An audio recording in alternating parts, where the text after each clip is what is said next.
Let me carry your goods. I'm cheap. And nasty. Porter for hire. The best service at the best price.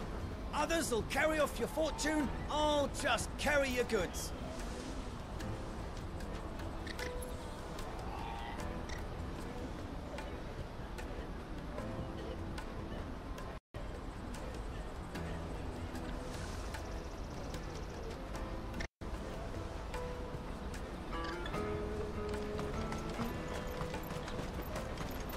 That's that then.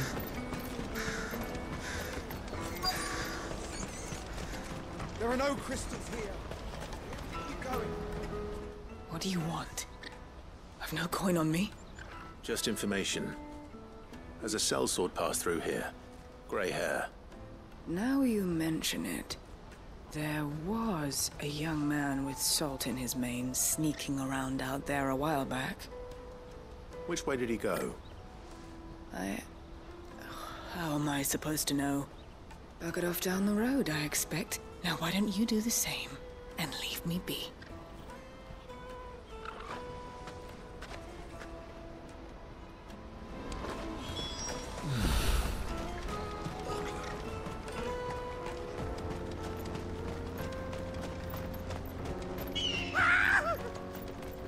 Why am I not surprised? You'll hand over your coin.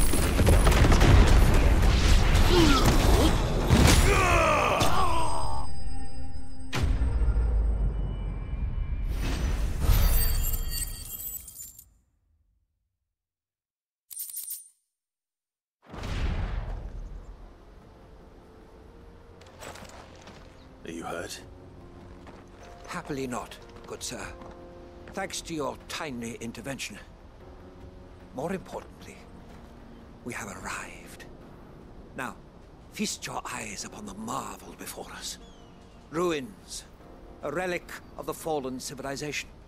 A sight so common that man is oft blinded to its wonder.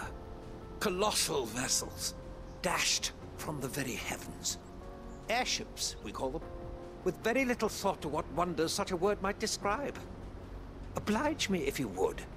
Does anything strike you as peculiar about this particular specimen? Though we ourselves find fallen ruins to be nigh indestructible, whatever gouged the final sin from the rock cleaved clean through the structure you see before you. A tantalizing mystery, no doubt, but merely one of countless enigmas in which Zemeckis history is steeped. Come, good sir. Our expedition continues, and we still have much to learn.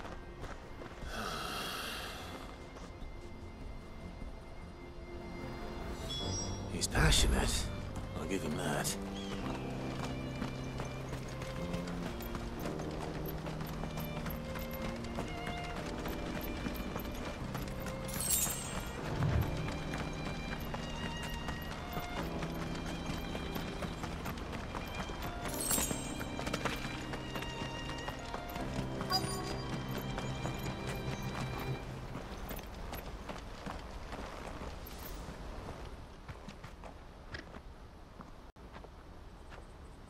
We don't want any trouble. Neither do I. I'm looking for someone. A grey-haired mercenary. Well, we haven't seen him. Yes, we have. We saw him climbing up the rocks. Those ones, over there. Maybe he found his thieves. Mum won't let me near them.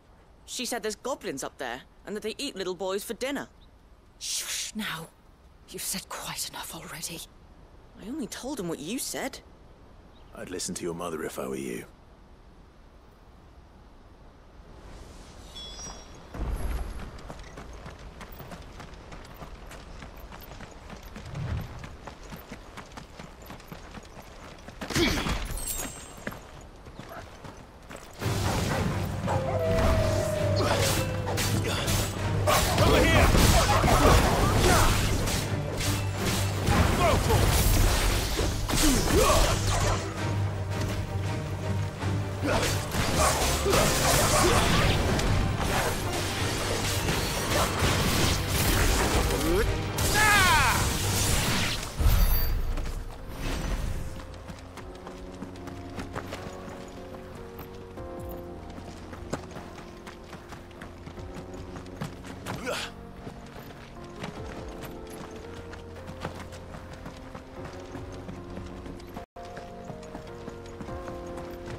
Joseph's thieves really lug their stolen wares all the way out here.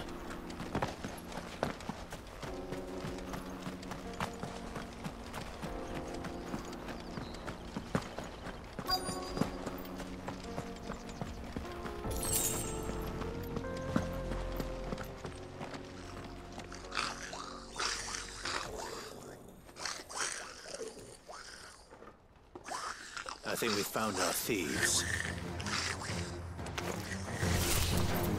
They don't look happy to see me. Nice try.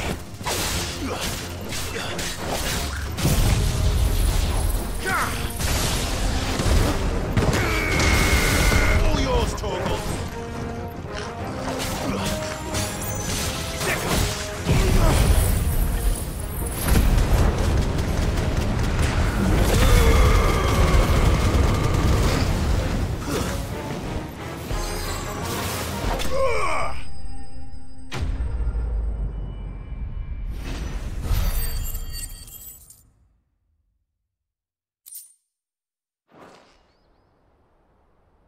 Let's get this over with. Stop! Don't kill him, he's just protecting his home. Joseph? So the boy was right. I don't know you. Your porter friend sent me to find you. She was worried you might have got yourself killed. Have I been gone that long? Wasn't hard finding the thieves. The problem was knowing what to do with them when I did. I take it things are more complicated than they appear.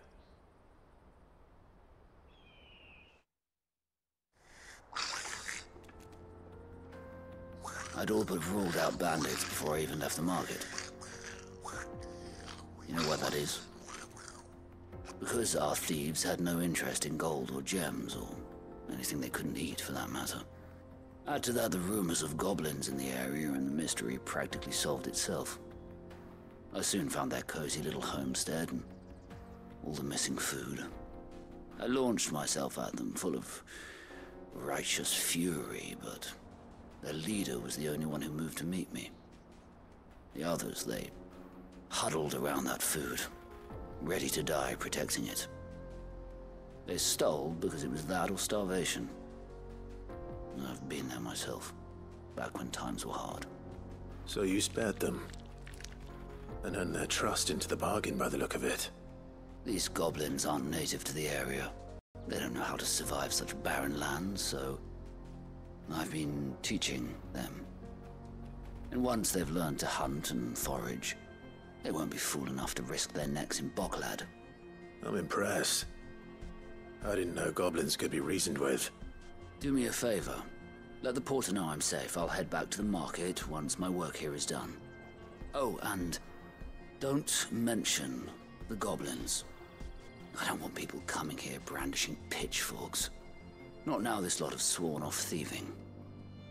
Your secret's safe with me. I appreciate it. Thank you.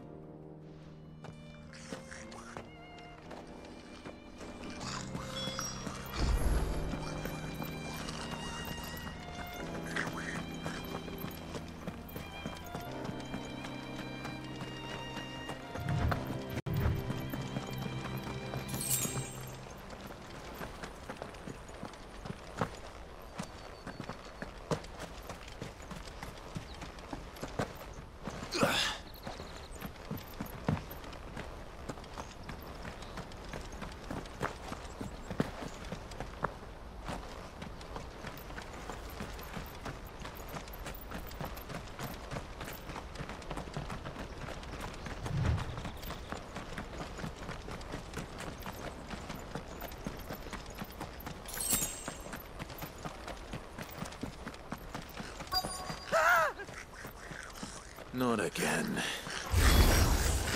All right then. Who's first?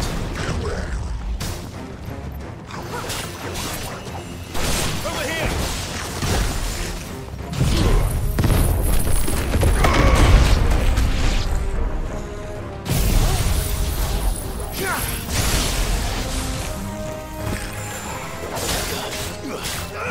Go for it!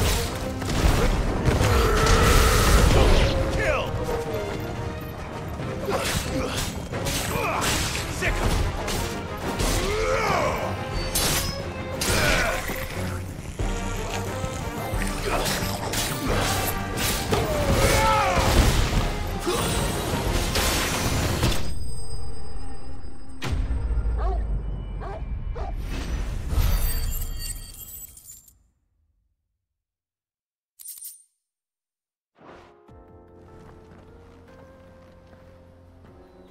You're going to get yourself killed.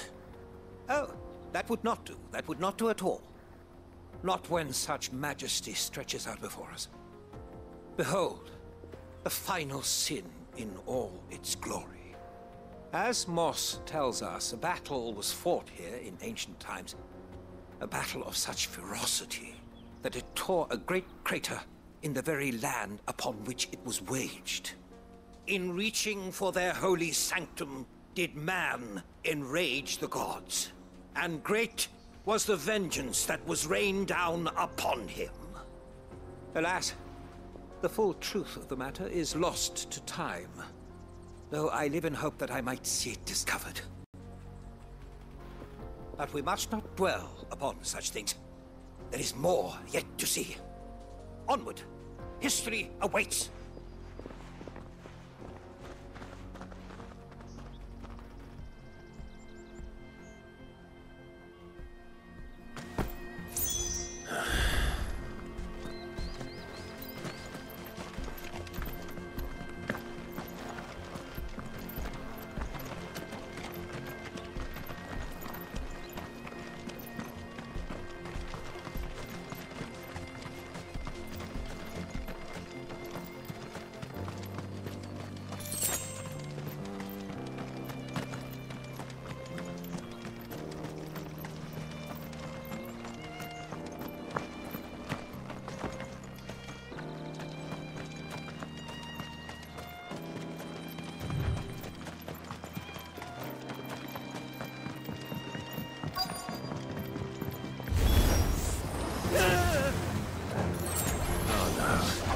He's really got himself into trouble this time.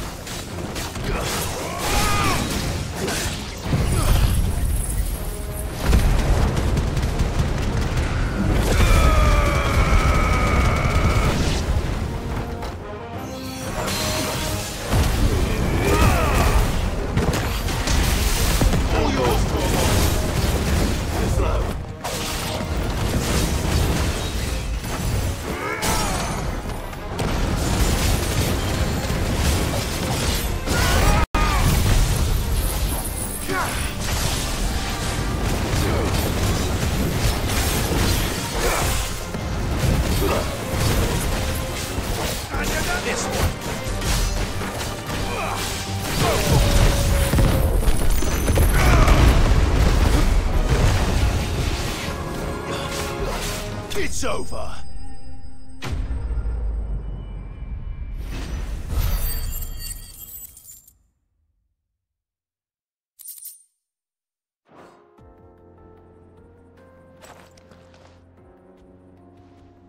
Still in one piece? It would seem so. Once more I am in your debt. And once more you impress me with your prowess. These were no ordinary foes, but ones we in the field call echoes. Though Moss the Chronicler concurs with the legends in attributing the fall of Zemeckis to a wrath wrought upon mankind by the gods, he offers little in the way of explanation. Could the ruins we see before us here, in all their elaborate beauty, perhaps suggest an answer? Could the construction of such miraculous edifices have been considered an encroachment upon the province of the divine? Alas, all is mere speculation. But one day, perhaps, I will learn the truth. Not if you keep running headfirst into trouble. You are right, of course. And not only have you plucked me repeatedly from the jaws of death, you have proven yourself a willing audience to my ramblings. Glad to help, but didn't you say you came here to investigate something? I fear I may have rather overstated the case on that front. In truth, a captive ear was all I really desired. You see, even my fellow scholars have grown somewhat weary of my musings of late. And so I came upon the idea of purchasing a companion. A captive audience, if you will. That's what this was all about. I am afraid so. And now, my good man, it is high time we returned whence we came. Fine. Just don't go running off this time.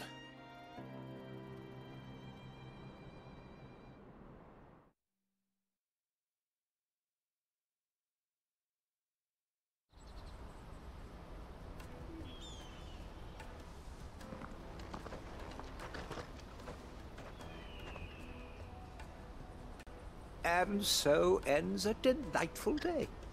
Here, your reward for humoring my selfish whims, plus a little extra for the trouble I have put you to.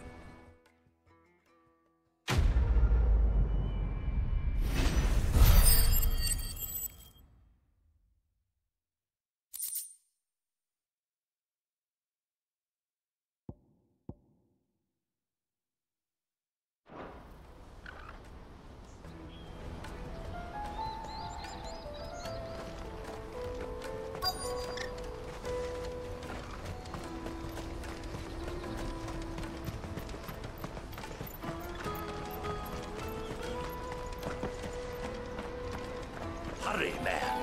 I must leave for the I've been asked to find Aldrich, the porter. I don't suppose that's you, is it? That's me right enough. You need something delivered? The innkeeper sent me. He said there's a cup of Gotan 66 with your name on it when you're done for the day. A 66? Look at me. If he's just got hold of it now, it must have been in the crates he had me carry down from Sambrek. From the Empire to Boklad. He must be a braver man than most. That's a treacherous route at the best of times. Such is the porter's lot. There's not a patch of storm these feet haven't traipsed across. It's Oriflamme one day, then off to Canva the next. The farther you're willing to go, the fatter the purse. Which is why there's no shortage of competition for some of the longer routes. I'd say I've done enough for today to earn myself a cup of something tasty. Thanks for letting me know.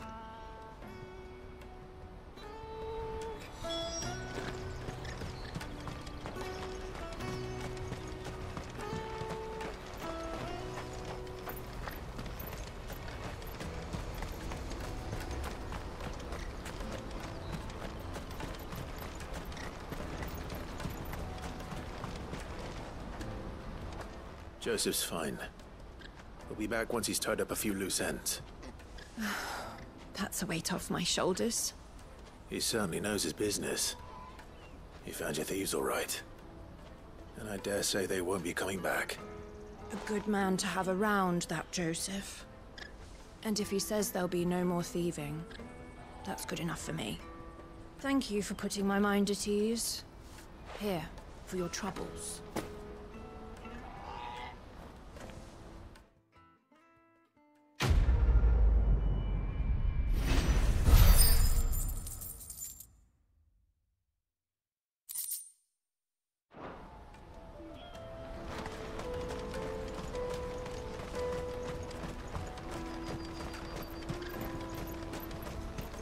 Let me carry your goods. I'm cheap. Peaches and pears.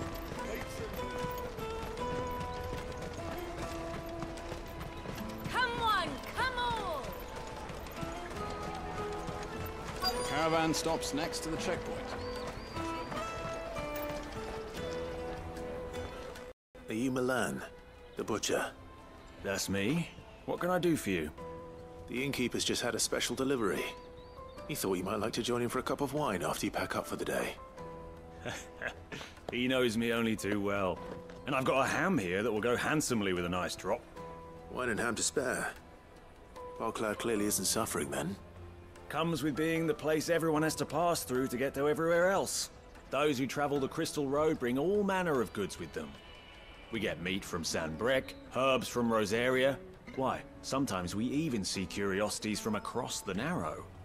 My old man knew what he was about when he set up shop here all those years ago. Anyway, thanks for the good news. Oh, you know what? Maybe I'll shut up shop early. Wouldn't want to keep our friend waiting.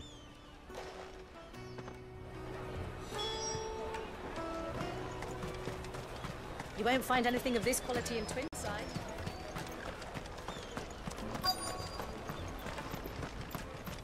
The Empire's your enemy, not us.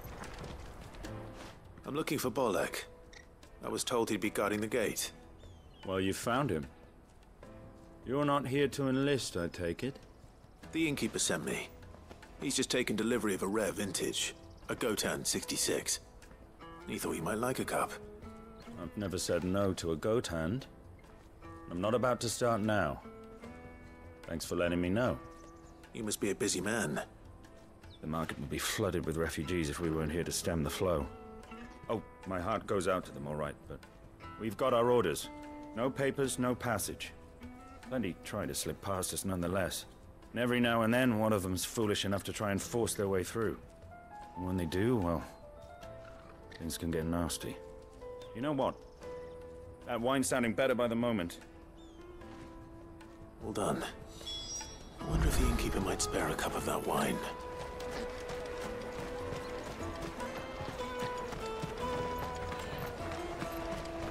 You won't find anything of this quality in Twinside.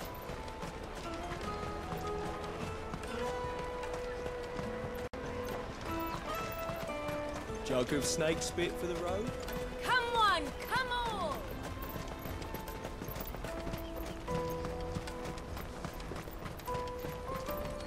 Out of my sight, wretch!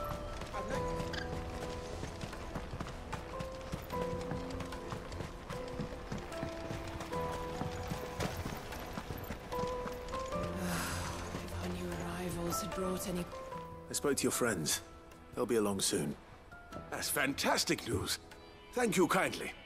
It's been a while since we all sat down together. And the way I see it, that wine is as much theirs as it is my own. How so? Well, I wouldn't be serving anything but slops without Aldrich to go and fetch the good stuff for me. And then there's Milan, who always sends customers my way. And Bolek, an even-handed keeper of the peace, if ever there was one. Those three are the backbone of Boklad. Lose any one of them, and the market would soon fall apart. And without the market, I wouldn't have a single customer. I'd say that's worth a bottle of 66, wouldn't you? And more besides. Everyone needs a shoulder to lean on. Be they world-weary innkeepers or brooding swordsmen. Right, I'd better prepare for my guest's arrival. I hear you had me carrying a bottle of Gotan 66.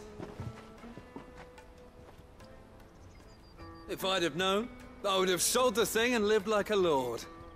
I'll settle for a cup, though, if you're in a sharing mood. A Gotan 66. Just as well I had something special of my own set aside. A bottle between the four of us might not be enough to drown our sorrows, but it can't hurt. Here they are, the three pillars of Boklad. Sit yourselves down, gentlemen. The woes of the world may be monstrous in many, but there's nothing like a few good friends to keep the misery at bay. Never a truer word spoken.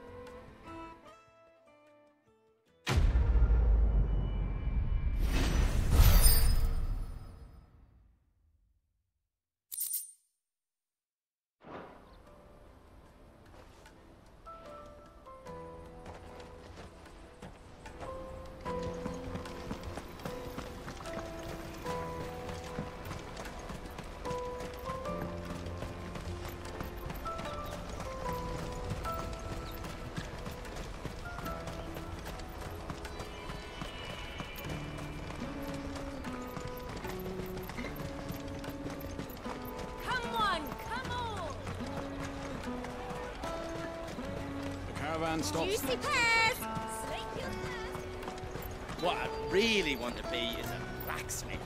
Here you are, Good. Try not to lose it again. Me pass! You found it! Oh, thank you so much. Nan would have killed me if I'd come back without it. I'll have to say thanks to Elle and Theo, too. So should you, Hansa. You and your friends don't have to steal anymore. If anyone threatens you again, you know who to turn to. We do. And we already have. Miss Elle's given us a job shifting the chocobo shit out the stables. It's hard work, and the pay isn't half what we got from the Stones. But if we stick at it, we'll keep ourselves fit. You stick at it, then. And Goots, I'm sorry for stealing your pass. That's all right. I've got it back now. And all's well that ends well, eh? You said you're trained to be a blacksmith, right? Well, I'm gonna be your first customer. I'm gonna save up all my gil and get you to make me a massive sword. I'll do me best. Till then, eh?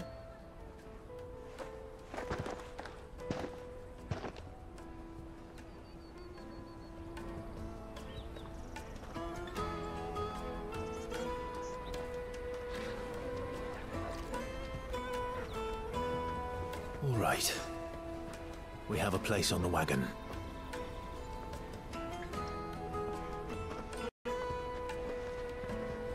Remember, Goots, we're mercenaries. You hired us to protect you. But mercenaries... And you remember the plan? You're to ride all the way to Twinside.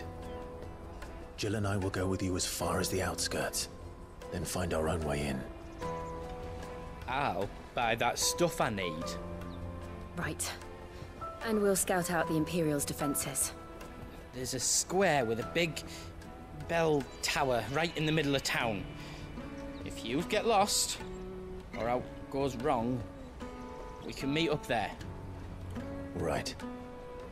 Let's go.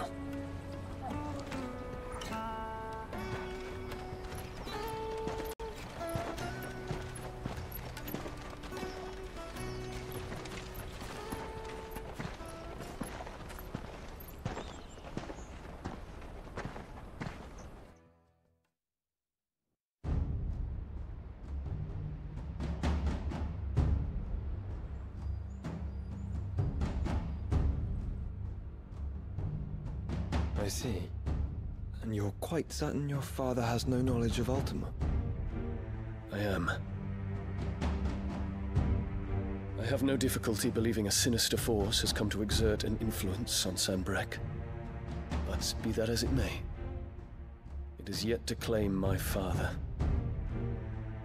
For better or worse, his radiance speaks his own mind. Then the fiend works from the shadows. I confess, when first you told me of this fiend, I had my doubts, and more than a few at that. A beast that labors to plunge Valisthea into turmoil, all in pursuit of your brother. But that wound is proof enough that evil is afoot.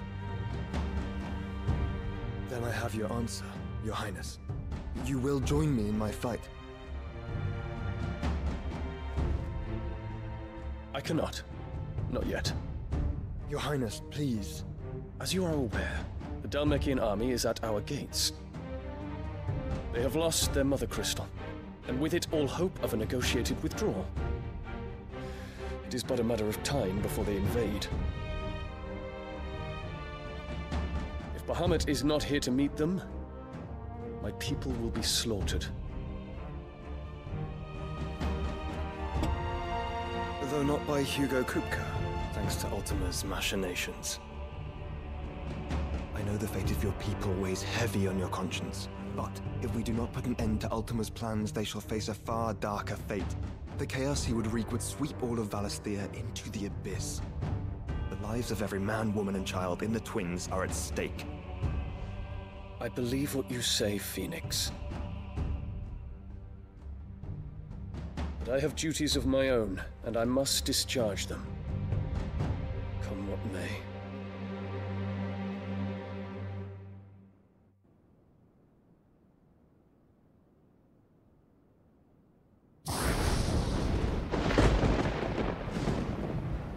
What do you know of my blood?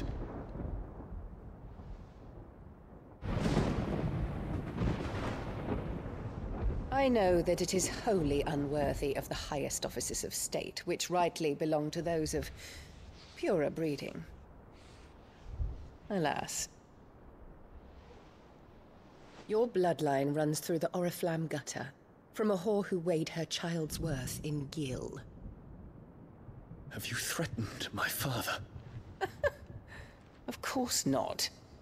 I merely whispered in his ear that his mongrel son is plotting a rebellion. What? Sylvester listens to the words of his astrologers. And they have ears too. You have been feeding them your lies! Should you remain loyal to Emperor Olivier, his radiance may yet crown your head with laurel, and not with tar. Fork-tongued witch!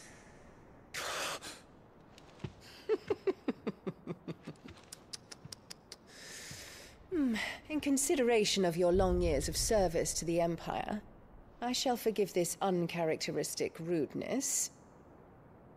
Now hurry and make ready, Your Imperial Highness. Emperor Olivier expects much of you, Dion. Or should I say, of Bahamut. May your fire reduce his enemies to ash, till all of Valisthea bows to its rightful ruler.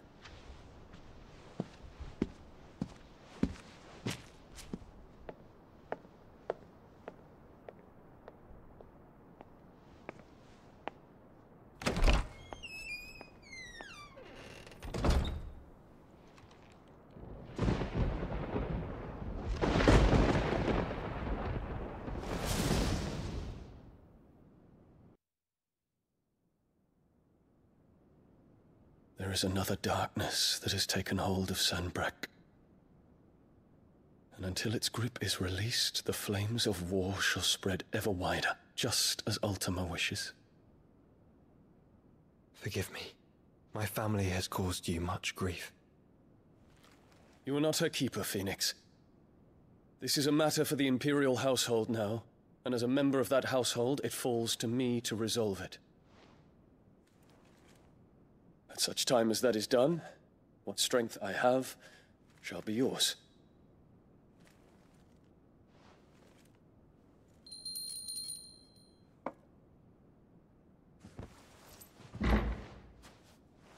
Thank you, Your Highness. Let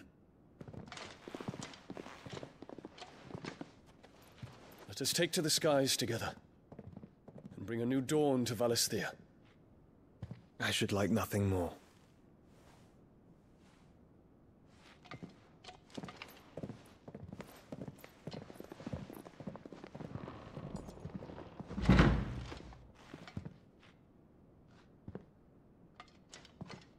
Terence. My prince. Tell me true. Do you believe what I'm about to do is wrong? We dragoons have but one leader, Your Highness. And we shall follow him unto the very end. Thank you. And this is my decree.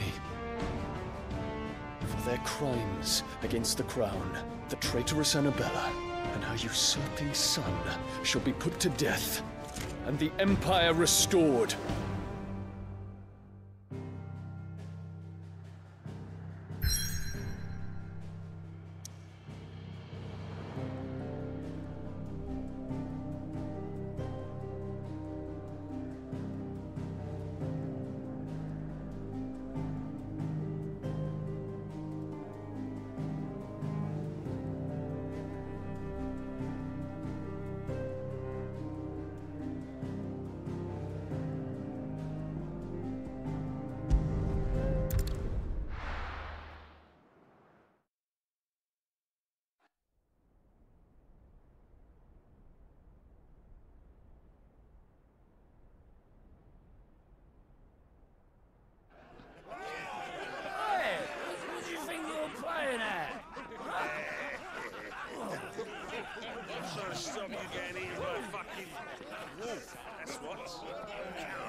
One would never guess that these people stood on the brink of war. They're afraid. They turn to drink to forget their fears. Anything you want to forget?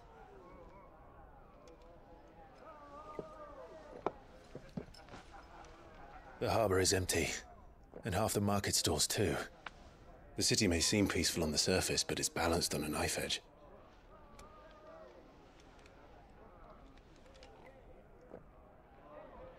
Were we to give it a nudge, it might be just the distraction we need to reach the Mother Crystal. I thought you might say that. We should send for Gav. We'll need someone to keep the fires we start from going out. And we can busy ourselves scheming until he gets here. I'll send a Stolas then.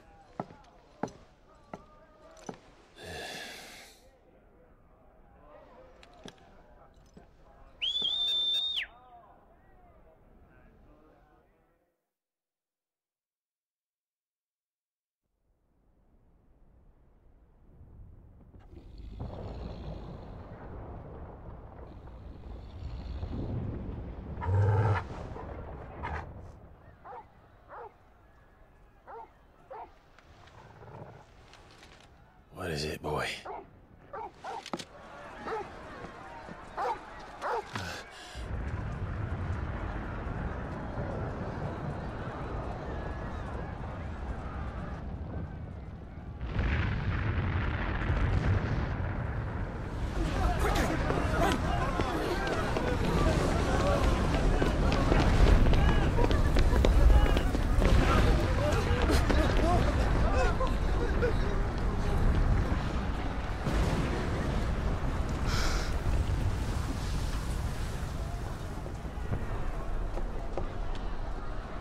What's happening? I don't know.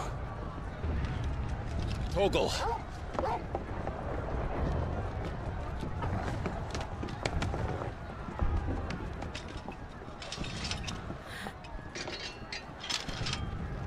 This way.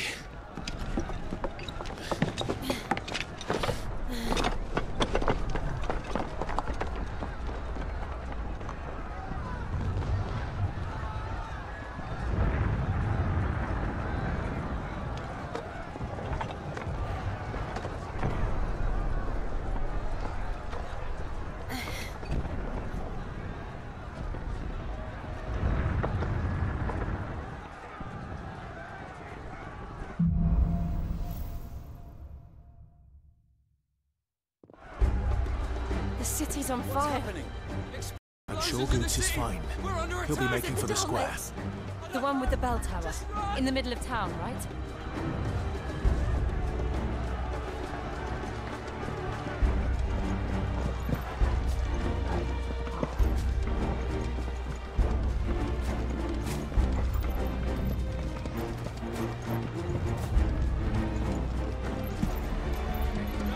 Watchman or sentry is to be slain on sight.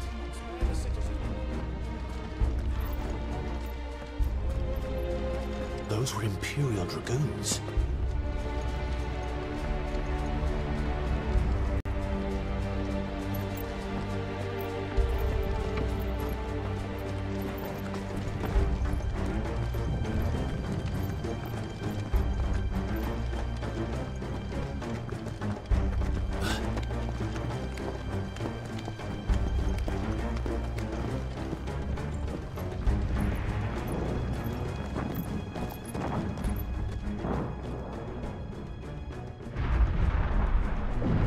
What in the hell is going on? Let's go and see. Right.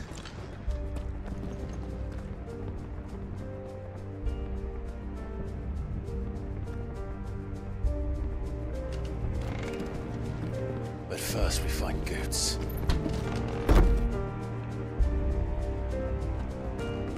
I just hope he's all right.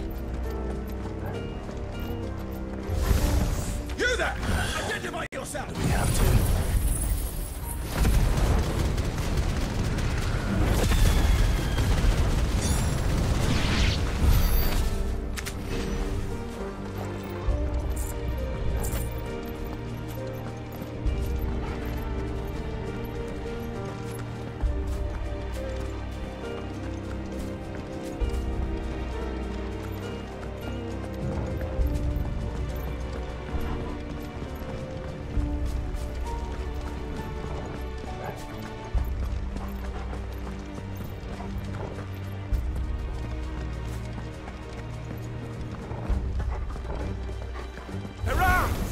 Quickly! Cut them down! Oh my God!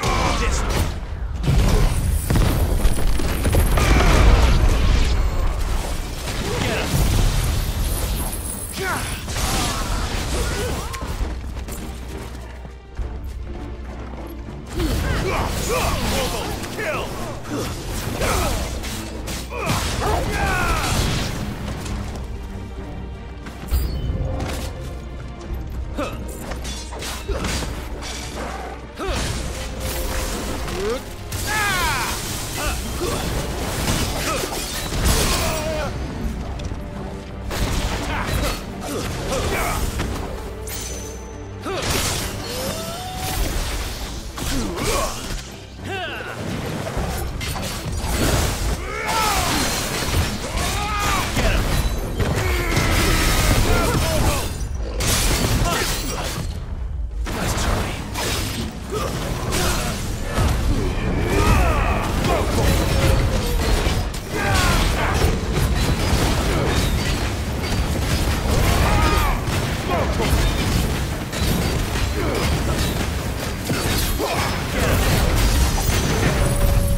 find out about it. They're dragoons. What is this then? A civil war?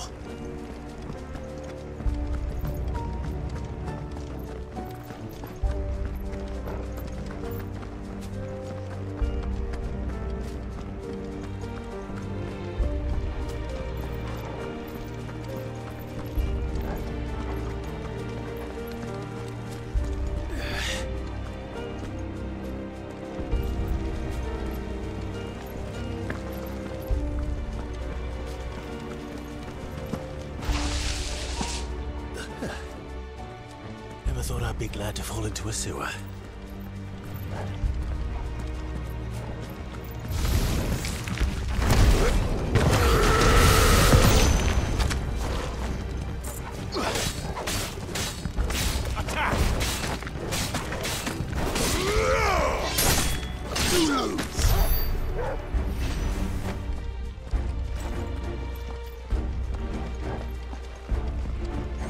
Ward secured, Captain. None of the Emperor's forces remain. They gather the men. We push on to the council assembly. Yes, Captain. What of the men and women in the market district? The evacuation is complete, Captain. Good.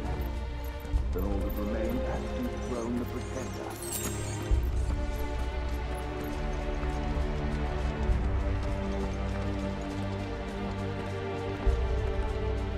There it is. The bell tower. Right. Let's go.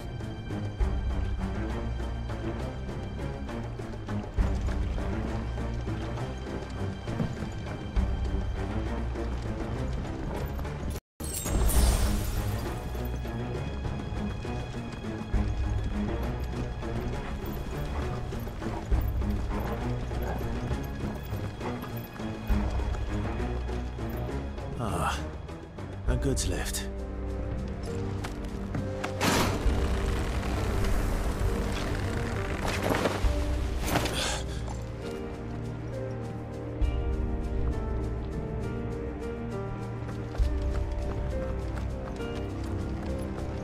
Where in Gringo's name did you come from? It's over!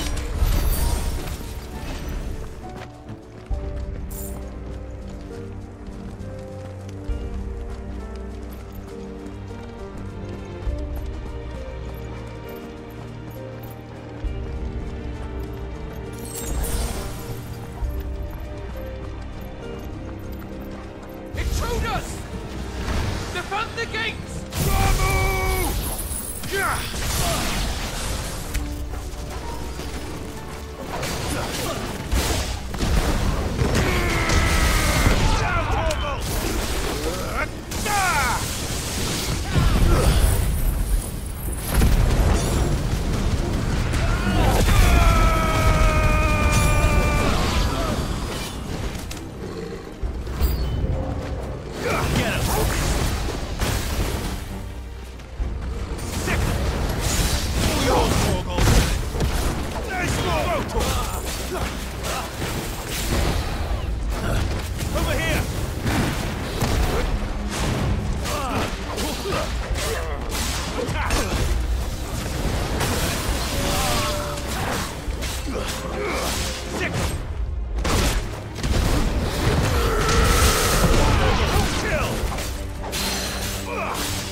Damn it.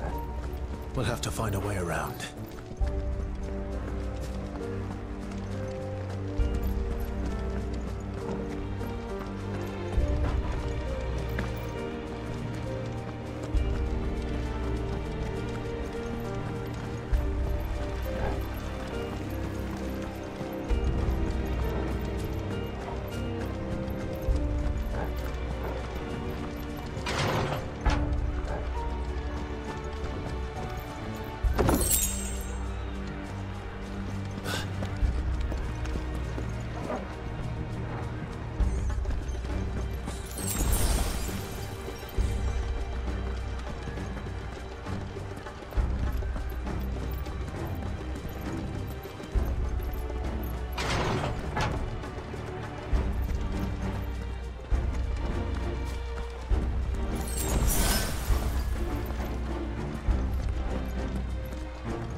name of His Highness!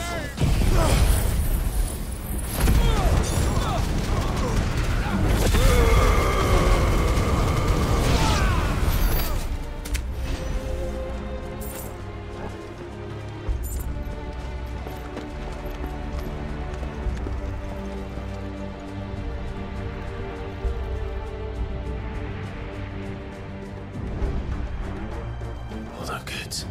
We're coming.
to fight. Kill them! Over here! This one.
Can you see him anywhere?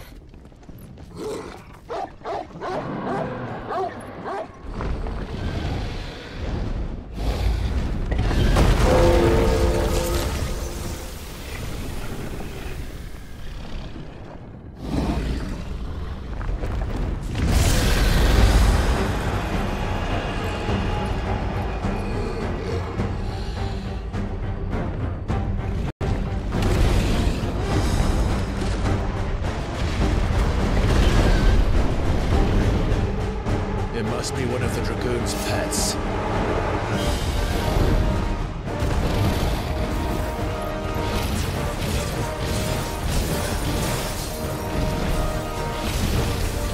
Nice try.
something in store for us.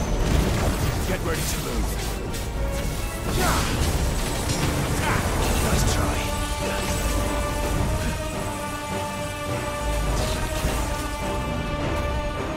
Give me the dude!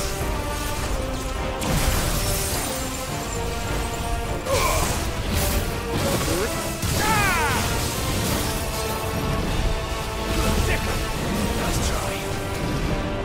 This one.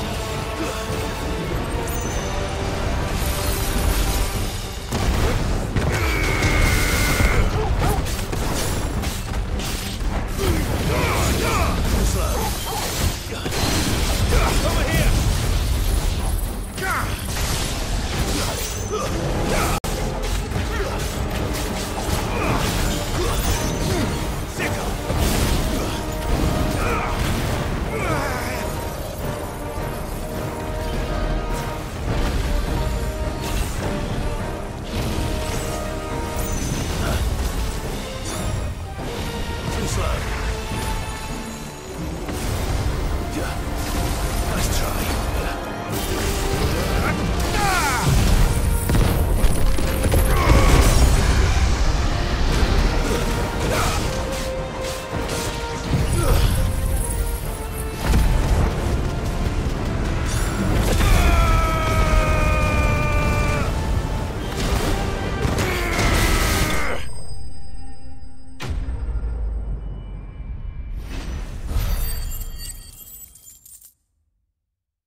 Over here, Clive!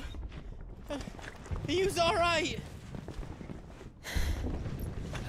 Goods, there you are. I didn't know there'd be a dragon.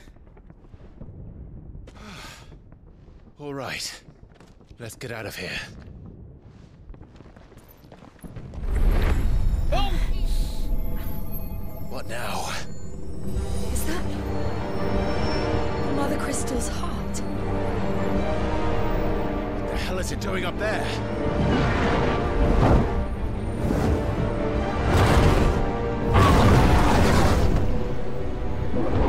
Bahamut.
Your Highness, don't do this! We must leave. Now, Your Grace. I beg of you. This is not what he wanted. Something's happened. Forgive me, Yod, but I must put a stop to this. Your Grace!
So, what do we do now then?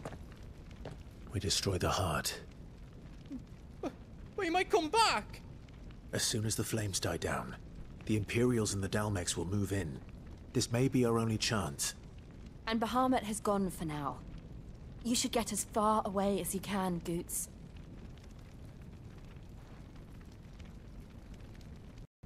What? And leave you lot in the lurch? I can't do that. If you're staying, then so am I. I packed everything up before I made a run for it, so if there's out yous need, just ask. But I won't be giving it away for free. Nan'd never forgive us if I did. Thank you, Goots.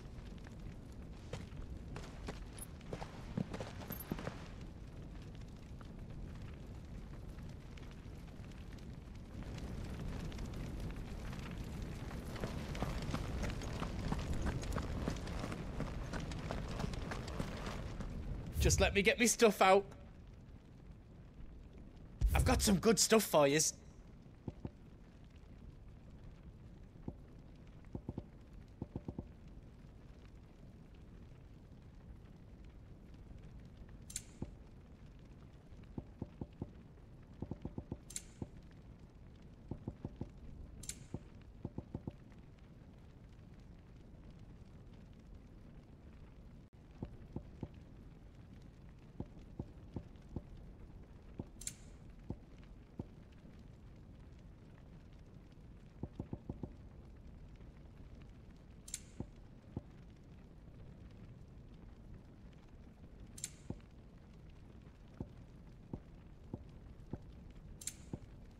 What else I can do for you? Welcome to the Big Hammer.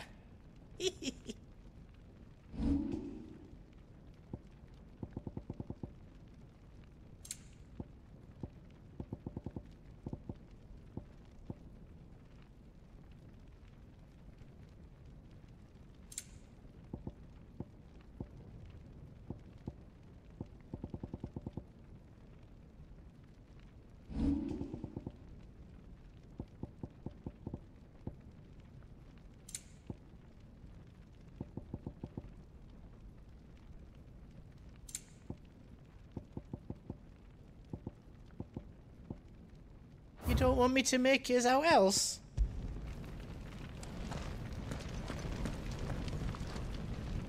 You be brave now, boy.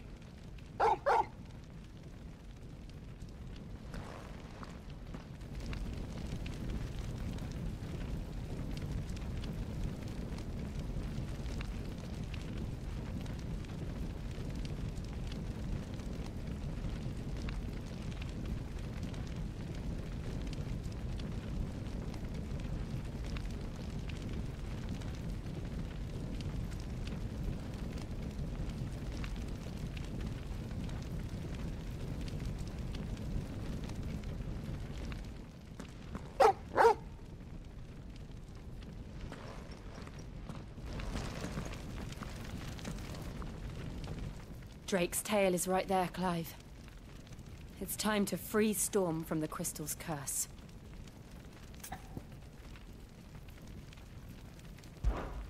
Oh, it's past time. But remember, Bahamut is still out there. And I dare say we'll be seeing him again before the night is done.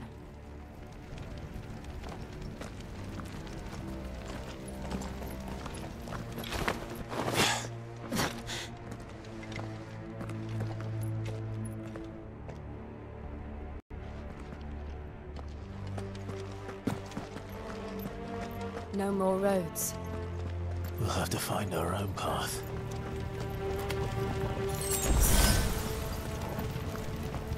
Do you feel that, Clive? Ether.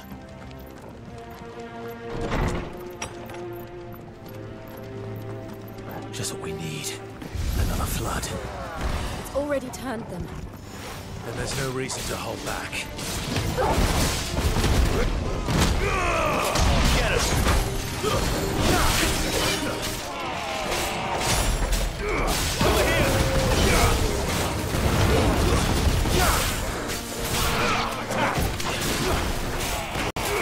This one. Get him!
dangerous.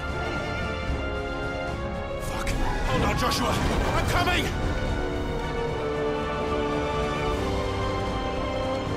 We have to save him. And we will. We just need to keep moving.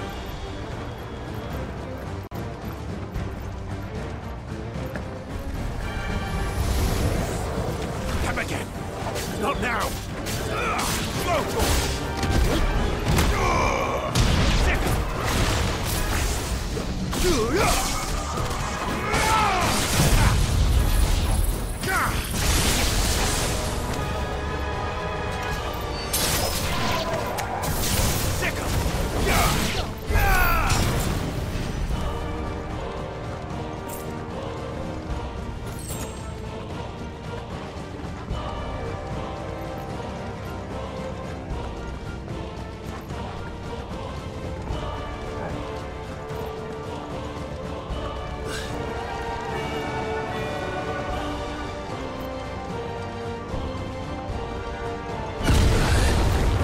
What was that?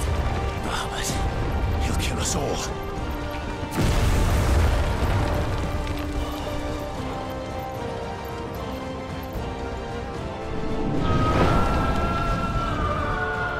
There he is. Joshua! I'm here, brother! Clive. He can't hear you. Joshua! They're heading for the heart. And so should we.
those the council chambers? How are they still standing? I don't know.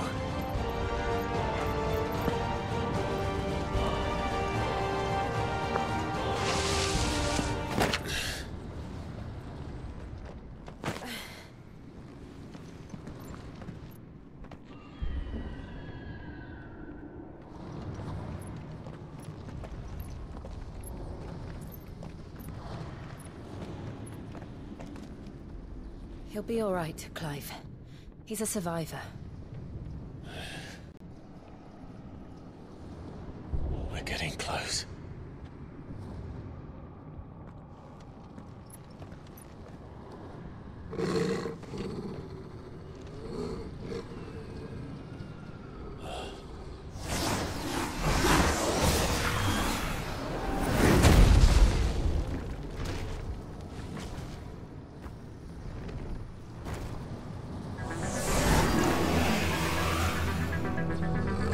Like somebody doesn't want us getting any closer. I don't care what it wants. Neither do I. Nice try.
These beasts, they're getting stronger.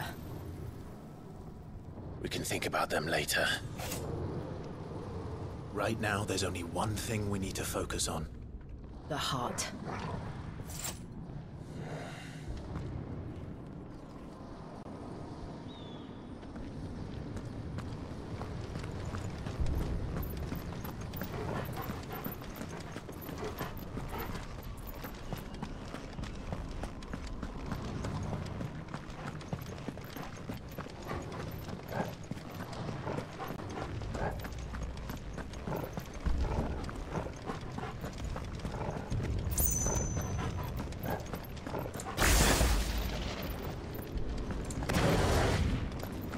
We might be able to get up through the building. It's worth a try.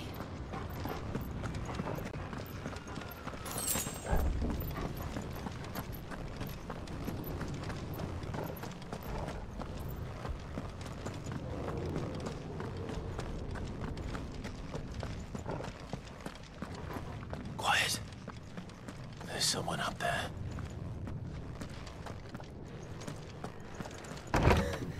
Is someone there? Mother. It's you. What happened here? He tried to take him from me. Oh, my boy. My darling boy. Is this the child you made with the Emperor? Why, Mother? Why did you betray us all? You have no right!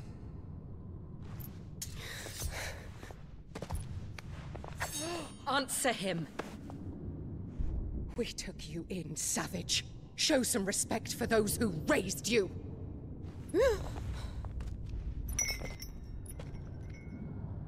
Honorable Elwyn, always thinking of his precious homeland. But what worth is a homeland in a world beset by the Blight? Father did not seek to protect his country. He sought to protect his people. A leader's duty is not to protect his people. It is to protect the source of his sovereignty. The noble blood that runs in his family's veins. So long as this bloodline remains unbroken, what does it matter if a nation falls? One can always found another. Unlike him, I did my duty. I preserved my line. I bore a son of the noblest blood, to whom the whole world might kneel. That is why I gave Rosaria to Sambrek, that I might join my line with the Lesages and birth a savior of this benighted land, blessed by both Bahamut and the Phoenix! You sold your country for a child. Why did he need another? You had Joshua. I had nothing.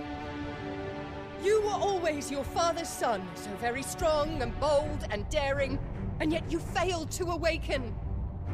Would that Joshua had been granted 1/10 of your strength? Oh!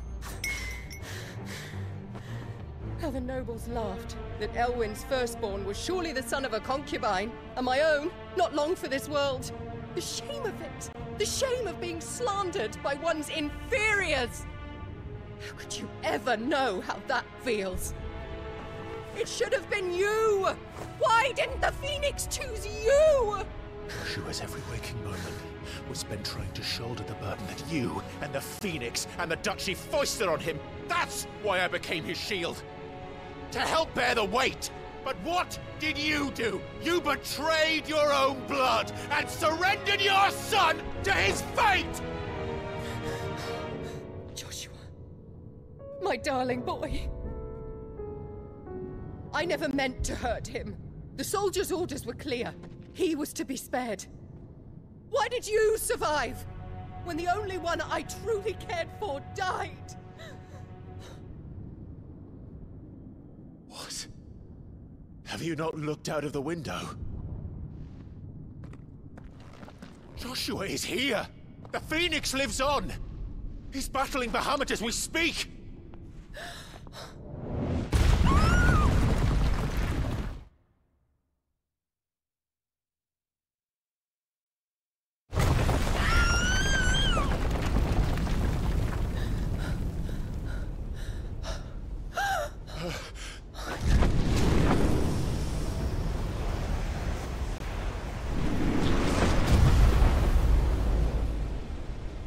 Joshua!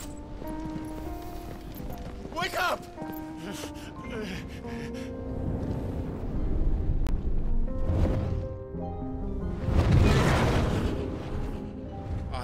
am a shield of Rosaria.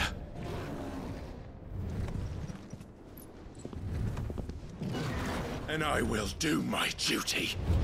What are you...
come back for you.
things are drawing in more ether than I've ever seen.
Thank the Founder!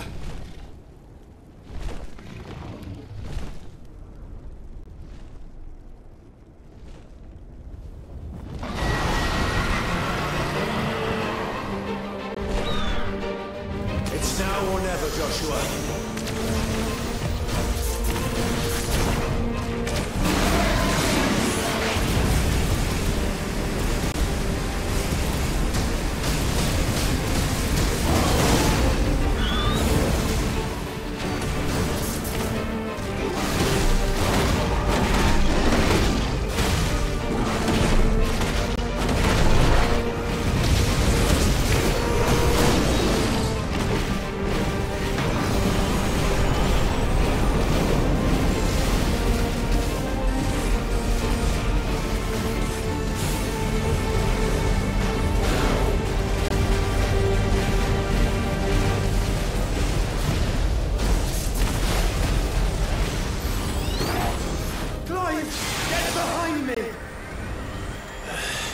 If you're sure.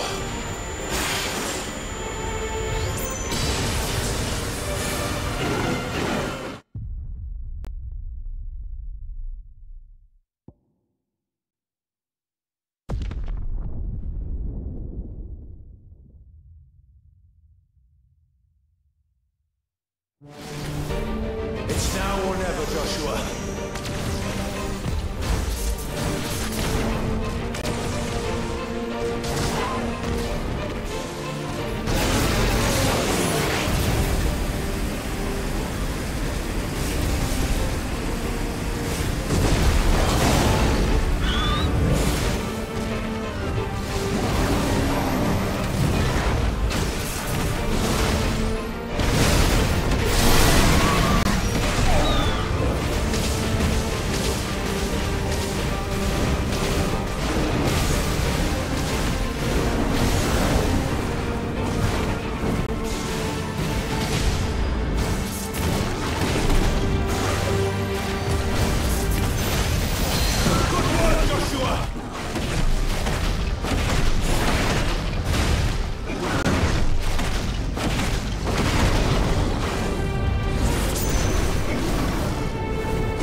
Sure.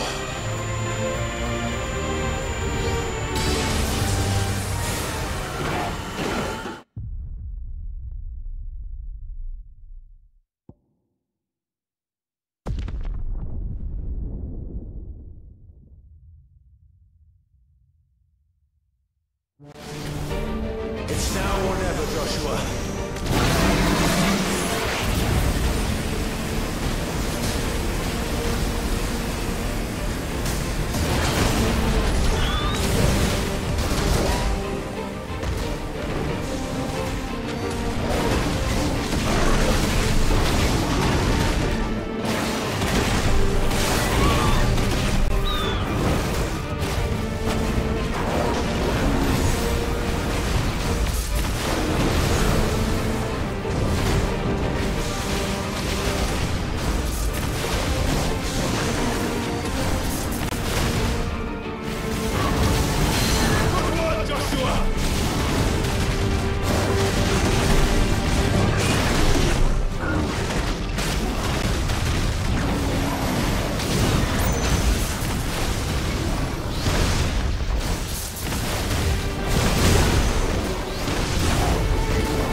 sure.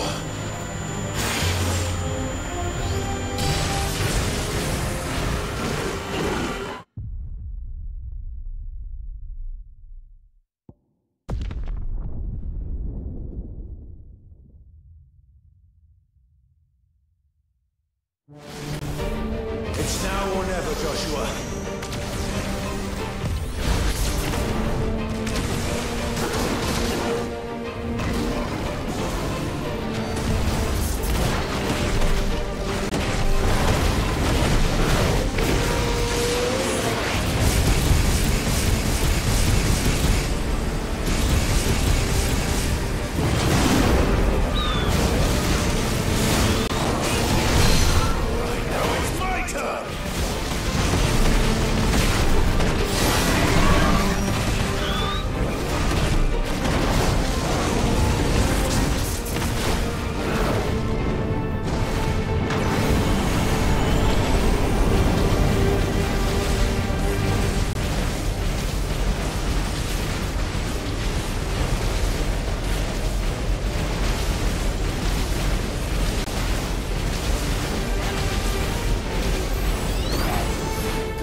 If you're sure.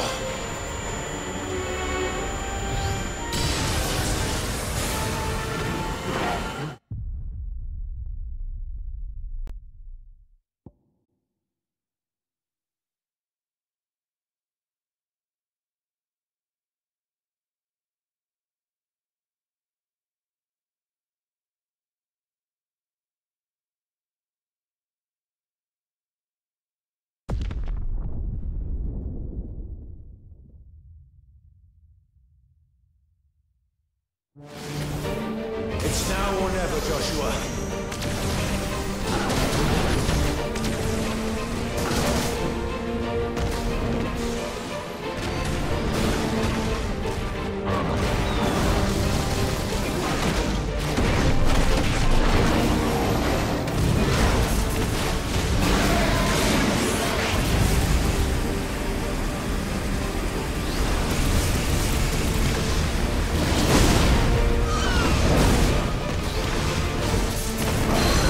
Done yet.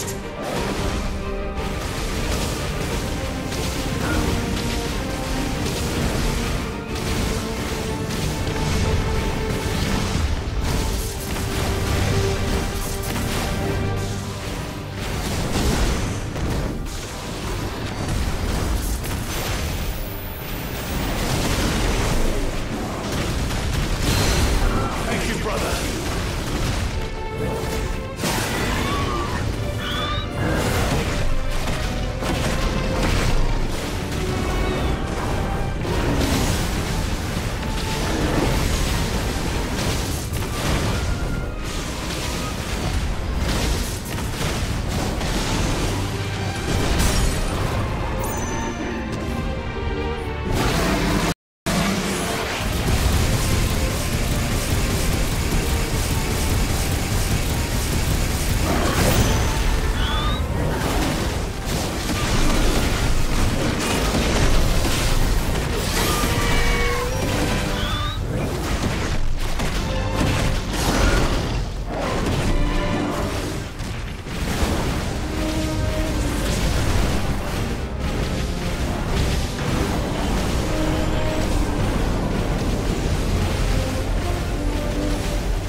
Sure.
This is drinking me. We have to stop him.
Such power by trusting in our own.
Joshua!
Dion!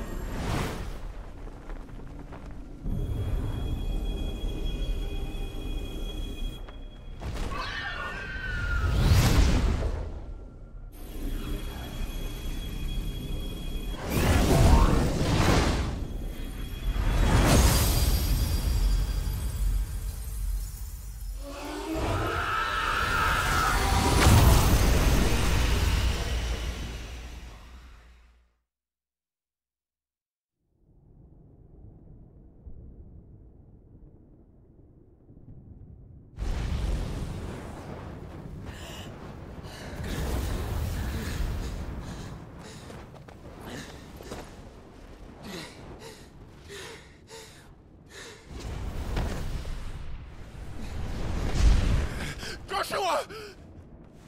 Clive!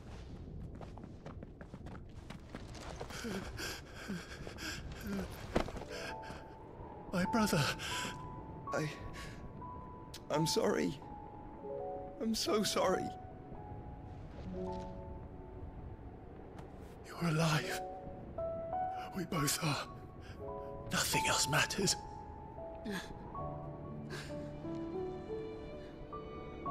I never dared hope that I would see this day.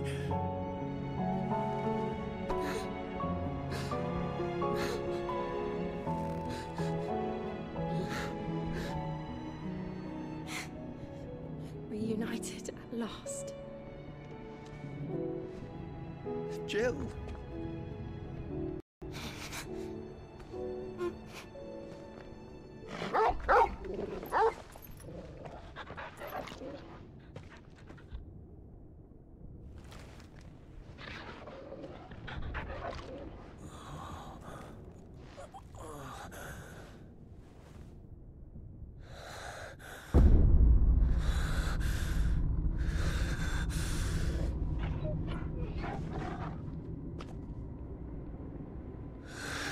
This is for my father!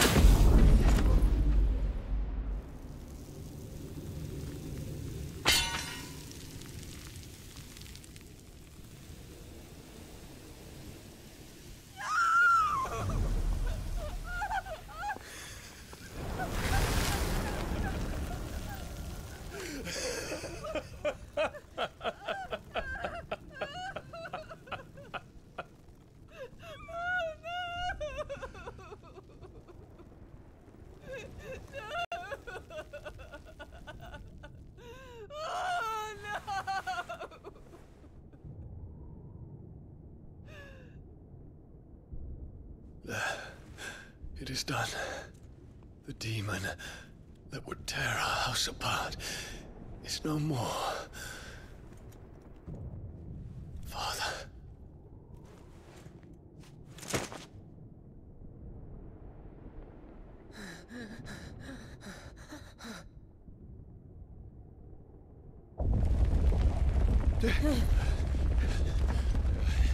The Mother Crystal. It's collapsing. Right. We need to leave. No. Wait.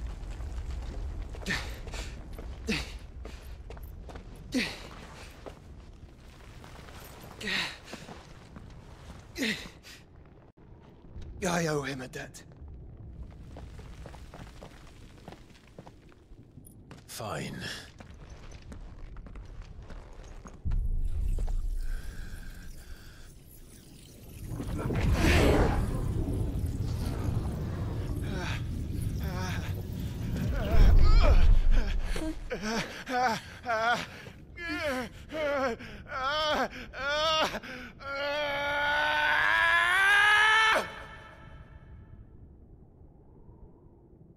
You there. One section. Don't reinforce the walls. Situation. Report, Captain. Could be Can nothing be done to call them off? I regret not, Your Radiance. The Dragoons answer to none but His Imperial Highness. The Council is powerless to intervene. We're hearing reports of rebel Madness is this, Dion. throughout the neighboring districts. Focus all efforts on extinguishing the fires around the capital. The city can wait. Yes, this is not the work. Don't dally, man. Go! Your Radiance. And I want you to find out Make sure the doors are locked. makes movements. By the light! Dion, have you taken leave of your senses? Call off the Dragoons at once! Fear not. The populace will come to no harm at their hands.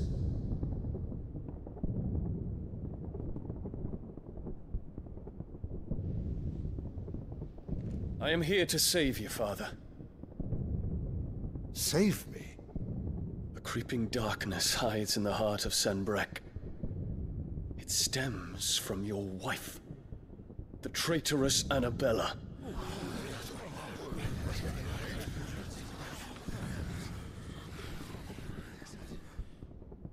Not another word, Dion. Father, though you may not see it, the darkness has taken hold of you. It has made you forget yourself.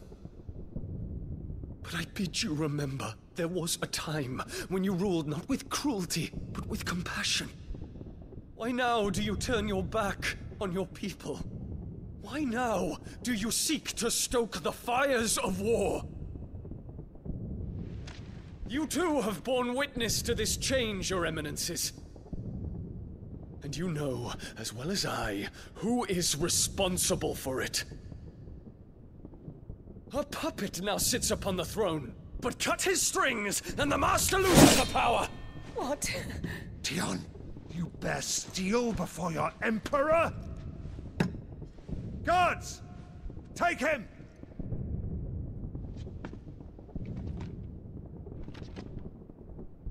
For every citizen who falls, another can be bred. For every home that burns, another can be built. Those were your words. But when the last of your citizens has fallen, and all of their homes have been reduced to ash, what will become of your empire, of its rulers, of your god? As the Mother Crystals crumble one by one, and the Blight sweeps in to claim all that we hold dear, our people look to their Emperor for protection. Yet he labors not to secure their futures, but to seize what is left of the twins for himself! Even if it should come at the cost of everything his loyal citizens have labored to build! Dion, you must understand. A small price to pay, is it not? You've been blessed with great power, Dion. Enough to win me the world. So go, claim Valisthea for me, brother.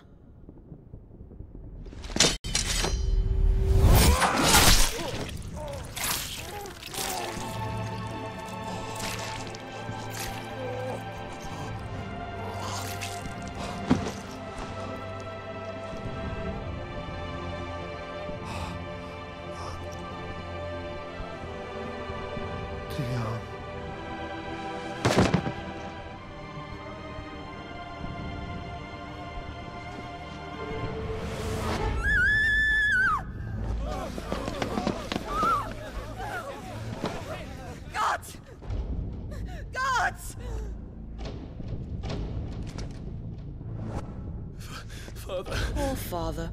How he doted on his children. That he would die to protect me was plain. It was but a matter of when. You planned this? You did well to endure so long. But you broke in the end, as I knew you would. And now Muthos approaches. Put him to the proof. I would see if he breaks.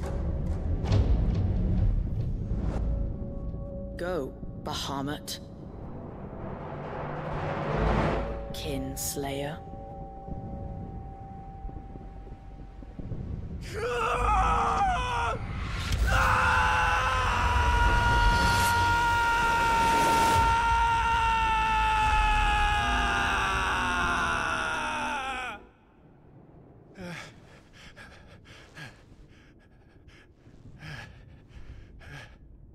Not again.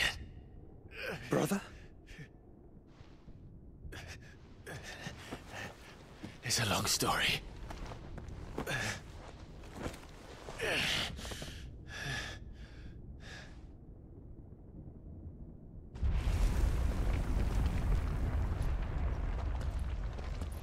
You cannot stay here, Mother. Come. Take my hand.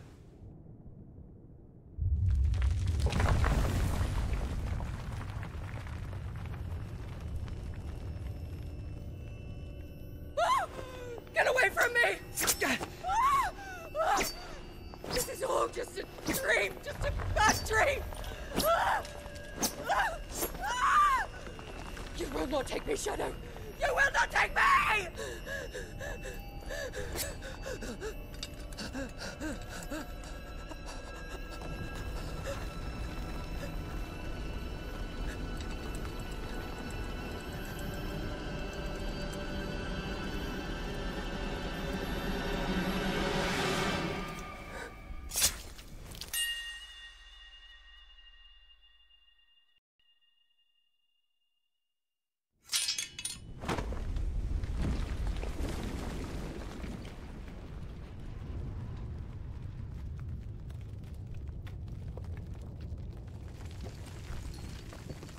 Mother.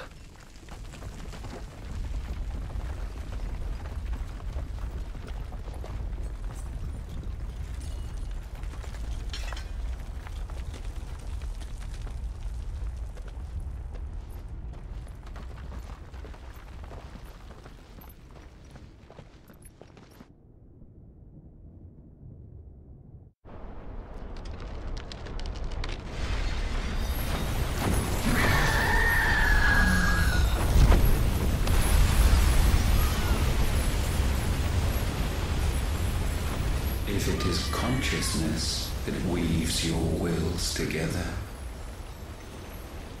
consciousness that blurs the boundary between your own will and that of others, then we shall set you apart once more. The ties that bind you shall be severed, and humanity return to its proper place.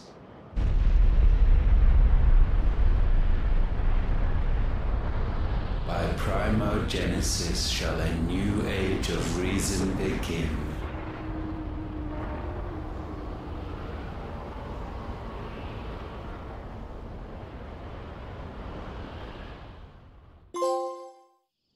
Relax, Your Majesty.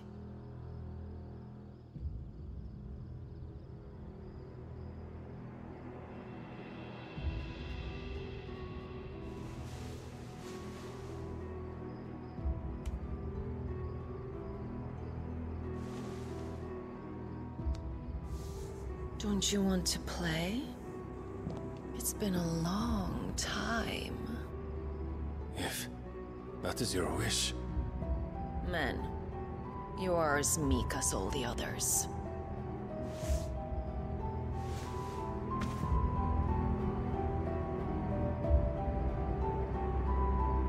Such feeble creatures.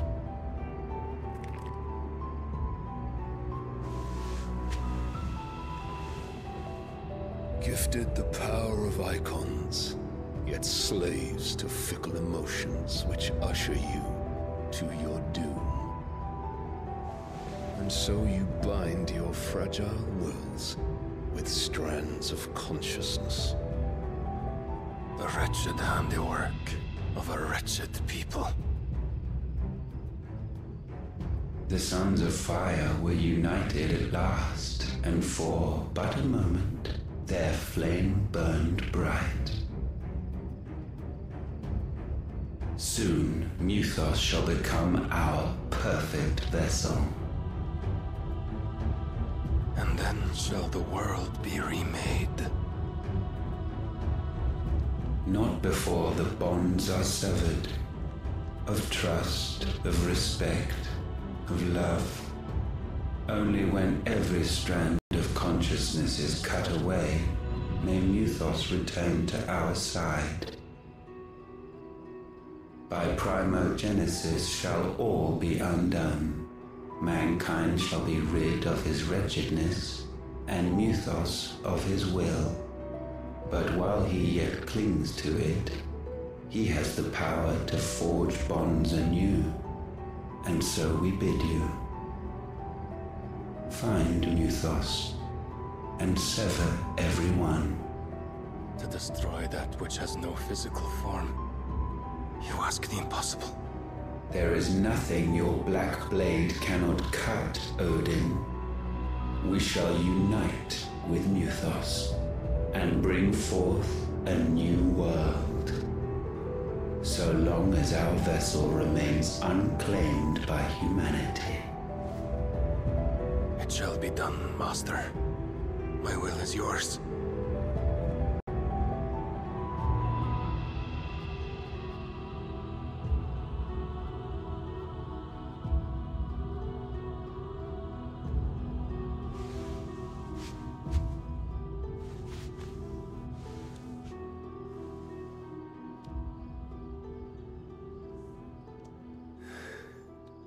Mother.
How is your brother?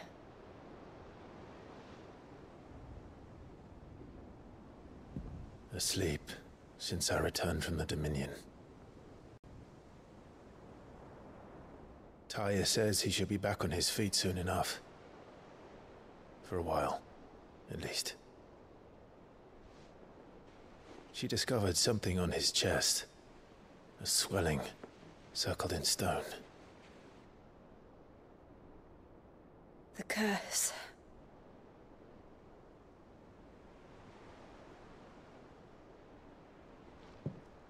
For every mountain we climb, another rises up to greet us, doesn't it? It's never ending.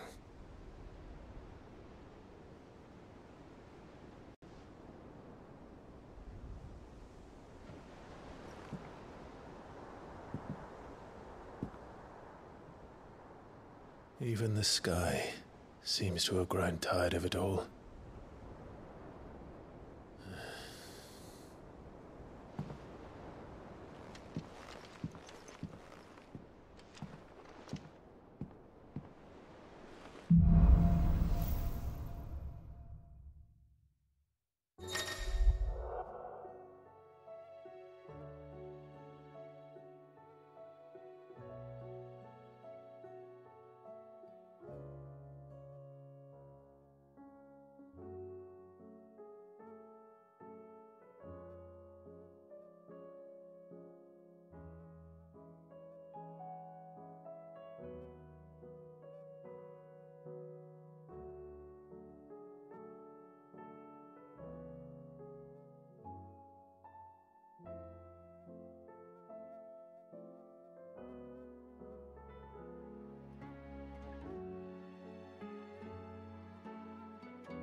If I disturb Joshua, while he rests, I might as well see what Otto has to say.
It will take time to come to terms with everything that happened in the Dominion. But time is the one thing we always seem to lack.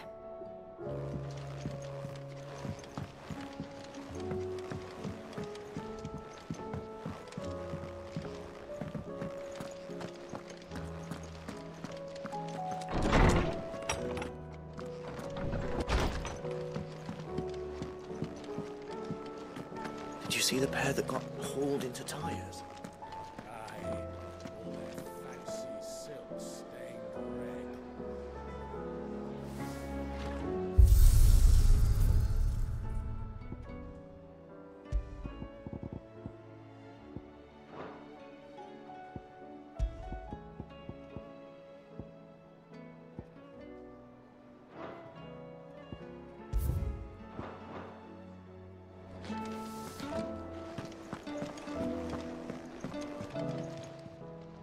Still alive, are you?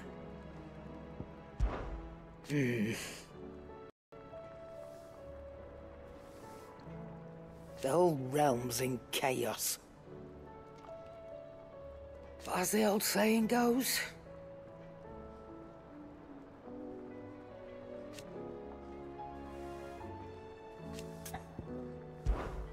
if you're gonna buy something, be quick about it.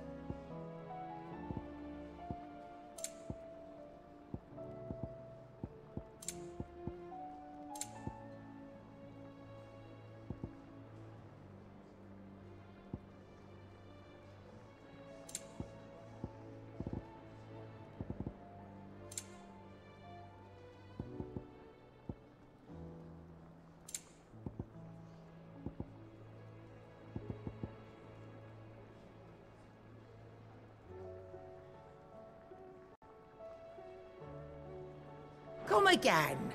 Oh, don't. I'm not much bothered either way. Seems the hideaway has lost its apple.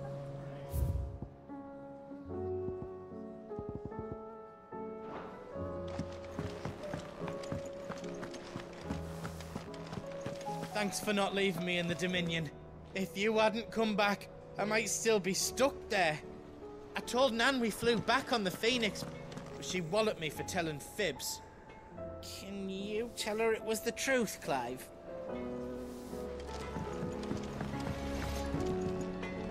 Yep. Fraying about us, guys.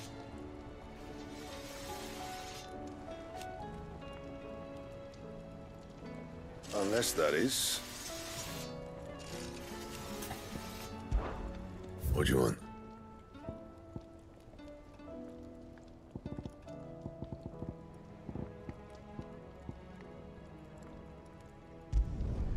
No scratches, all right?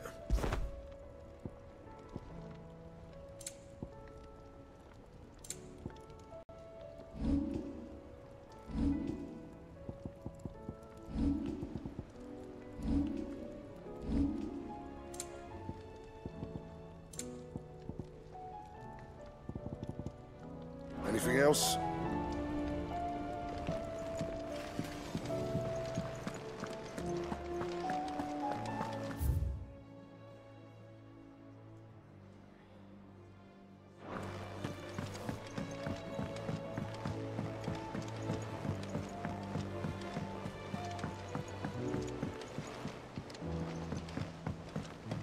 Did you see that? There's talk of these skies driving men mad. Most of the hideaway.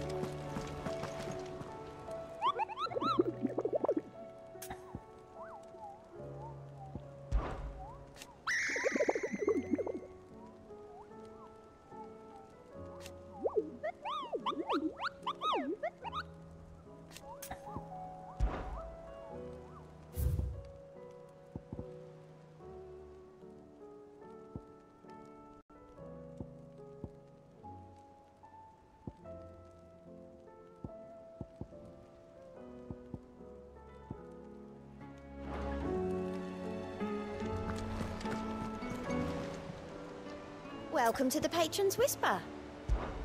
It's not true.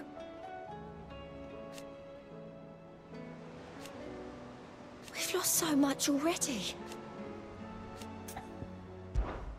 Come to claim your just desserts?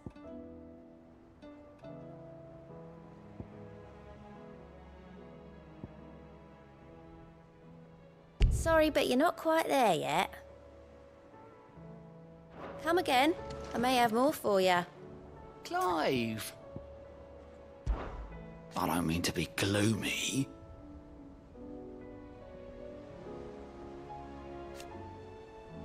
They need all the help they can get. Quick look. Always something in there.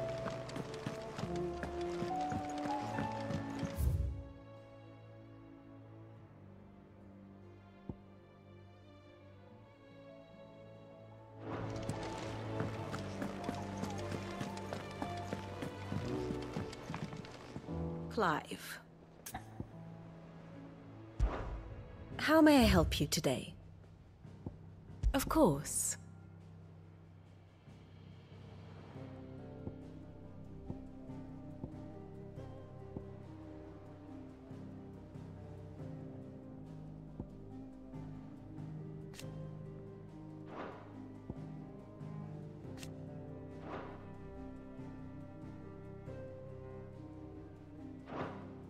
Study it well, Clive. The state of the realm is ever-changing, Clive.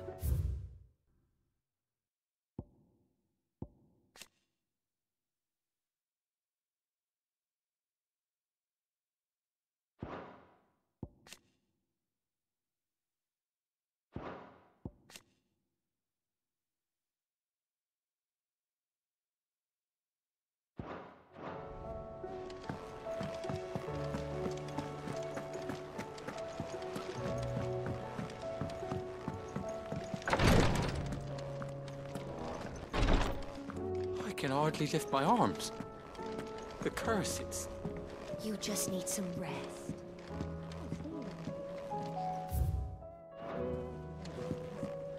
The injuries suffered by both your brother and the prince were bad enough. But that wound above Joshua's heart is unlike anything I've ever seen. Were he not a dominant, I fear he would have succumbed to it long ago.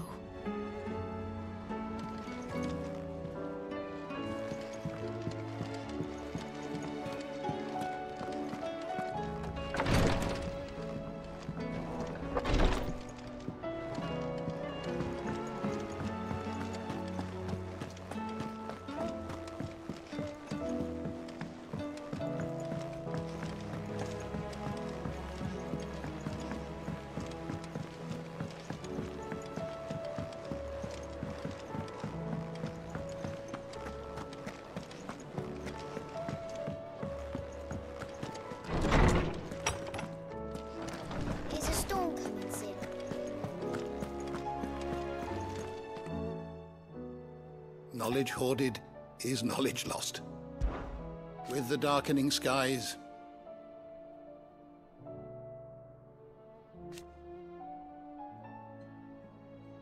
but be that as it may,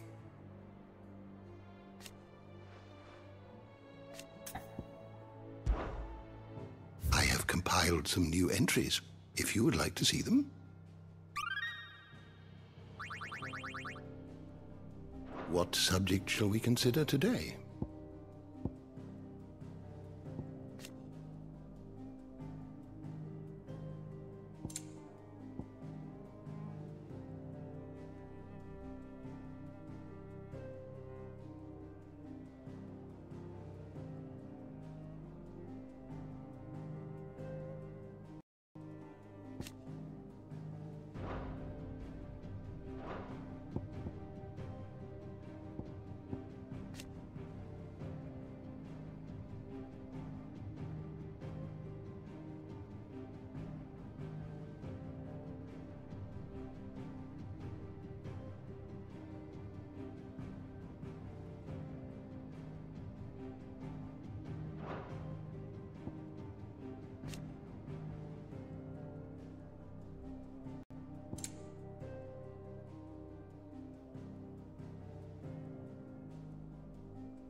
You are always welcome, Clive.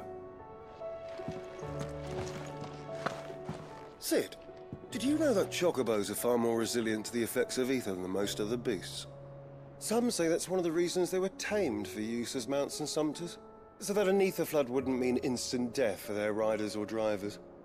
Me, I reckon they built it up over generations. Too many foolish traders driving their birds into floods, and only the toughest surviving.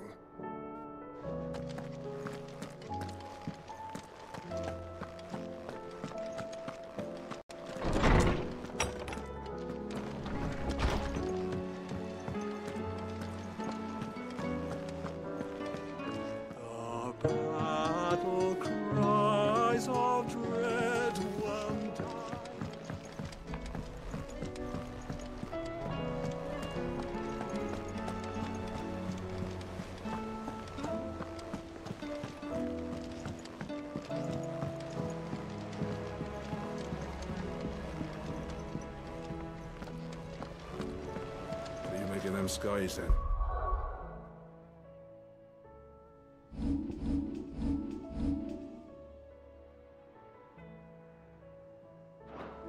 You're alone when it's warm. We should call back this. Otto, how fares the realm? The realm? Oh, she's just fine. As long as you look past the fact storms out mother crystals and her skies are a roiling cesspit. And Gav? He's with your uncle in the Free Cities, helping Mid with her project. Sent an owl their way the moment the winds turned foul. Still waiting on a reply, though. Do you have any good news? Well, that depends on your definition of good. All right, fine. What do you suggest we do? Oh, no, I'm just a messenger. I'll leave the scheming to those more suited to the task. Could be that Lady Vivian and Old Tomes have their own thoughts on the current state of things. Could be that they don't. It certainly can't hurt to ask. I suppose not.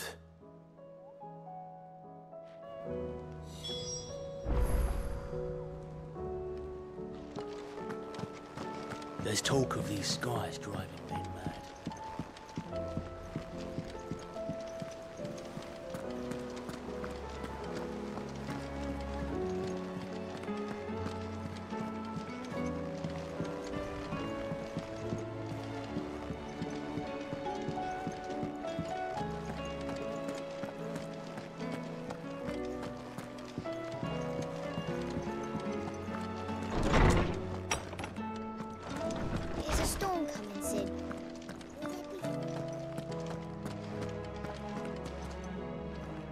Let me guess. You're here about the skies. Is there anything you don't know, Lawsman? It doesn't take a court astrologer to augur the obvious. As for what has disturbed the heavens, that, I believe, is a question the Fallen might be better placed to answer than I. And on the 6th day did the gods tear the sun from the firmament, visiting darkness upon their prideful sons and daughters. But I dare say you remember your childhood lessons on the sins of Zemeckis only too well. You think they're connected? That Ultima was one of the gods responsible? Well, he has certainly exhibited powers that we mortals would associate with the divine. There is nothing divine about him. But he wouldn't be the first god of whom that could be said, now would he? Yet for all the fairy tales that tell of the sins, there is almost nothing in the way of actual historical accounts. Had I the Journal of Moss the Chronicler, I may have been able to tell you more, but alas, I fear all remaining copies have been lost to time. You will forgive me, I hope? Certainly not. Because there is nothing to forgive. Even without this journal, you provided us ample wisdom. And we will always be grateful for it.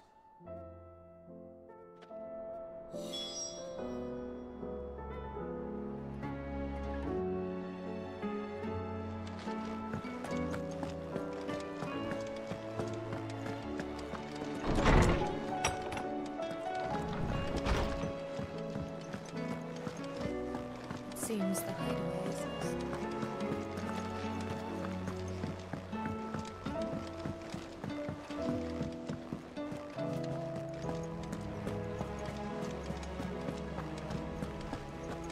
Did you see that? Tell me you saw that.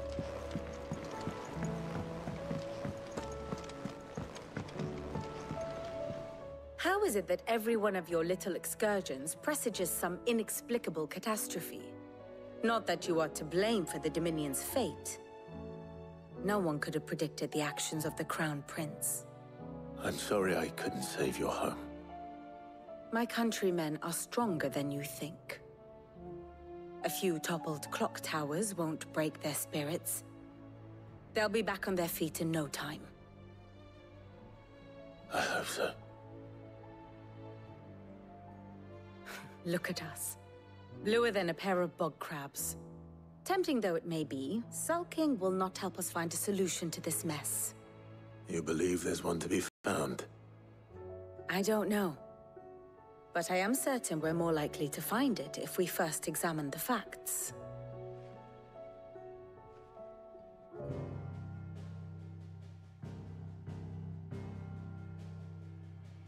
Beneath these darkened skies, fear and confusion reign over Valisthea. Oh, the lands around the fallen mother crystals had already begun to wilt for want of ether. But not like this. Crystals that filled wells and fueled furnaces. Now nothing but pretty shards of rock. And those that hang from the people's necks cast nary a glimmer of light to keep the dark at bay.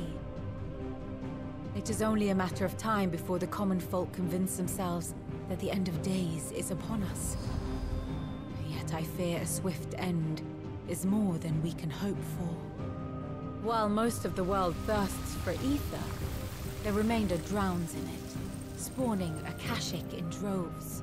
And amidst the hordes of mindless beasts, with magics as like to fail as function, even the strongest nation would falter. Rosaria and the Iron Kingdom teeter on the brink of collapse, while the tragedy in Twinside has all but paralyzed the Holy Empire. Dhalmekia fares little better. Rumor has it the ministers fled the capital after the fall of Drake's Fang, leaving their beloved republic to crumble. Waloed, meanwhile, moves in earnest. The Einherjar has been sighted off Storm. The world, in short, is in chaos. It would seem our civilization was nothing but a castle of sand, to be washed away at the whim of the waves.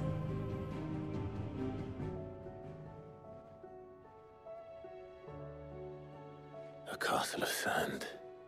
Not my best flourish, but it seemed fitting. The reports I've received are considerably more blunt in their appraisal. Without the protection of their nations, it will fall to the people to defend themselves against those who would take what is theirs. Which is only ever going to end one way. Defending a farmhouse against a band of chocobo thieves is one thing, but pitchforks and palisades will do little to stall an army's advance. Should the King of Waloed deign to invade, there would be none to stop him. None but us. Perhaps Otto will be more inclined to share his thoughts when he hears what the others had to say.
Clive, we have a problem.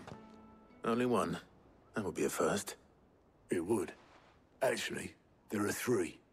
We had as many owls arrive while you were at the shelves. Martha's got Akashic at her gates, and talk of monsters roaming the hills outside of Northreach has put the wind up Isabel and her lot. And don't forget Dalimil. Lubor says the village was raided by bandits. When it rains... It fucking pours. The curse breakers are spread thin, taking stock of the damage in the Dominion. And even if I could get word to all of them, I doubt they'd get here in time to make any real difference. Which means there's only two people who can. Jill and I. Let them know we're on our way.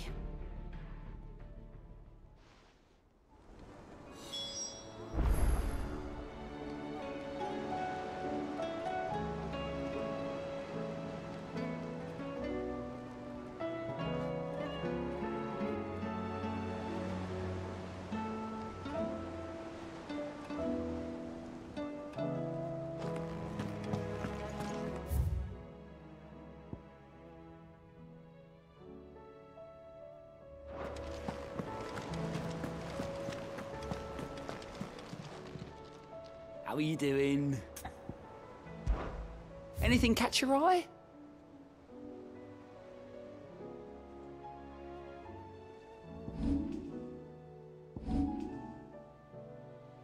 Always something in there.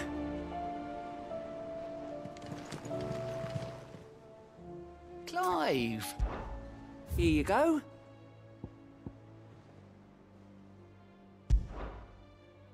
Think you can help?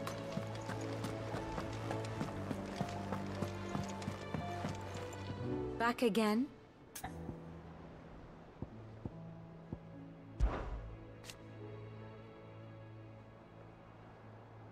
And how could it not?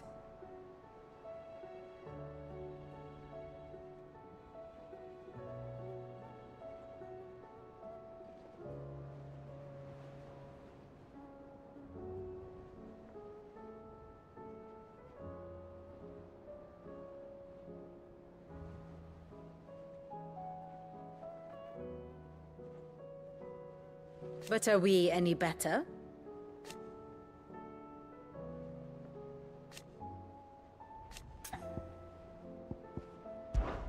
I cannot claim.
Such are the wages.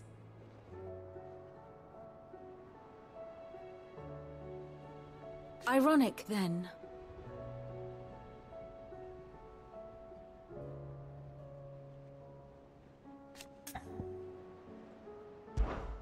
How may I help you today? The state of the realm is ever-changing, Clive.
First we find Isabel.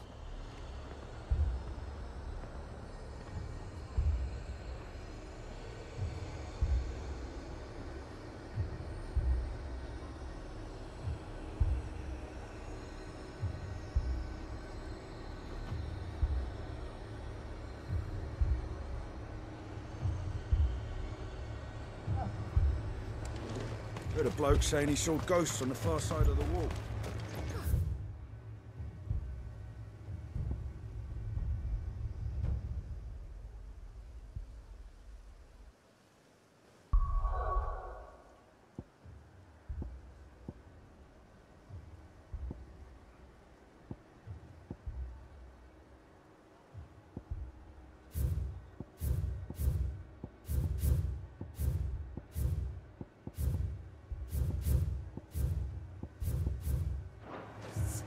Even a wall won't stop them.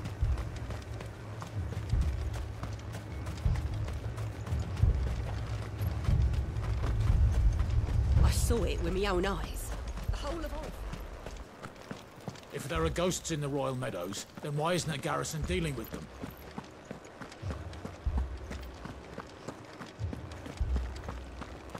Four left for more on the captain's orders.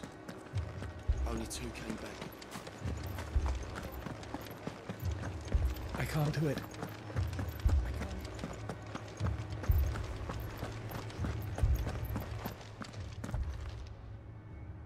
My lord. My lady. We received the dame's message. There have been sightings of strange creatures, I understand. With the blue eyes. Yes. Like a Kashik, but different. They've taken so many. I've lost count. Akashic, but different. Ultima's thralls. And what of your mistress? Is she here? Oh, no. She went to the garrison to ask what they were planning on doing about all this. Then we'll look for her there.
More arrived from the capital this morning.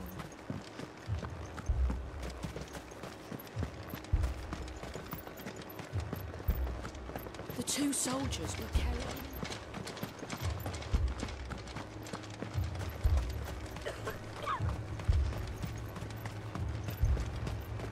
Madame, please!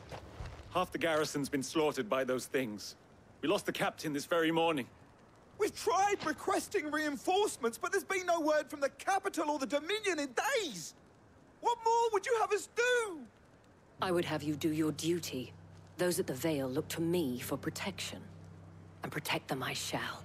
Because they are my charges, and that is my duty. In case you have forgotten, the people of this town are your charges. But more than that, they are your people. Your sisters, your brothers, your lovers. So you have a choice. Lay down your sword and watch as they are slaughtered, or take it up and do what is right.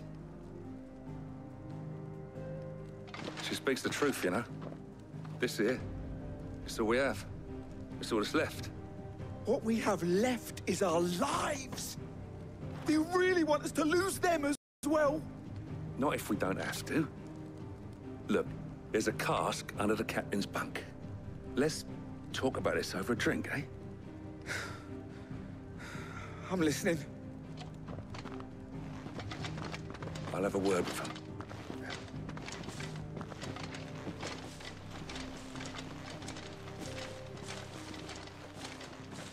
Ah, Clive. I didn't expect help to arrive so quickly. And sought to take matters into my own hands. It was a noble effort, but I thought you might still need some support. How like you to consider my needs. What we need to consider is where the creatures came from. The way the survivors speak of them, one would think they appeared out of thin air. And perhaps they did. It's hard to know what to believe these days. We'll talk to the survivors.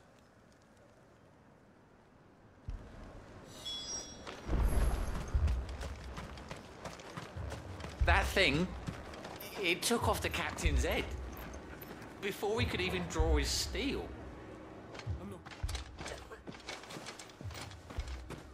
Did you see the creatures that attacked you? Creatures? Yeah, they came out of nowhere.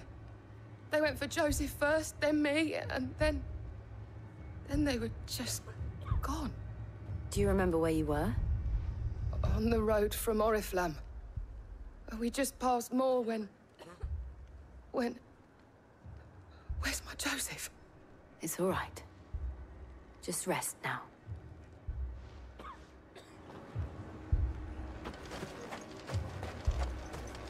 It's all right. My family. They're still in the capital.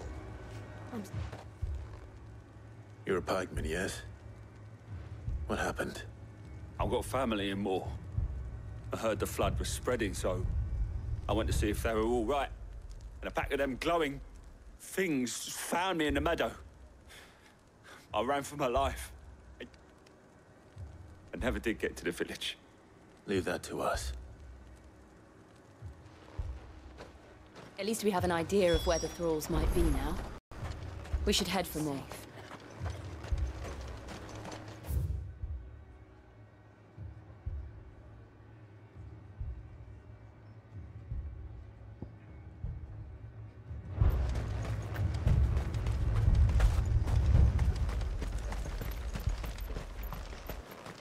I assume you have a plan?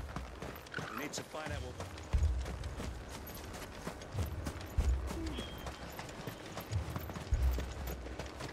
It was all they could do to escape.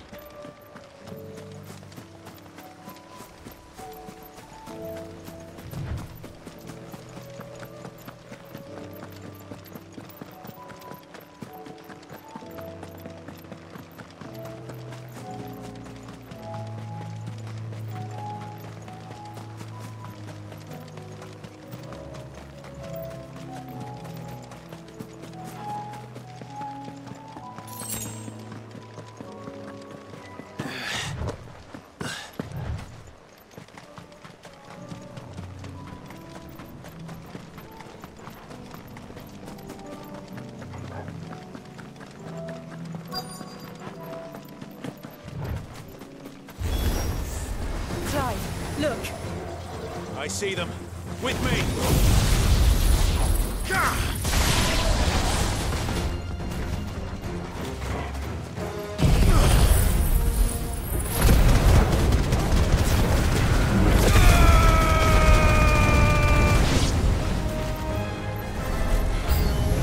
Should I prime? Save your strength.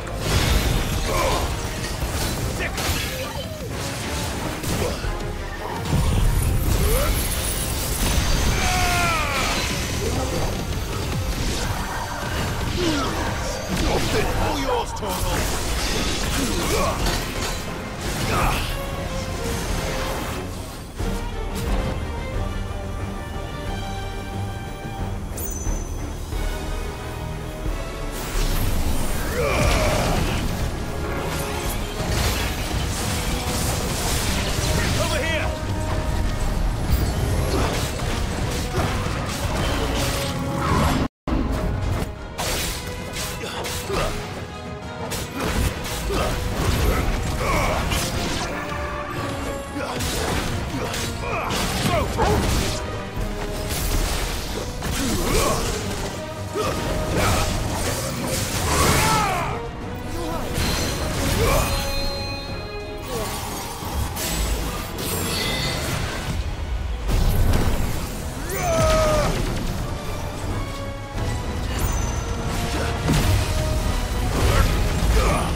Do you think there are more? There are always more. But I'd say we've done what we can for the time being. Then we should let Isabel know.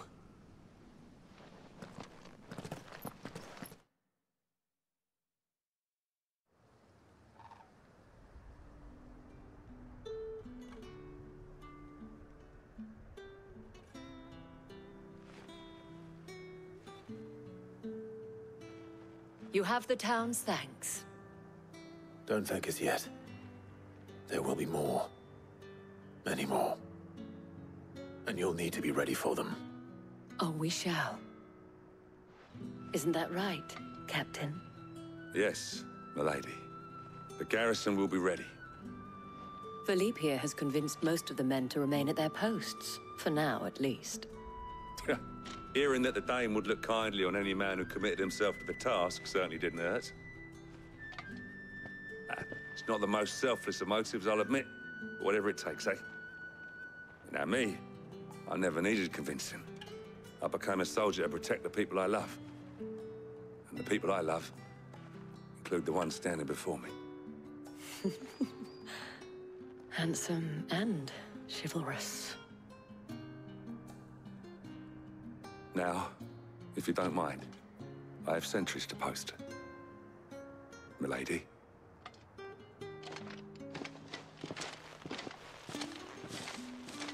Lest you wonder, I'm not foolish enough to believe that this has solved all of my problems.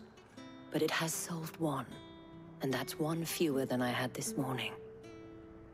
Thank you again, Clive.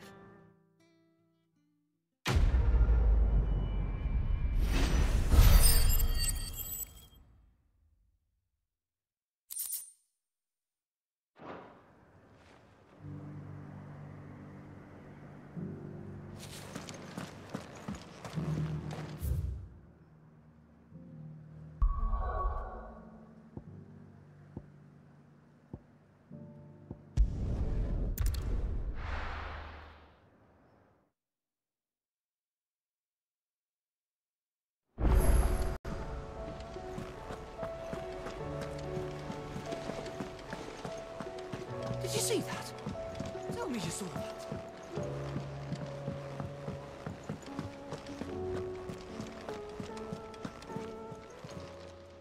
Fancy a look at the list, do you? Here you go.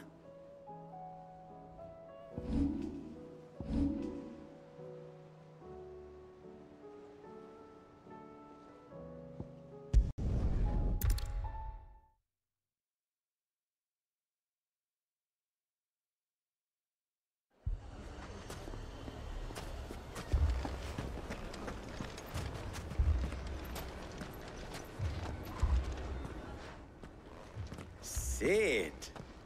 Your new companion appears much more formidable than your uncle. Should I be worried?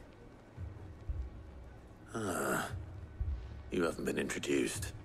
Jill, Clive has told me much about you. All lies, I'm sure. Your Stolas said that Dalamil has a bandit problem. Indeed. Although, you're a little late. They left with our food and guild days ago. Any idea where they went? The desert's a big place. Your guess is as good as mine. But the fact is, I have more immediate concerns. What did you say to me? What did you say? Ah, as if by magic. Let's just say we've yet to reach a consensus about how to solve Dalamil's little problem. And at this rate, it won't be the actions of the bandits which prove to be our undoing. It will be our own. I've tried reasoning with the dissenting parties, but even the Desert Hare has limits. Perhaps we could talk to them. What makes you think they'll listen to us? What makes you think they won't? She makes a fair point, Sid. And you won't have wasted much of your precious time if you fail. They're just across the courtyard.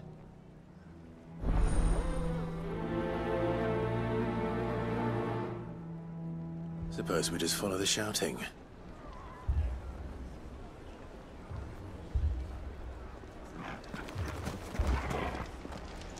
Poor bastard. Couldn't run because of the weight of his load. Still, better a branded than one of us.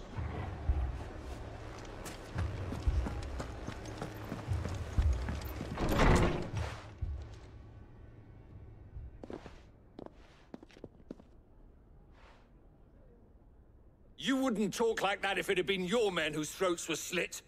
Blood for blood, it's the only way. We hire mercenaries and have them mount the bandits' heads on our walls as a lesson to the rest. And what happens when those mercenaries are slaughtered like your men? Are you going to hire more? We're better off using that coin to buy food and supplies. If we hire mercenaries, the only thing we're buying is the bandits' ire. And you cannot fill empty bellies with that. Do you hear me? But what happens when they come back? Maybe it'll be your throat that's slit.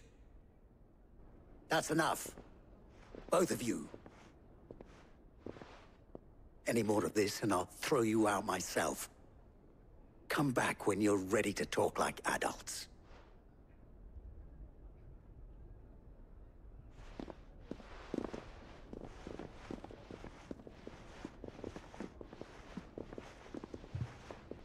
Victor. What's he doing here?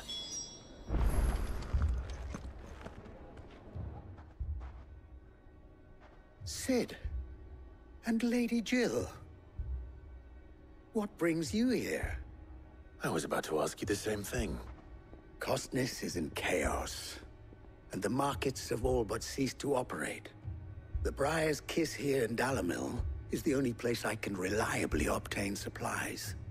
I was here to do just that when Master Lubor told me of his troubles.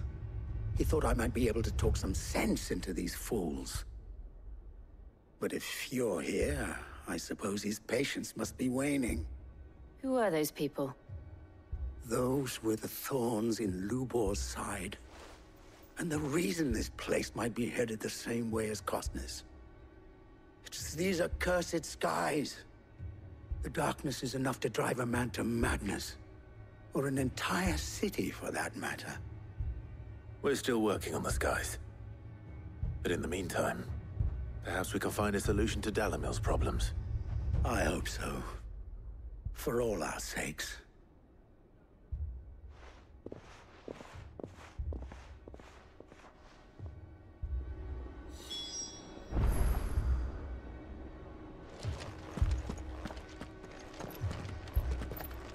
Haven't we had enough fighting? No, I bloody well have.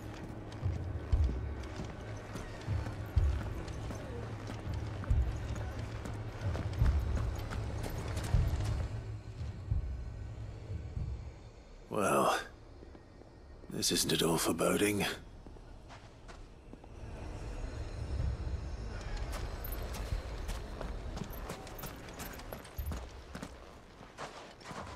So, you see my predicament? What I saw was a room full of people who were angry and afraid. And with good reason by the sound of it. But if left to smolder, that anger and fear could set the entire town alight. My thoughts exactly. What to do? Both sides wish to protect their homes and livelihoods, if only they could agree on how. But as long as they are divided, we are vulnerable. And if there's one thing bandits like, it's an easy target. What would Sid the Outlaw suggest? Well, if it were my namesake, he'd let them choose for themselves, and be on hand to pick up the pieces when it all went wrong. That sounds like a recipe for disaster. A recipe for disaster is precisely what it is. But perhaps that realization would be enough to make them question the ingredients. While it's plain neither Conrad nor Natalie will countenance the other's proposal, it may still be possible to make them doubt their own. Before presenting them with a third option. And that would be? To pool our resources and save the city ourselves. Why fight each other? When all that fear and anger can be directed at the bandits. It appears we have a plan of action. Victor, pay Conrad a visit. See if you can't convince him of his folly. I'll speak with Natalie. As you wish. Your faces are not well known in this town. That may prove useful. Don't worry, Victor and I will do most of the talking. You need only play along. Play along? What he means to say is yes.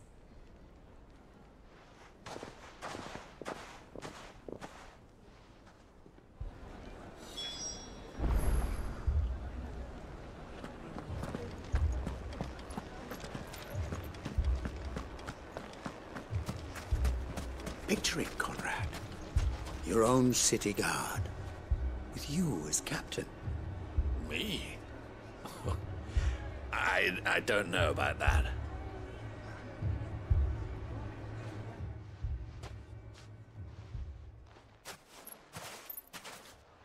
Ah, here she is. The Lady of the Spear herself. Conrad, may I introduce you to Jane, commander of the Red Wings, the oldest mercenary guild in the Free Cities. A pleasure, my lady. The pleasure is all mine. As I told you, I summoned the commander here from Canver to inquire about a contract. Victor says you told him no. That there aren't any men left to hire. Is that true? True as the crystals cracked. Nobles came and claimed every last one worth his salt. And not just from us Red Wings. You know of the 7 high houses. There must be 2 swords assigned each one. Granted, we have a few boys left. If it's boys you're looking for. Well, Conrad, are you saying that Dalamil's finest cannot defend this town better than a gaggle of unblooded striplings?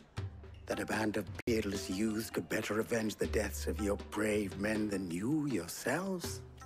Absolutely not. We'll show those bastards who they're dealing with.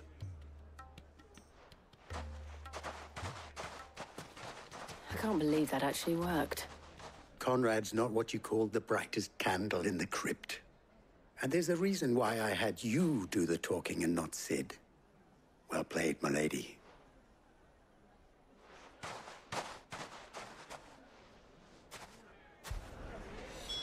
Then let us band together and show these brutes that Dalimil is not to be trifled with.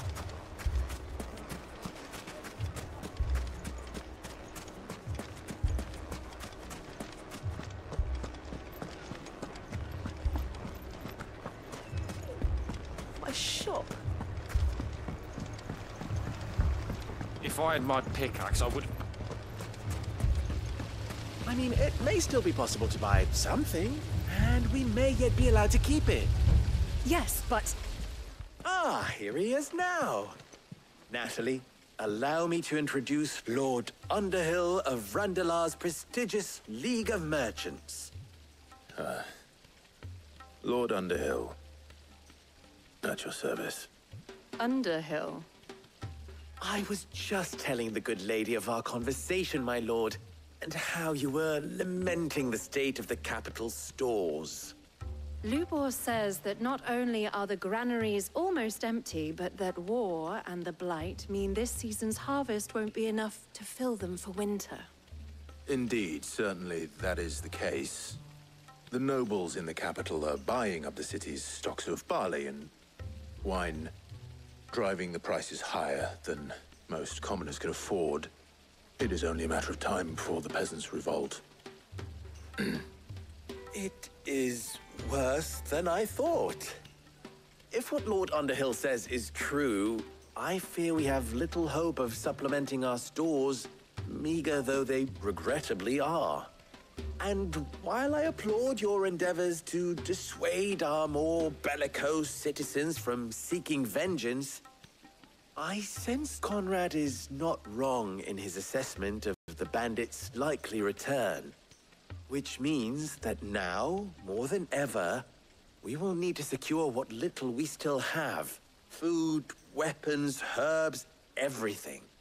If our humble town is to endure not only this hardship, but those that are certain to follow, we must stand united. All right. If it will help to protect my home, I'll do it. But you needn't have gone through this charade.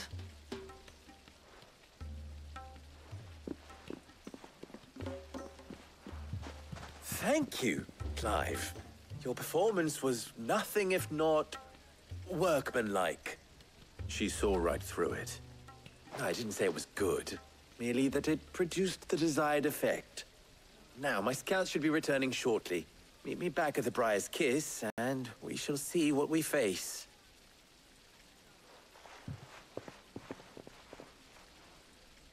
I'm not convinced our roles in this ruse were entirely necessary. I don't know. Conrad seemed quite taken with you. To do what little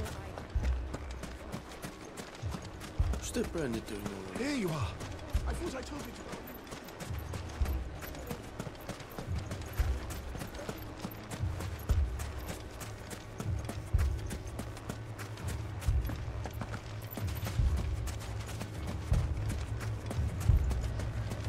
Damn it all!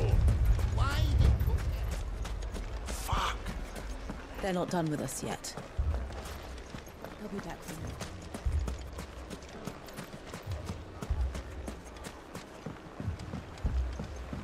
Mummy, I'm scared. Oh, I'm ruined. Good news, Sid. Both Conrad and Natalie have somewhat gracefully accepted their new roles. With time, they may even learn to. Time no longer appears to be the luxury it was before lunch. I take it your scouts found the bandits. Technically, it would be the bandits who found my scouts. It appears they march for Dalimil as we speak. All of them. You're not serious. They don't just want food, they want the whole damn town.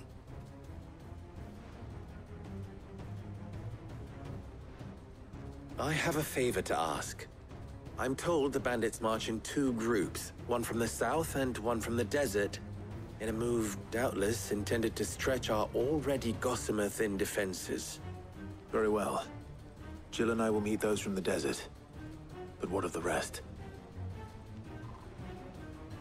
The rest, my friend, the city shall fight. together. Mistakes, I concede, are high.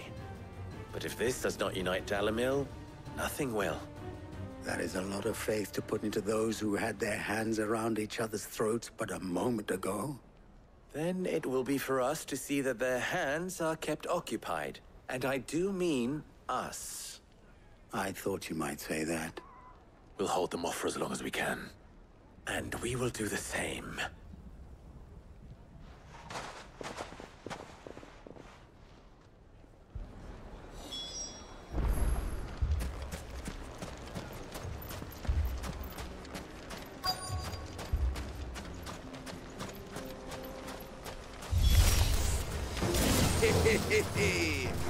The women folk have come to welcome us. I'll take that one. It's all yours.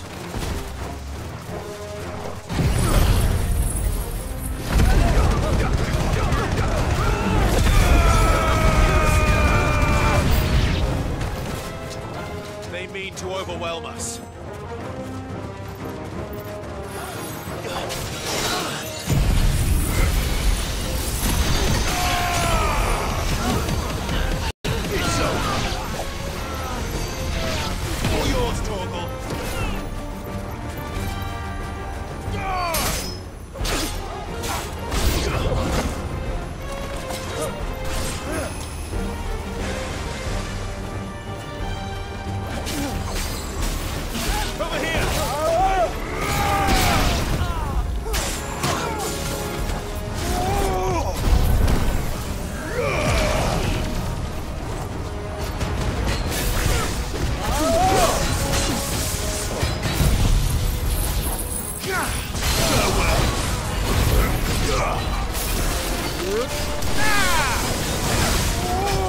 Nice try.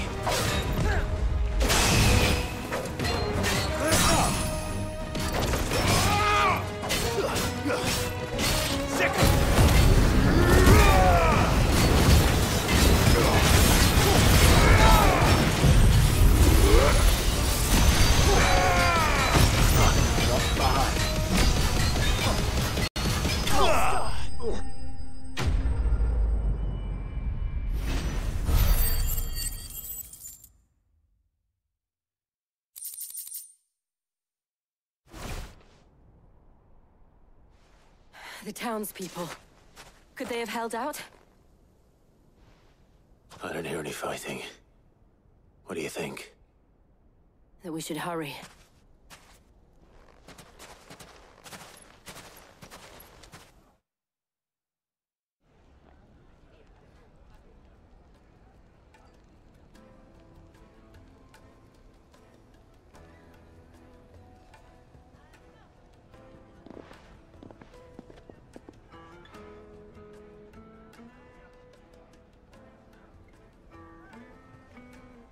Natalie, I owe you an apology. You did well out there. The inn would have been lost had you not held the line. Without you, there would have been no line to hold. You saved us, Conrad. You saved Dalimil. We all saved Dalimil.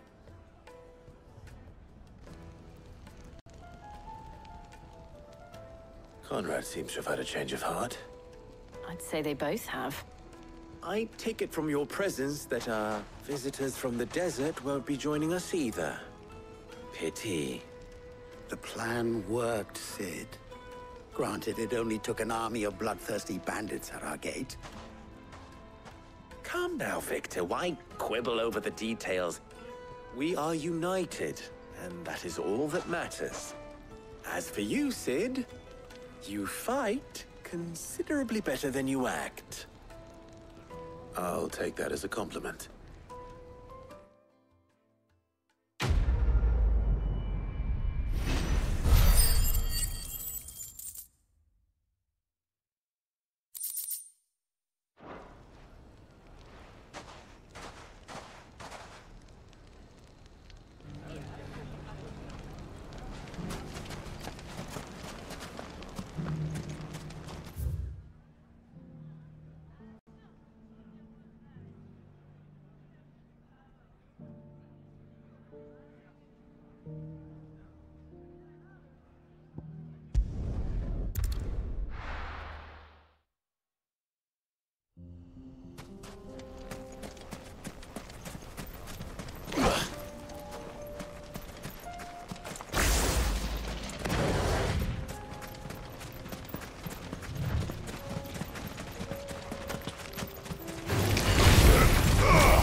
finished.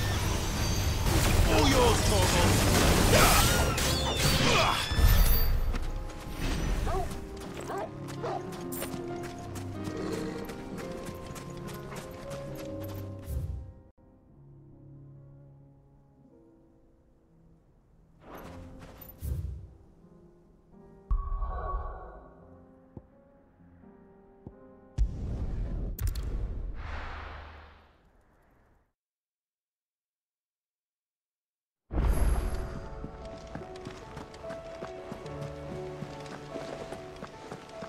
Did you see that?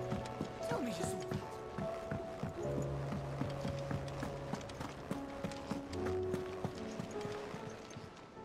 How may I help you today, Clive? Your benefactors are a generous lot. Here you are. Come again. I may have more for... Oh, yeah.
Not alone.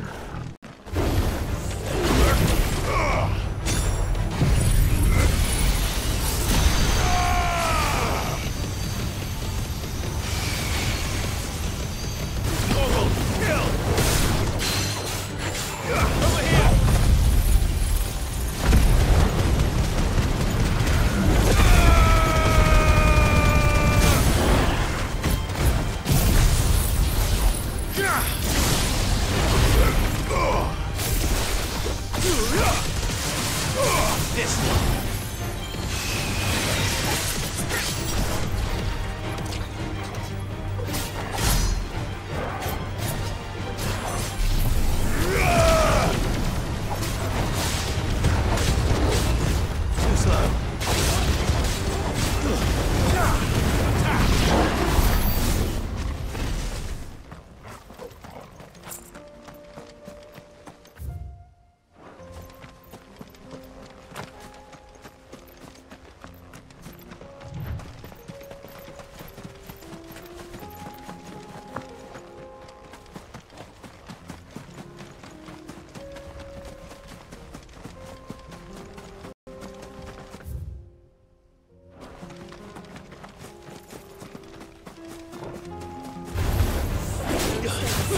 get him! That's another!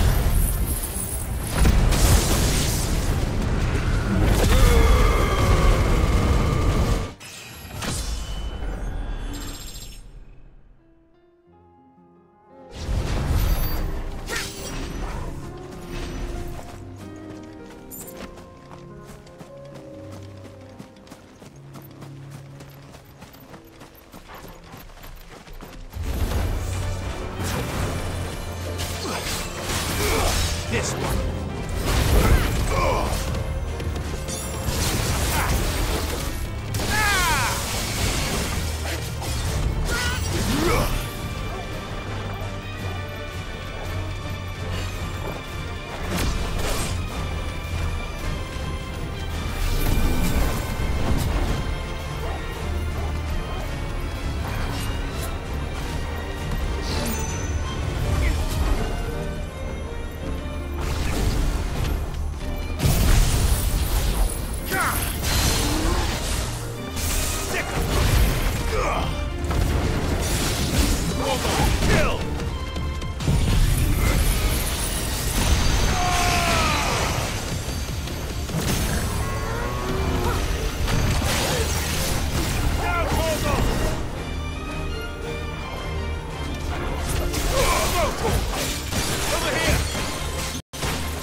Forsaken soul, eh? Only those who have nothing on earth. So empty your pockets. I needed that.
This one.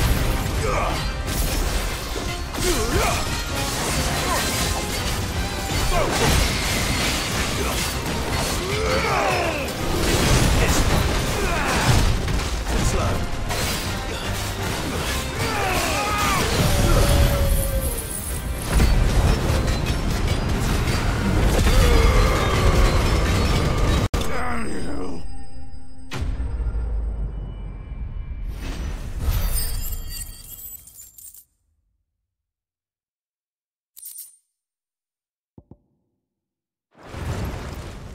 A deserter turned outlaw. We were more similar than he knew.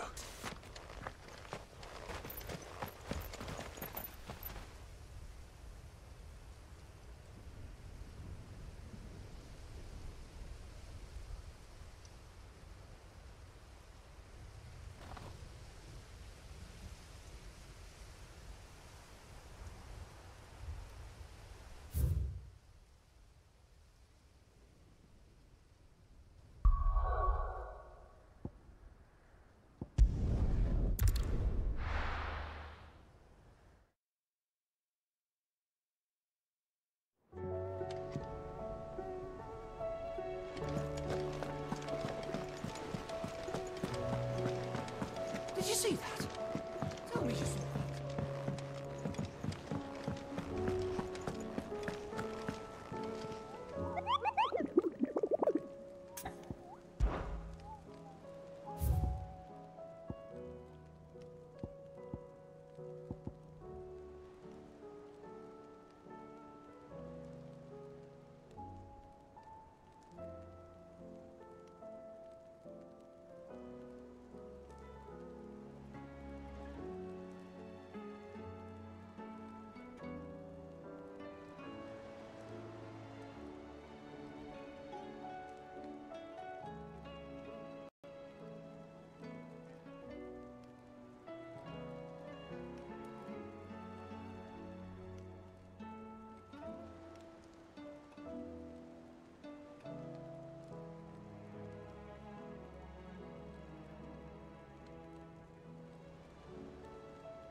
Get him! Get him!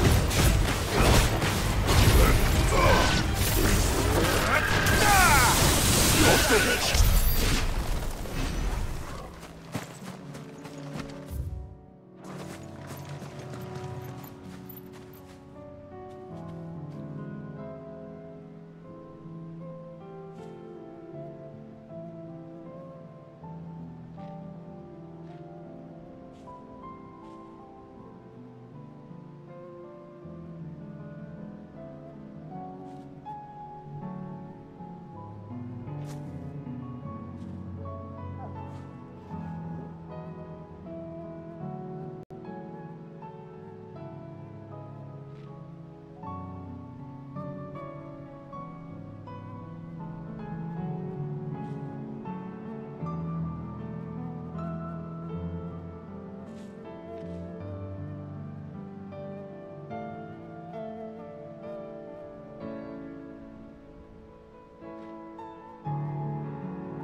No more vengeance. No more war.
company.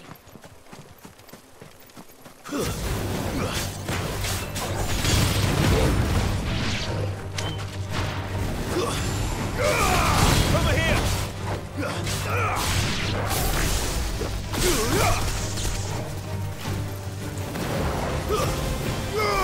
This one, it's so good.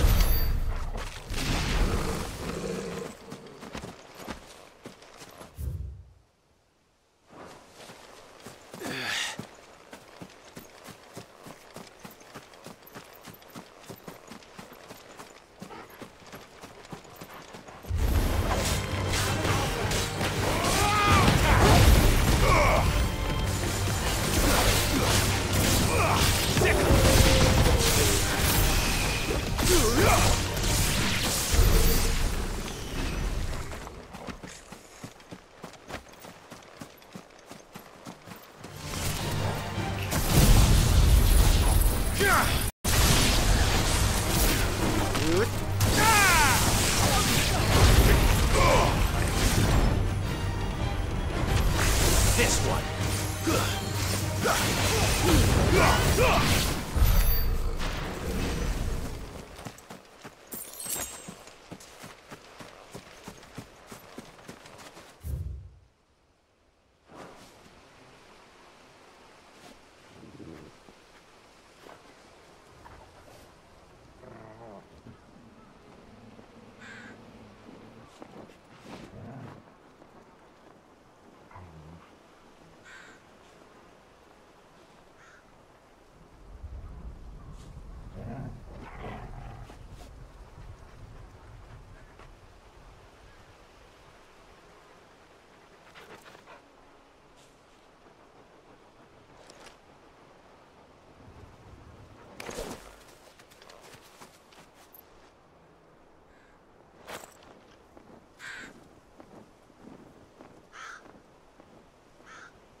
Seems this one has a little more life left in it.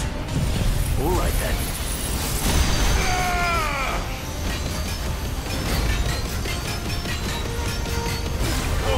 Kill!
back to sleep with you.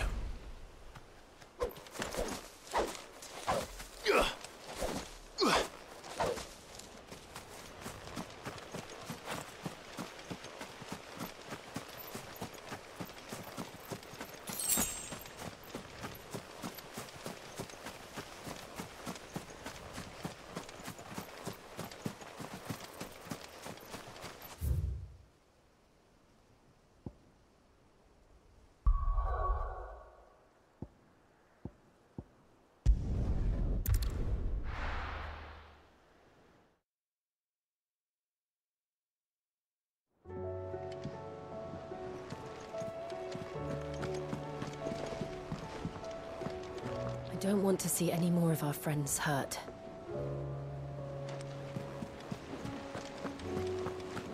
Did you see that? Tell me you saw that.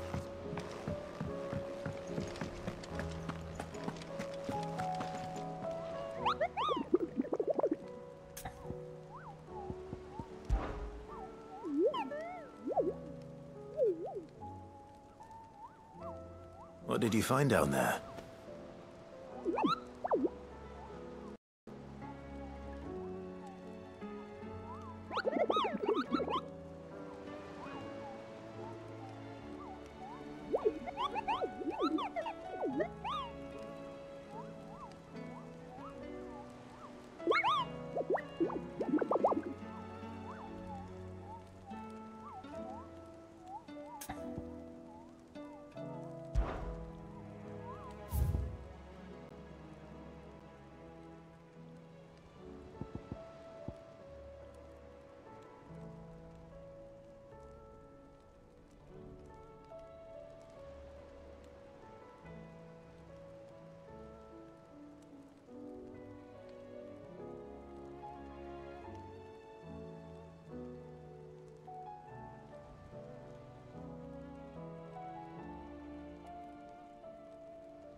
Did you see the pair that got hauled into time?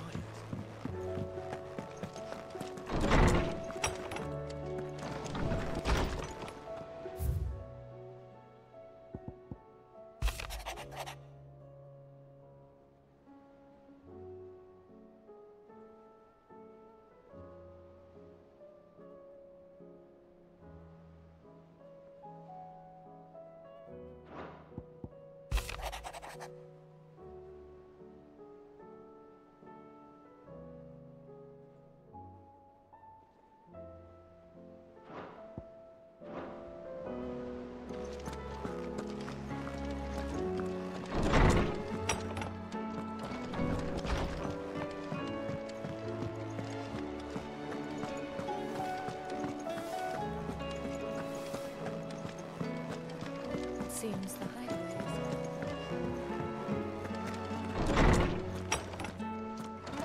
Is a storm coming soon? Good morrow to you, my friend. I have a few new notes that might interest you.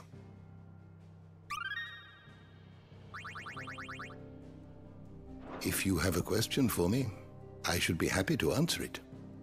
You are always welcome, Clive.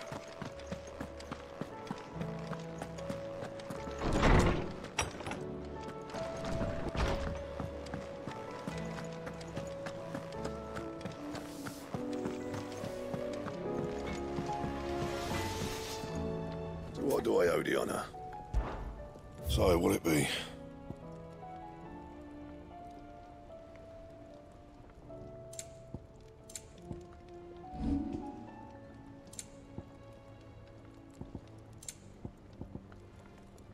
Anything else?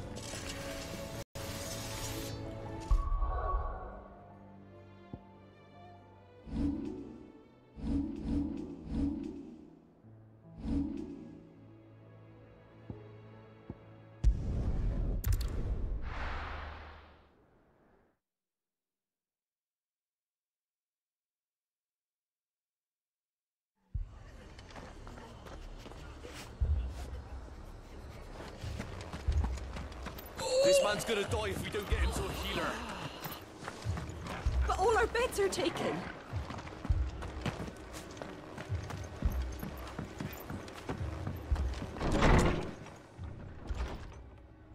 Martha, it's good to see you. And you, Clive. Jill? Otto said you'd been attacked by a Kashik. What exactly happened here? Those skies are what happened. Not long after they fell dark, we had our first visit. There were hundreds of them. Tried to storm the hill. Only a handful made it up here, but that was more than enough. The rest are still down there now. And while we have a few willing fighters holding them back, they're sorely outnumbered. What do you think, Clive? That we join the fight? I thought you'd never offer. Now, where I need you is the Fallen Gate. That's where the fighting is fiercest. Let the men know you've come to help. Something tells me they'll be pleased to see you. We're on our way.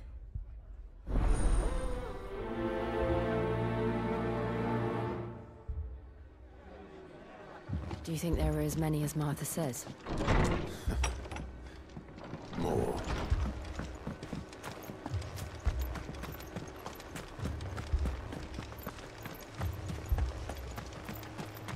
You don't think they've abandoned us, do you?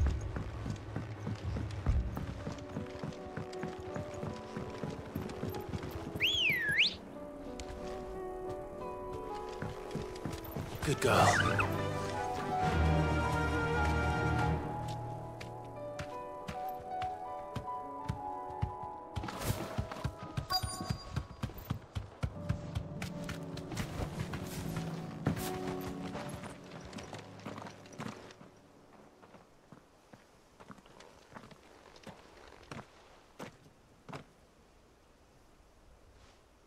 Clive, wounded. We deal with the Akashic first.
These men don't have the look of hired swords.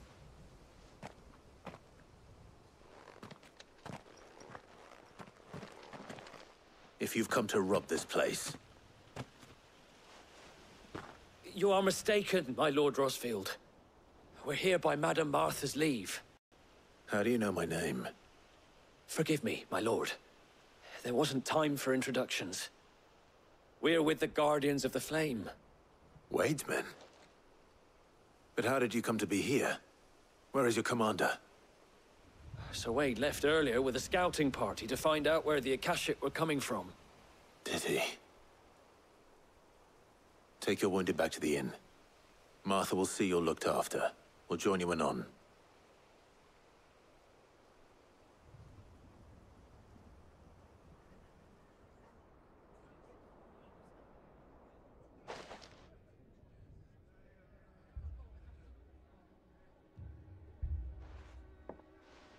And to think you took them for thieves. A fine reward for holding off the horde, that is.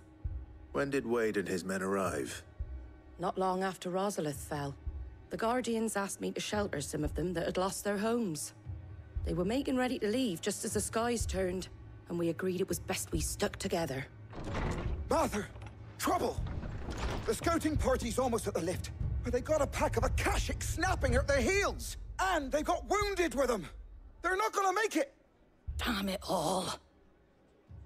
We'll worry about them, Martha. You look after everyone here. If any can still fight, send them to the lift. I will. You two be safe now.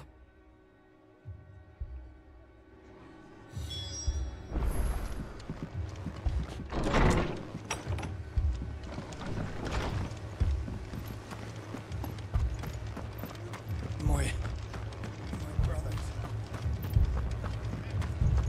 Mad dogs.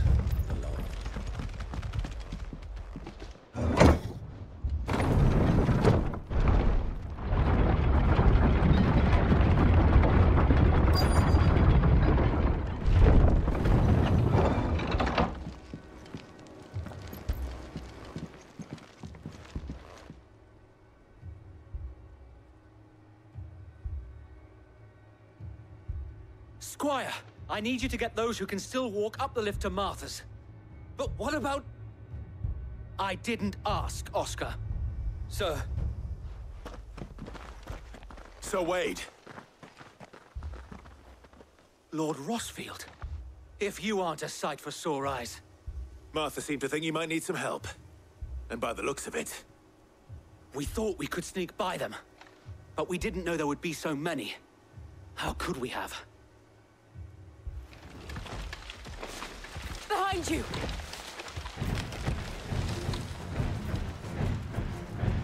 Damn it! We need to get the injured to safety.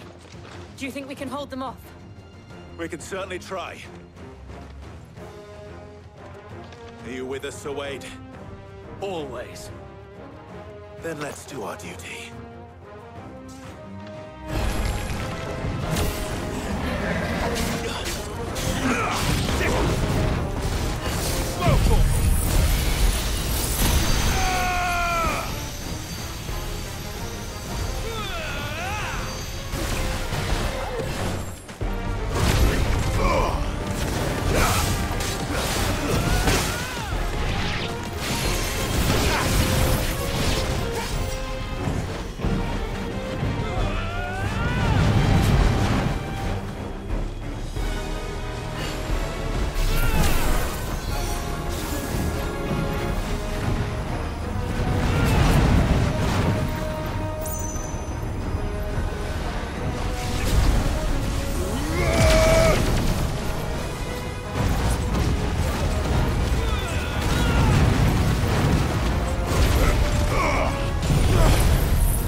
Is anyone hurt?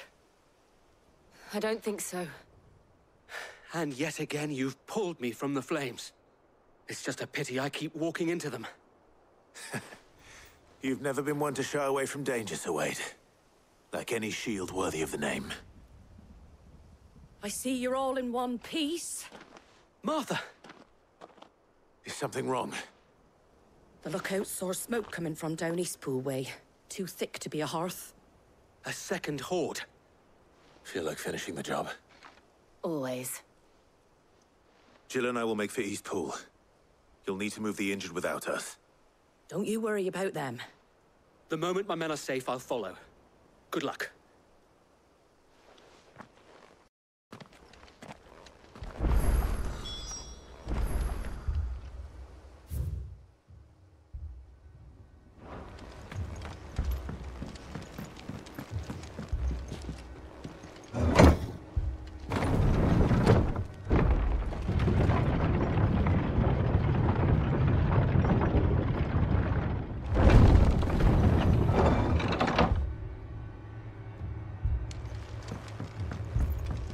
Mad dogs.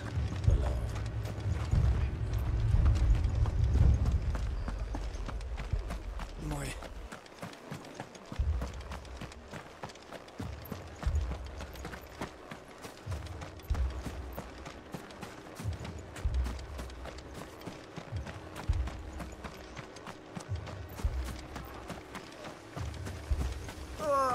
Just patch me up.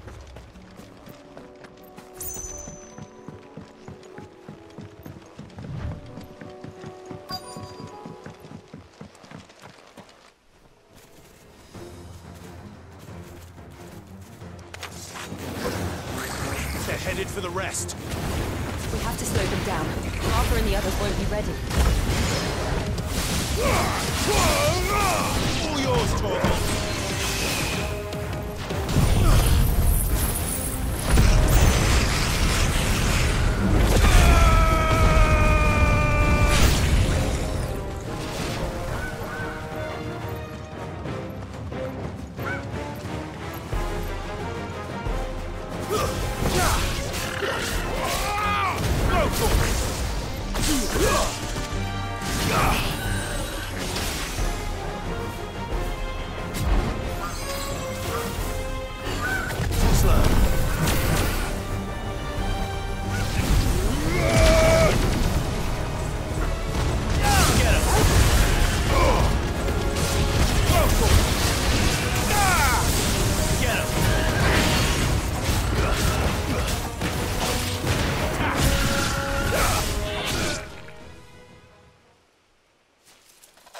Something's coming. Apologies, my lord. Did I miss anything? Only the first round, Sir Wade. Shall we?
Do you see any more?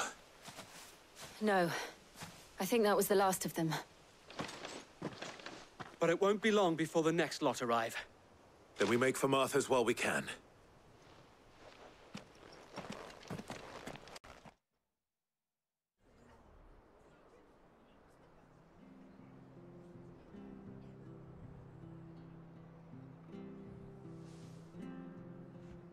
What did you find out there? The same as Sir Wade.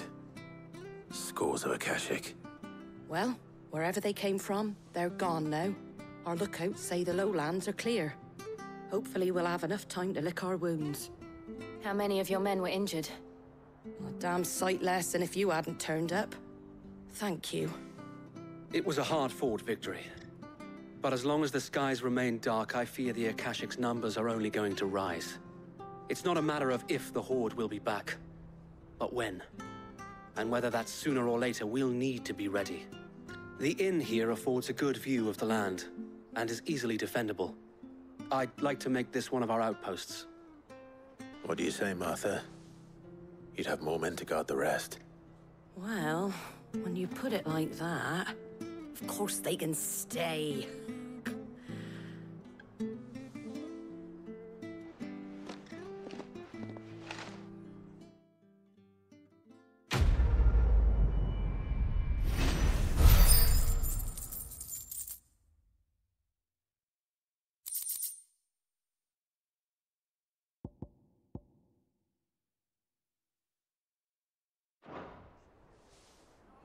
My lord, there's someone I'd like you to meet.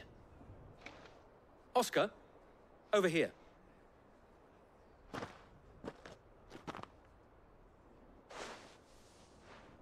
It is an honor to make your acquaintance, Lord Rosfield. I am Oscar. Oscar of House Murdoch. Murdoch? I wasn't aware the Lord Commander had children. Oh, he didn't.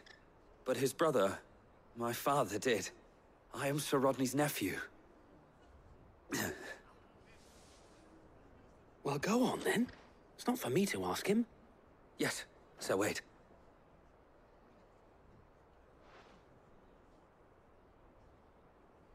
If it please you, my Lord Marquis, might you take me as your squire? I would learn the duties of a shield from the finest. I'm sorry to disappoint you, Oscar, but I am a shield no longer.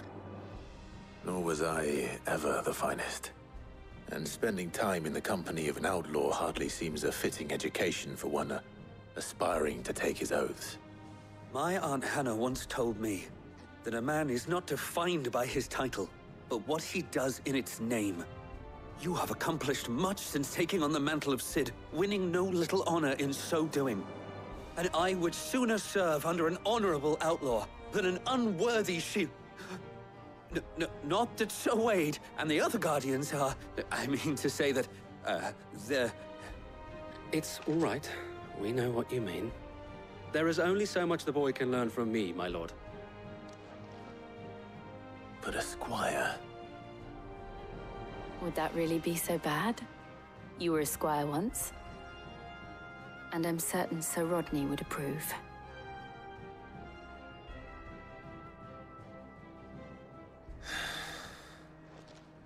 Know that I'll show you as much leniency as your uncle showed me. I would not have it any other way. Our friends seem to have things under control. For now, at least. Let's go and put Otto's mind at rest.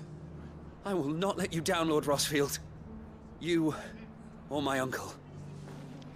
We shall be staying here for the time being, and not just for the ale. I'll have one of my men escort Oscar to Benimir once he's said his farewells.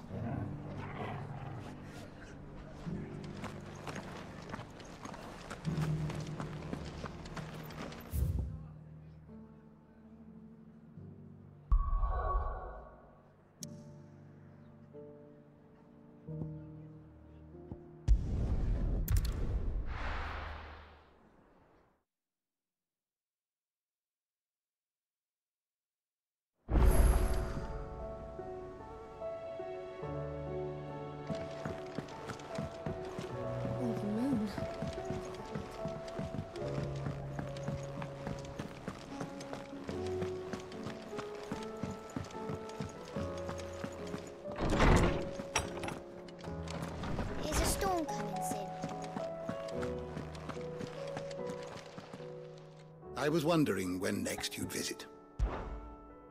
I have a few new notes that might interest you.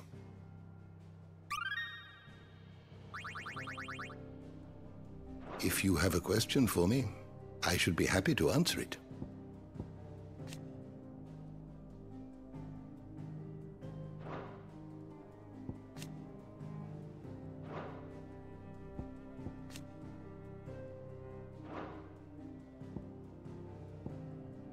Did you learn everything you needed?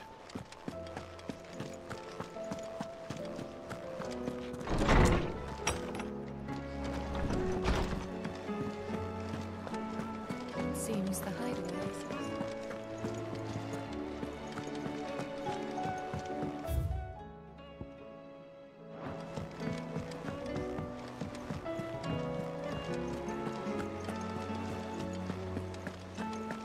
Did you see that?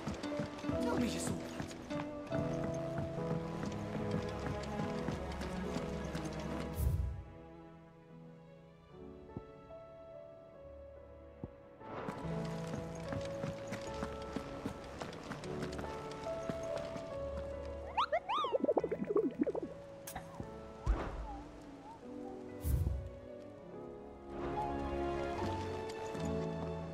Was wondering when you turn up. Had owls from all our friends thanking you for your timely intervention. How is it you always manage to arrive at just the right moment? Luck, I suppose. Any word on the rest of the realm?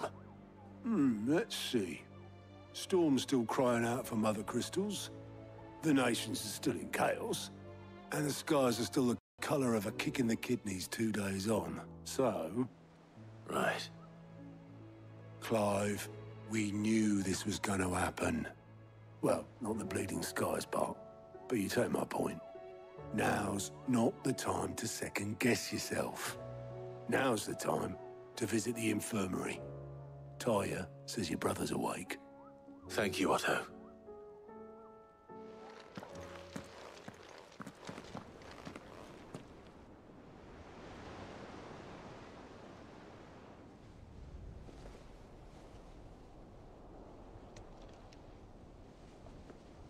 So it was not Sylvester, but Olivier who served as Ultima's puppet.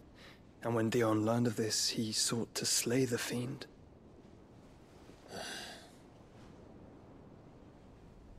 Only for his father to take the spear that would have freed him. Enough to drive a man to madness. Small wonder he hasn't stirred. I would be afraid to wake.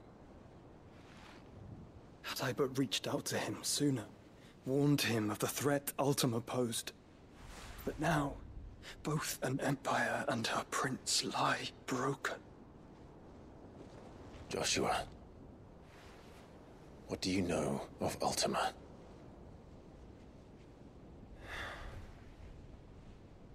Very little, I'm afraid. Despite my best efforts.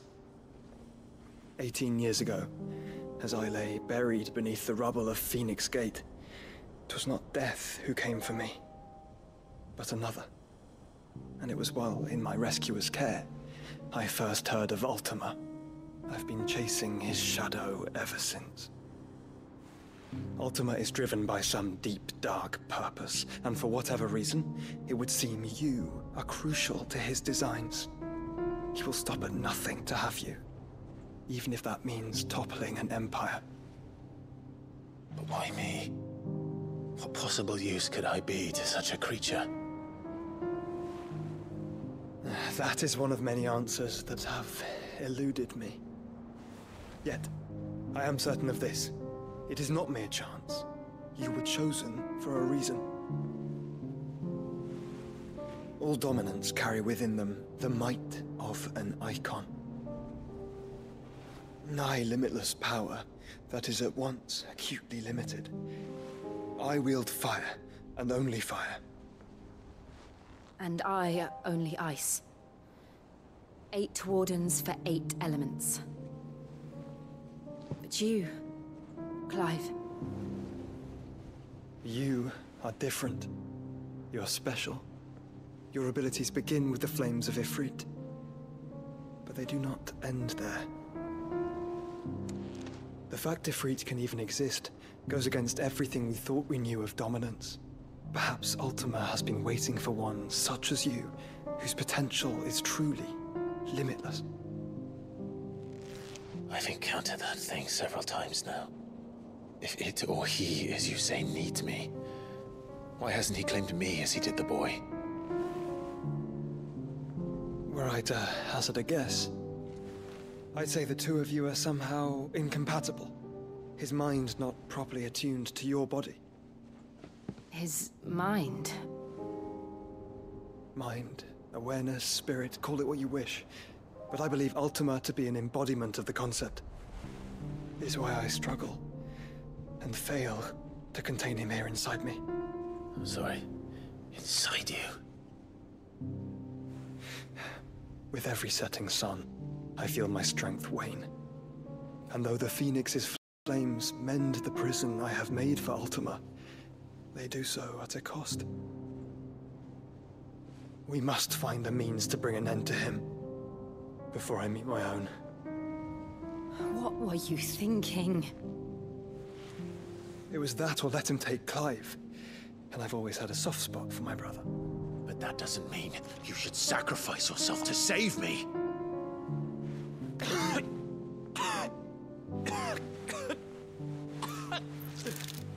Joshua! Clive! It's Gav! There's an army of Akashic at the gates of Canver.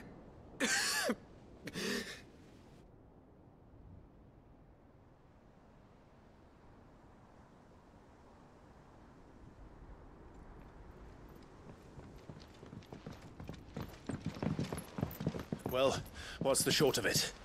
I thought Tyre told you. The capital of the Free Cities is under siege by an army of monstrosities. The city guard are doing their best to stem the tide, but numbers ain't on their side. What of Lord Byron and Mid? Were they able to escape? No, but they're all right for now. They're hiding with Gav at midship. We have to get them out of there. And we shall. Otto, prepare a Stolas. Tell Gav to stay exactly where he is. Understood. Vivian, what's the swiftest route to the Free Cities? That sounds like a question for the map. Look here. This road, through Tabor, should provide the least trouble. Good. What a coincidence. Tabor is exactly where I'm bound. Joshua, bed is where you should be bound. You don't think I told him the exact same thing? Were Tyre not such a talented healer, I would surely have been inclined to agree. But, thanks to her ministrations, I feel I may safely rejoin my attendant, who was to wait for me in Tabor if we became separated. All right, we travel together. Clive! If he stays close to me, he'll be fine. Thank you, brother. I'll look after him.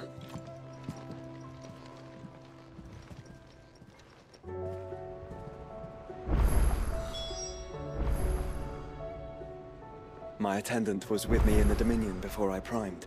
She would have watched the battle unfold and witnessed its outcome. I trust you'll be waiting for me in Tabor, where I can finally introduce you. Tyre's right. Your brother is in no condition to travel. That's all I'll say on the matter. It's Mid, Gav, and your uncle we should be thinking about now. What will it be today? What is it that you wish to learn? Study it well, Clive. Very good. You know how I feel about this, but your brother's stubbornness knows no bounds. I'm starting to think it runs in the family.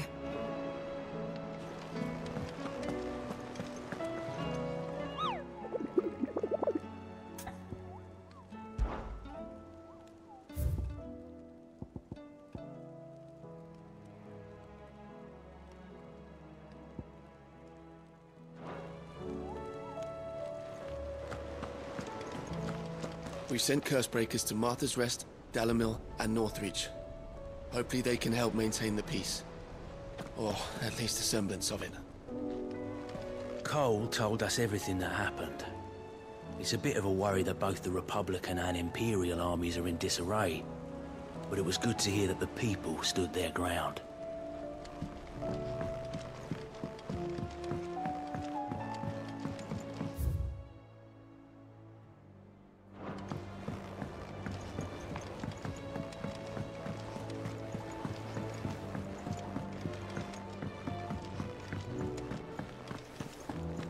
Seems the hideaways. Blasted book!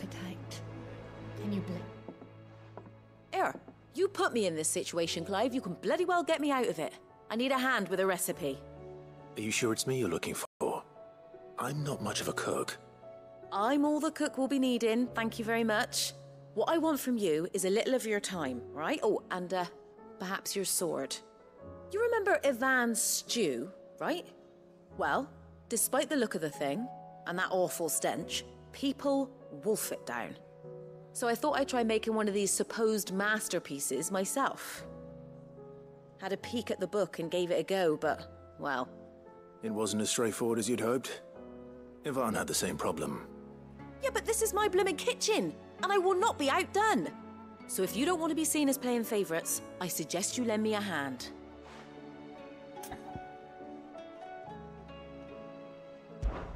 I've never been one to play favorites, Molly.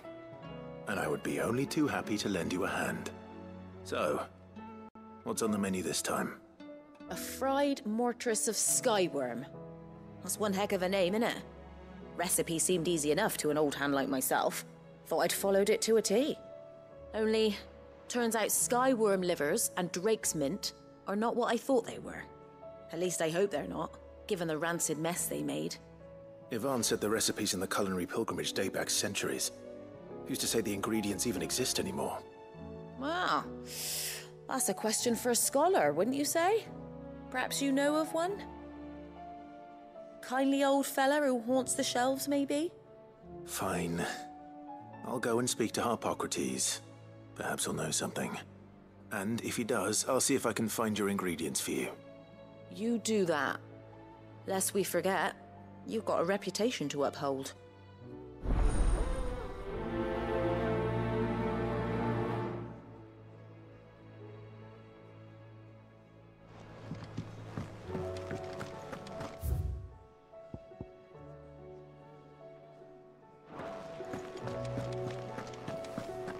Did you see the pair that got hauled into time?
Rutherford. Wasn't that the name of my uncle's manservant? Why would he be at Martha's Rest?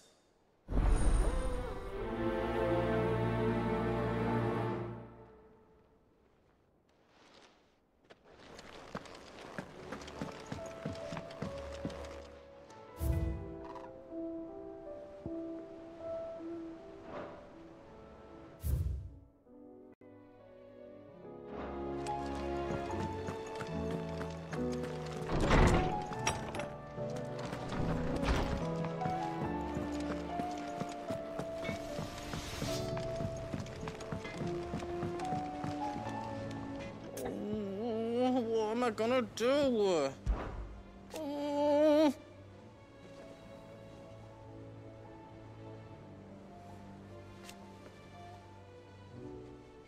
But no more.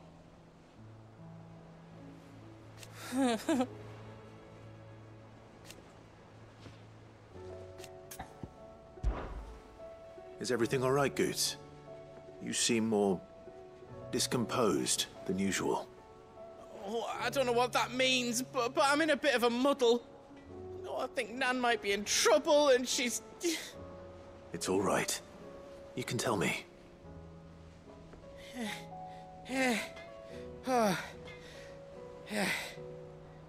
There was a trader came by. One of our usuals, like. Said he'd heard some rotten rumours about her down Dallymill Way. Folk are saying she's been selling to bandits and cutthroats and that. I mean, she's fond of a chance to make a coin or two, aye, but she'd never do business with baddies. Especially not the kind who go hurting people who haven't done out. I wanted to ask her about it myself, but I'm scared she'll give us a tongue lashing. She'd never give your tongue a lashing, though, would she? Don't worry. I'll speak to her. Oh, thanks, Clive. You'll let me know what she says, won't you? Of course. I'm sure it's all just a misunderstanding.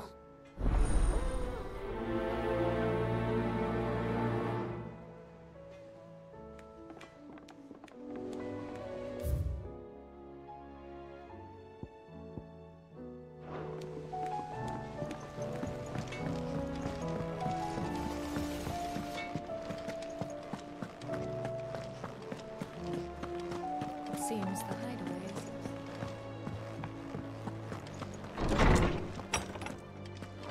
is... Is a storm coming, Sid? Will there be... Sid, perhaps you can help me solve a mystery. I can certainly try. Who's gone missing this time? It's not who, but what. Mid's scales, the ones she made for her workshop. I borrowed them to teach the little ones about weight, and shortly after the lesson, well, they vanished. My first thought was that they'd taken them off somewhere to play, but when I asked, they swore they had nothing to do with their having disappeared. Which almost certainly means they had everything to do with it. Perhaps a visit from Sid will jog their memories. I think it just might. Thank you. I don't like to imagine that my pupils would lie to me. But if they have, I'll have no choice but to discipline them accordingly. They were in the atrium when I last saw them. As always.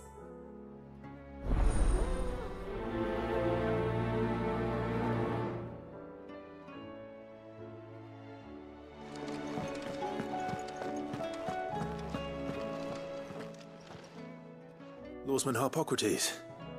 I've come to pick your brain if you don't mind. It's about the book you lent Ivan. Ah, Valisthea, A Culinary Pilgrimage, a classic. One of my favorites, in fact. The young man did a wonderful job with the Chance's stew.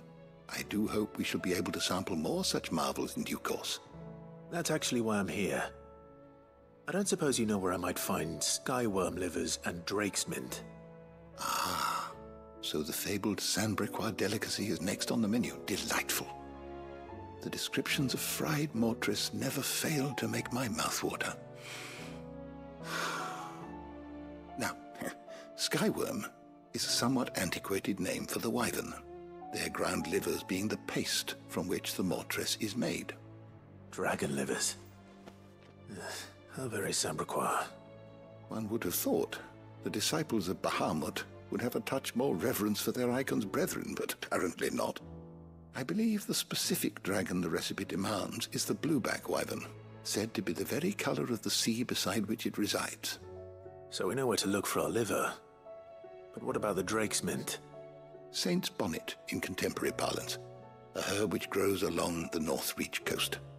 I gather that one can locate the cheerful yellow flowers by their heady scent alone, so I'm sure you'll have no trouble finding them.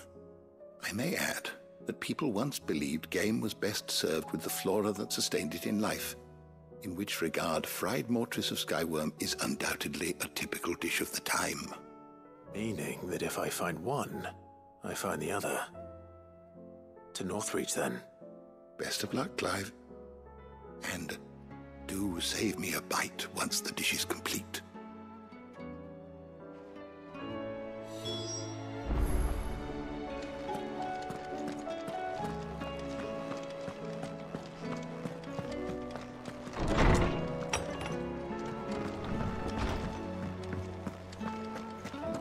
Seems the hideaway's lost its...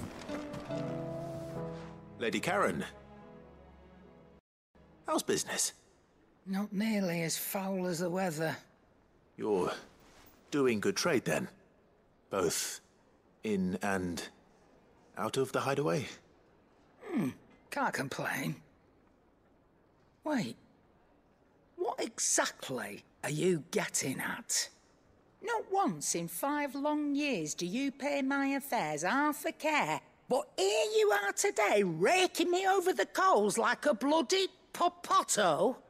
Just asking. Out of interest. All right. I'm here because I was told that certain rumors have been circulating. About you selling weapons to brigands. Oh, are ya? And who was it who knows me so well as to tell tales of my evil exploits? I didn't exactly hear firsthand. All I know is that someone in Dalimil has been spreading word to that effect. And what? You believe it? You think I'm profiting off the blood of innocents, do you? Look, I've done things I'm not proud of. Might be there were a time when I turned a blind eye to the wretchedness of the world so I could line my pocket. But that woman is no more. And you'd know that if you'd ever paid the slightest bit of notice. You're right, Lady Karen. I apologize. It was wrong of me to doubt you. No, it was. Now, I reckon you've got better things to do than pointing your do-gooding finger at a poor old woman. Of course. Good day.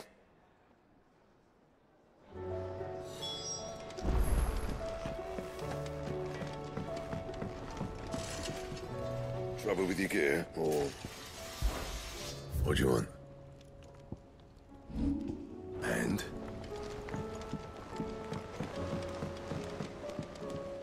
I spoke with Lady Karen. What did she say? That the rumors were unfounded, and that I was a fool for thinking they might hold any truth, along with some other things that made her feelings clear. And while it sounds like she may have done things she regretted in her past, she says those days are behind her.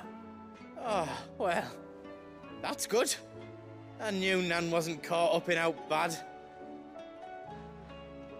But why would people say she was? What did she ever do to them? It's not right. No, it's not. But people do things for all sorts of reasons. Perhaps we'll never know. Well, I'm going to find out. That trader, he said they were all talking about her in Dalimil. So that's where I'm going. I'll find someone who'll tell me, you'll see. Are you sure that's wise? Whoever's spreading these rumors means Karen ill. Oh, right. But that's why you'll be coming with me, isn't it, Clive? I suppose it is.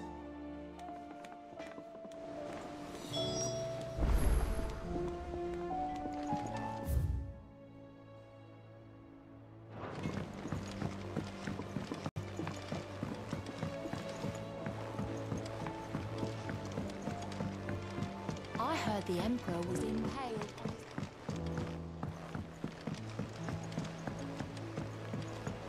We're all gonna die! You hear me? What do you reckon we should do? I say we should just...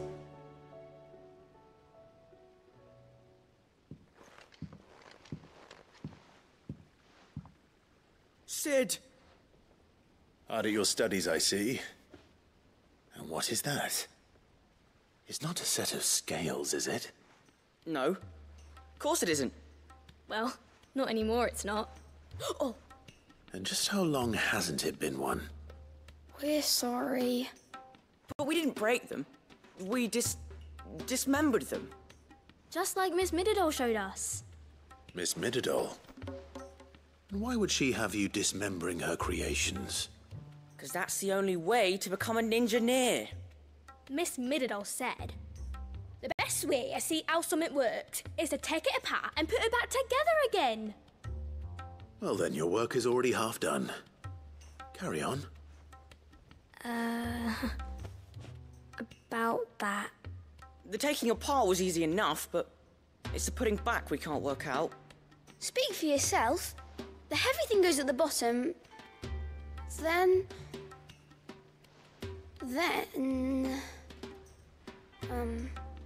You three need to learn to take responsibility for your actions.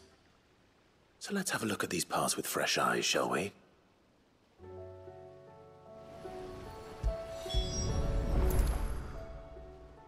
All right. Everything here was once part of Miss Middledor's scales. Every piece has its own role to play, and each is just as important as the others. If even one of them is missing, the scales won't work. So let's think about what those roles might be. You already know one of the pieces. The body. Its role is to support everything else. But what of the others?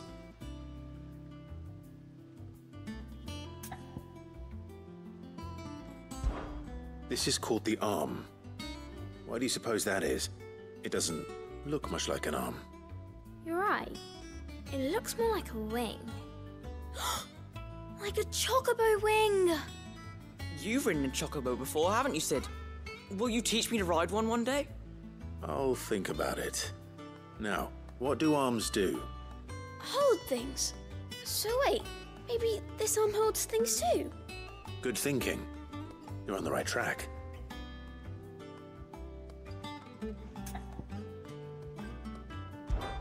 These round parts are called the pans. You all know what a pan is, don't you? I do. Molly uses them in the kitchens to fry bangers. But these aren't for frying bangers, you idiot. They're for weighing stuff. But what if I wanted to weigh Goots? I don't think he'd fit on that little thing. Probably not. What are the chains for? Holding the pans up? Well spotted. Which means something must hold the chains up in turn.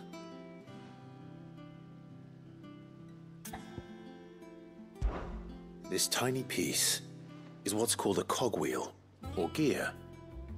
Have you ever seen one before? I have. Miss Middledore's dungeon is full of them. Most are on the floor. She puts them in all her inventions. They spin round and round and round and round and... That's right. They're very useful when you want to make things move. Do you remember if there was anything on the scales that moved? I remember the arm moved when I tried weighing an apple. And then somebody ate it. Not my fault. You shouldn't have tried weighing it before lunch. We know what part's supposed to move and how it's supposed to move. So, let's put the pieces together first, see what doesn't move, and then stick the cogwheel to that. Not a bad idea. You see? It's not so difficult. So, now that we've taken stock of the parts and learned what they do, what do you think? I think we've got it. Then here's what we'll do. You tell me what goes where, and I'll put the scales together. Well, obviously you need to start with the body. All the other pieces fit onto it, don't they? And the arms go on the body, just like real arms. Or wings, if you're a chocobo. And then the arms hold the pans by the chains. Very good. Let's see if that works. Ah, all finished.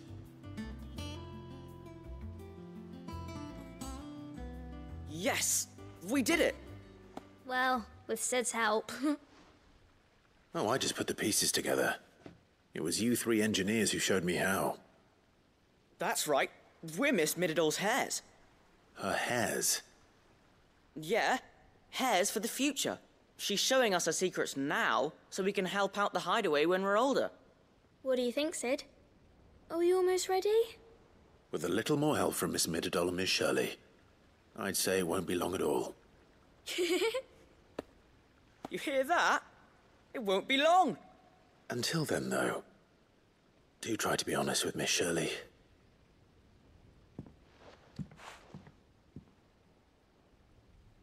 Hey, look! We never used the cogwheel. You don't think Sid forgot about it, do you?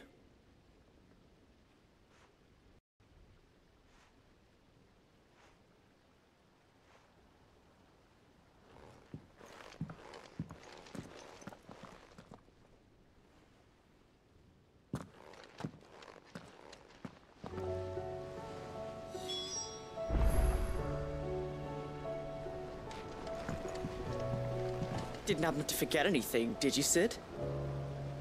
Didn't happen to forget anything, did you, Sid?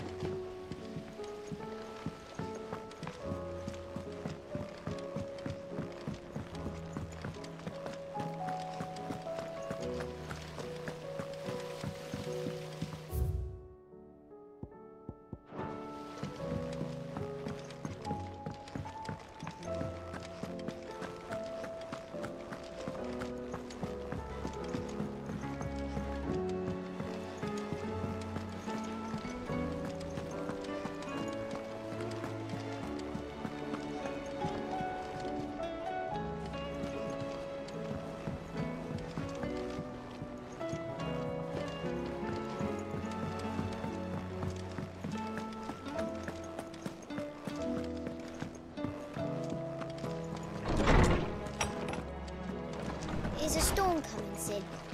Will there be thunder? Well, did you solve the mystery? It was as you thought. The children had the scales, or the parts of them at least. They dismantled them to see how they worked. Oh, no, Mid will have my head. Thankfully she won't. This might even have been her idea.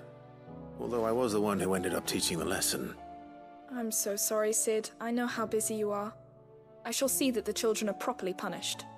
Please, there's no need. Mid seems to have taken the three of them under her wing. She's even calling them her heirs. She'd have them follow in her footsteps. And her father's. I see. Sid, do you know why Mid has been spending so much time at the hideaway of late? She told me it was because her studies have been interrupted by events in Canva. Is that not true? No, it isn't. The university offered her a commission. In exchange for full tuition, room and board, they asked her to oversee the design of several new war engines. To anyone else it would be an opportunity, but to Mid, who lost both her parents to war, it was a bitter pill. One she was none too keen to swallow. But that should come as no surprise. She's only ever cared about bringing people hope. The very last thing war can be said to do. Which explains her heirs. She's working to give them a better life. And so should I. What's the odd engineering lesson? Oh, you've given them far more than that. And I'm sure they're very grateful.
It's like a dream. The four of us out walking like we used to. Enjoying this, are you? Gav and the others could be in danger as we speak. You're right. I'm sorry. Yote is a fine scout. If Canville was attacked, she will already have begun gathering information. Tabor isn't far. We should pick up the pace.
Have you heard the latest from Twinside?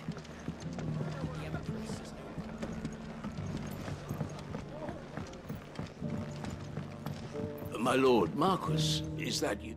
It is you. Then you received my letter. I am Sebastian Rutherford, Chief Steward of your Lord Uncle's estate. Of course. We met once before. Yes, my lord. Thank you for coming. And what was so sensitive that you couldn't put it in writing? 1,000 apologies, my lord. I did not mean to offend. I merely... It's all right. Continue. I am here at Martha's Rest, at the behest of your Lord Uncle, tasked with learning what I am able of the realm's current state of affairs. And what I have learned is grim. The fall of the Mother Crystals has left Storm in a state of utter disarray. The subsequent darkening of the heavens has only made things worse. Akashic attacks, once unthinkable, are now commonplace. The gears of governance have ground to a halt, and without a steady hand on the tiller, the realm threatens to drift into utter chaos. Your Lord Uncle, however, believes there is a way to avoid this fate, and is determined to see it set in motion. That sounds like quite the undertaking. It is. Hence my having enlisted the aid of several colleagues serving the 7 high houses. Alas... Alas. I have lost contact with 2 of those colleagues already. They are both able-bodied and trained in the sword, yet in these dark times, even that may not prove sufficient to keep a man safe on the road. So you want me to find them? I'll need to know where they went. One I sent to investigate the Republic, the other the old Imperial capital of Oriflamme. That doesn't exactly narrow it down. I suppose I'll start in Dalimil and work my way east. Thank you, my lord. I shall pray for your success and safety.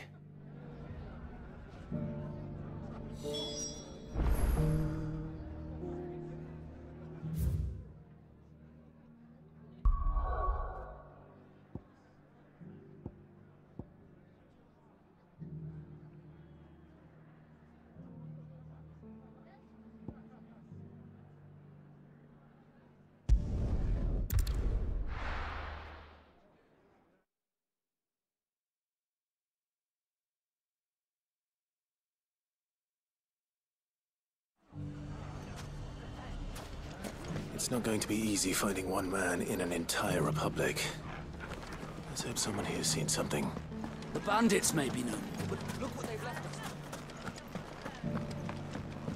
It shouldn't be too hard to find goods.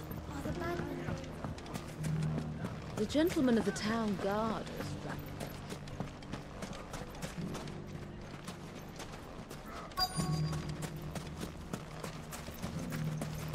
Could be I know something more. What's it worth? Clive, listen! I found someone who says he's heard the rumours about Nan. Have you? Go on. Tell him what you told me. All right. It's like I said. A wizened old crone by the name of Karen's been selling steel to whoever will pay her price, be they knight or knave. Says the more swords and spears she puts in people's hands, the more war they'll wage. And the more war being waged, the more call for swords and spears. And who will they all turn to keep them in steel? Why, the good Reaper herself. And you've seen this Reaper at work? Aye, it just so happens I have. You'll find her right here plying her trade most days. Here in Dalimil? Where exactly? She has a stall here in the market, but if you're not the patient type, you can probably find her at her storehouse on the edge of town. But it'd be a bolder man than me that braved that particular nest of vipers. Feeling bold, traveler? I hope so, for your sake. Now, if that's all, I have places to be. Sorry to have kept you. You don't think Nan's the Reaper, do you? Not unless she's discovered the secret of how to be in two places at once. Eh? What do you mean? Lady Karen hasn't left the hideaway in weeks. So who has been running this store he spoke of? Good question. I'll go and have a look. And I'll visit this storehouse on the edge of town. All right, but be careful, Clive. You too, Goots.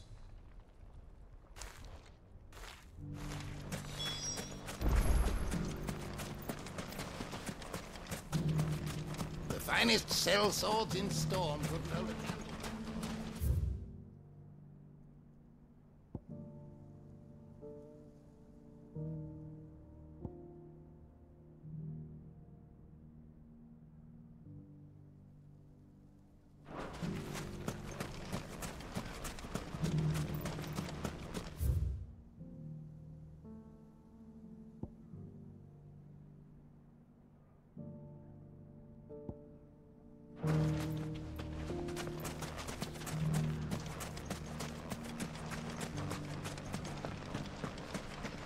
The gentlemen of the town guard is back.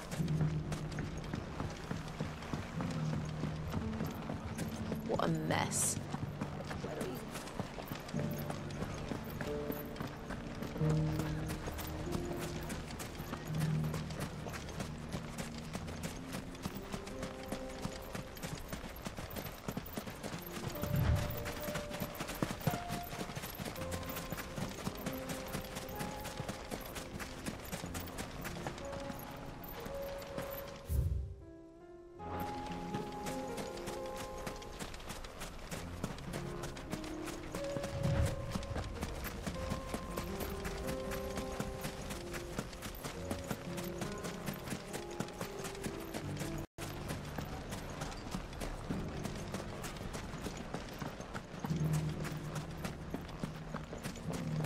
You fought very bravely. The safety of the town is in our hands.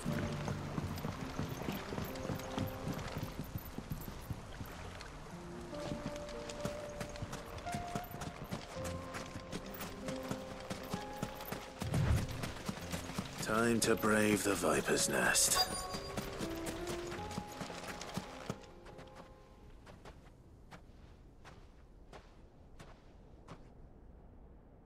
Just you, is it? Thought I might have laid it on a bit thick. It was a fairly unconvincing tale. So, what now? That's up to you. Die a slow death, or a quick one. Boys, he's all yours. But that sword is mine.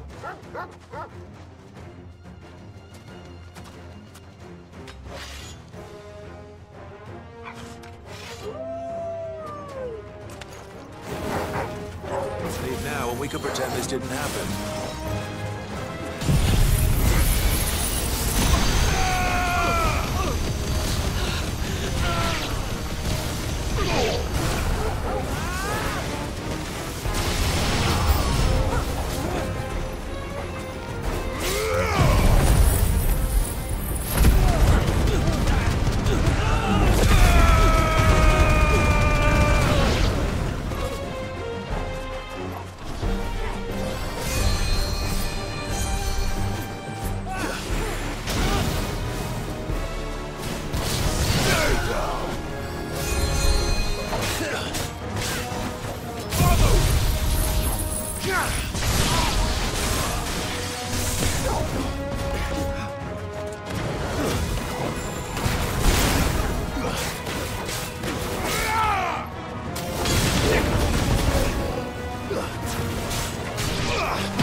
Oh, you've done it now.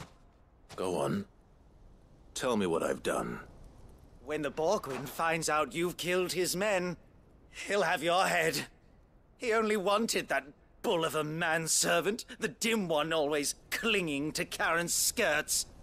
You weren't even supposed to be here. Who the hell are you, anyway? What were you going to do to him? The Borgwyn wanted him to get to Karen. I was only supposed to point the lamp in the right direction once he arrived in Dalamil. But then you turned up. Well, go on then. If you're going to end me, end me. You're not worth the effort. Now be gone, before I change my mind. Fucking coward! I need to find Goods. Right now.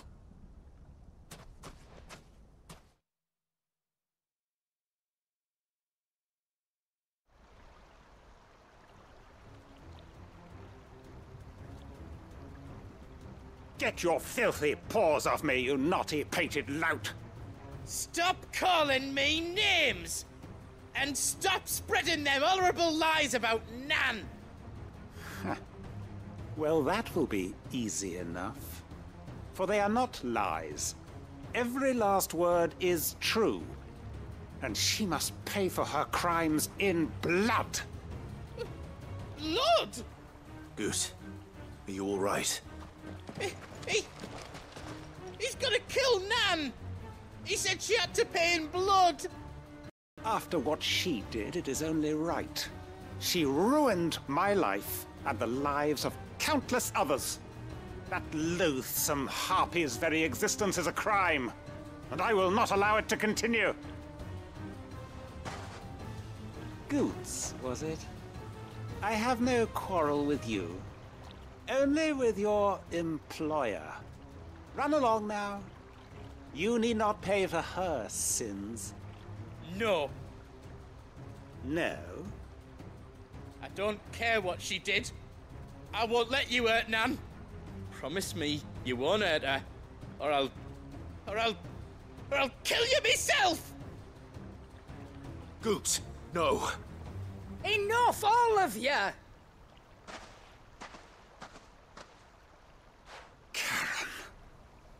But how did you? You're a sight less clever than you think you are, the pair of you. Did you think I wouldn't notice the two of you slinking off together? Well, the whole thing got me thinking, who in Dalamil might bear me a grudge? And a certain snivelling shit I ran afoul of in my fairy years came to mind. Though it was just Bogan back then, wasn't it?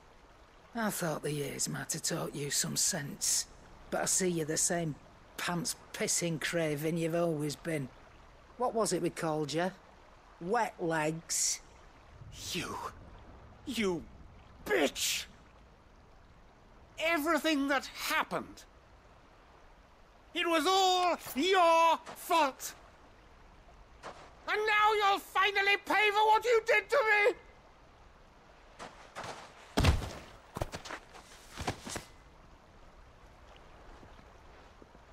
Goots, you... If you want a piece of Nan, you'll have to go through me. Fuck! You great galoot. Out of the way, I can handle this myself. So, wet legs, you remember what you told me when we last met?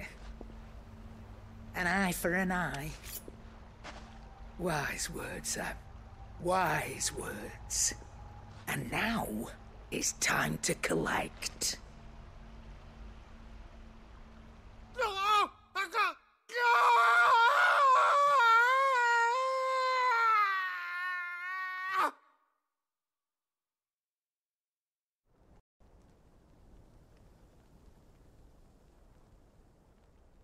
Sorry to keep you waiting.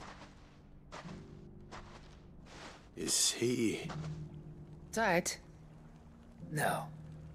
But I reckon he wishes he was. It ain't easy going through life one eye short of a pair. After all, I should know. You don't mean... Oh, don't tell me you didn't notice. Lost it to old Wet Legs back when we were working the same routes. Said I'd stolen from his strongbox. I'd done nothing of the sort, mind. But that didn't stop him taking his little revenge. So I took some of my own. Sorry, lost everything. His coin, his clients. Always knew he'd be back one day to claim his due. But he crossed a line dragging poor Goots into this. He didn't hurt you, did he? No, Nan. Still got all my arms, see? Legs too. But what if he comes back again? What if he does? First we take the other eye, then we work our way down. He'll learn his lesson soon enough. But something tells me the Wet Legs has learned it already. Right. Let's get you back to the hideaway. You've attracted quite enough attention already. Ta-ra, Clive. Remind me never to cross you, Karen.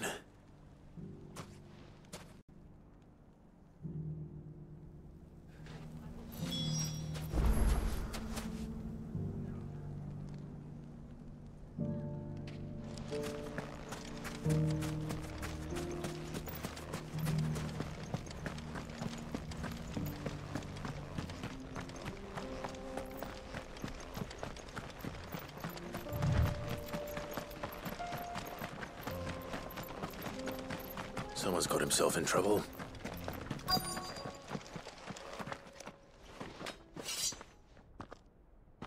I don't see your master here, so you can start by giving us all the coppers in your purse. I already told you, I have nothing. Then maybe we'll take that pretty outfit and the steel you're wearing. Please! These men are trying to rob me! I'll deal with this. Thank you. You that one's master, then? If you'd kindly pay the coin he owes us, we can pretend you didn't draw your blade on Republican soldiers. Or you can go back to your garrison and I won't report you to your captain. Oh, you're more than welcome to. He hasn't had many visitors since we slit his throat.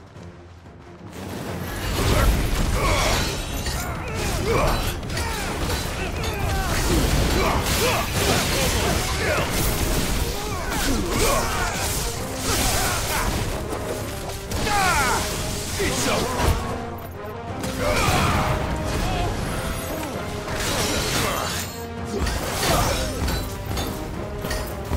Get him.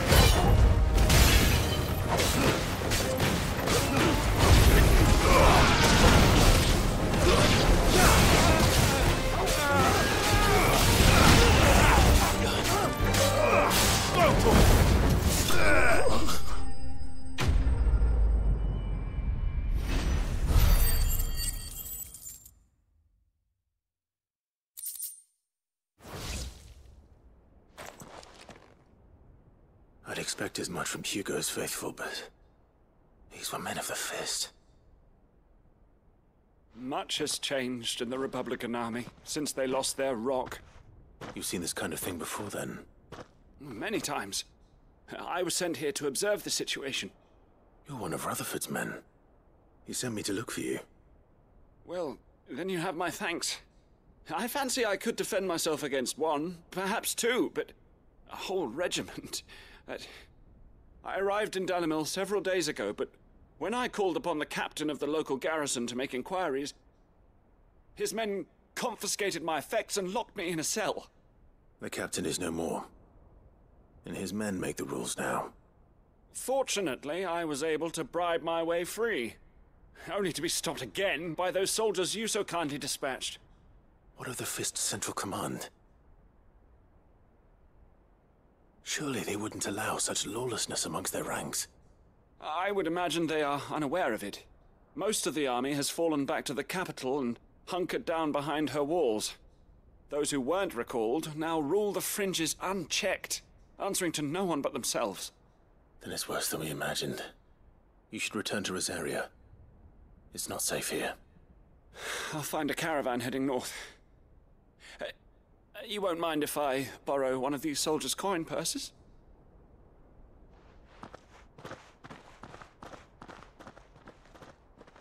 Not at all.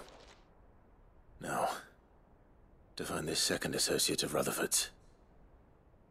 If he was bound for Oriflamme, I'll start at Northreach and see if I can pick up his trail.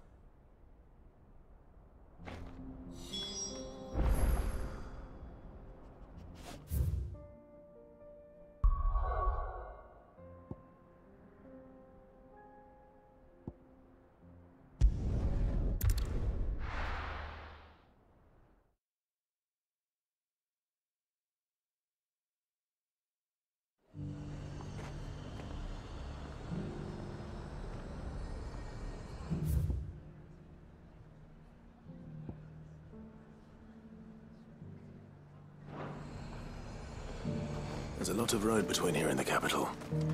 Rutherford's man could be anywhere.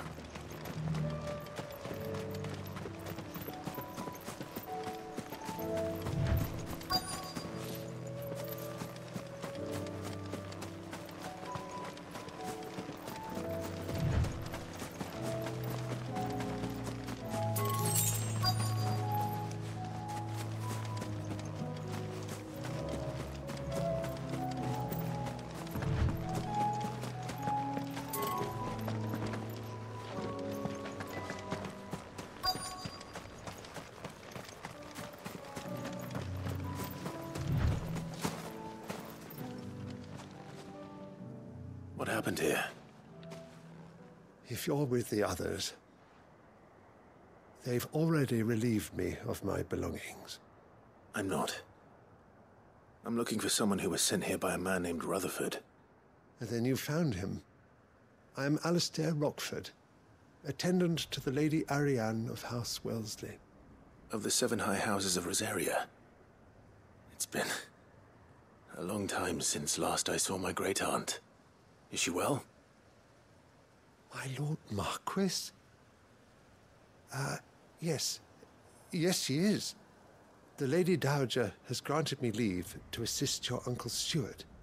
I was on my way back from the old capital when I saw some villagers being robbed on the road here. Bandits? They looked more like field hands, but it didn't matter in the end. I did what I could to help the victims, but all it earned me was a pummel to the temple. Which way did they go? South, toward the gate. All right. I'll take care of them. Founder knows I've met enough of their kind. You head back to Northreach, visit the Vale, tell them I sent you. Thank you. I shall. Founder be your shield.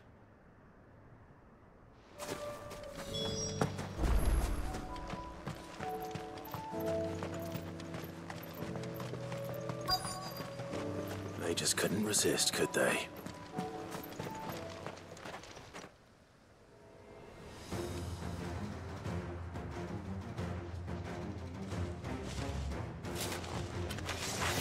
This one's ours, pretty boy.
finished!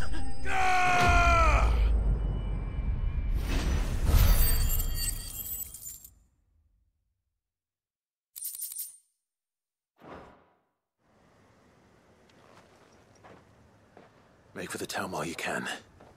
There may be more bandits nearby. You don't need to tell me twice. Many thanks, traveler. This looks to be all of them. I thought I told you to make for the Vale.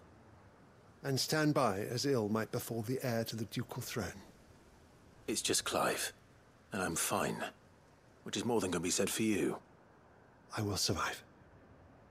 Strange that the garrison wouldn't intervene in such a brazen attack so close to their gates. The garrison have their hands full inside the city. Some days they don't even send out patrols. There are few hands left to work the fields, and even fewer to transport the grain. The market stalls are nearly bare, and the price for what remains is exorbitant. It's not uncommon to see a fight break out over a crust of bread. When I said the ones who attacked me didn't have the look of bandits, I meant it. They were probably just desperate. Rockford, listen to me. If you are to continue your investigation, you first need to seek the attention of a healer. Of course. I shall return to Northreach right away. But allow me to thank you first. Had you not happened along, Don't thank me. Thank Rutherford. It was he who sent me. I suppose he'll be wondering where I've got to. I shall send a Bastolus as soon as I'm able.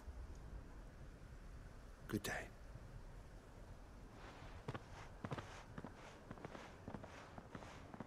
My uncle certainly has his work cut out for him. If it isn't already too late.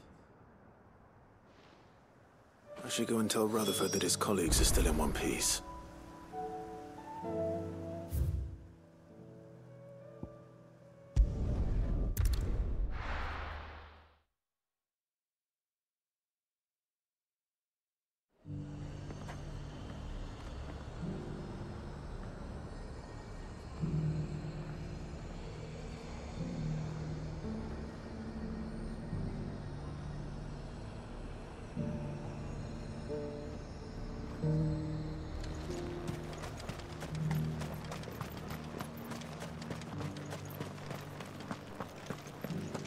There were ghosts at the gates not days ago.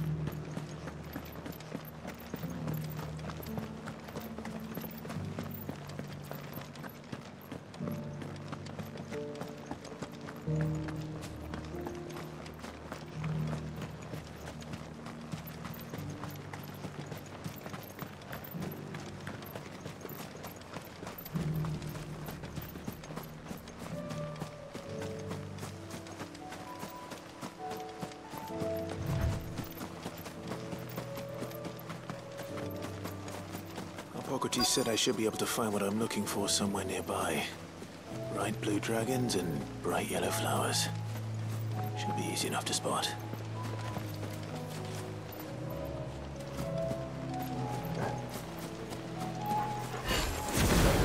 This must be our wyvern.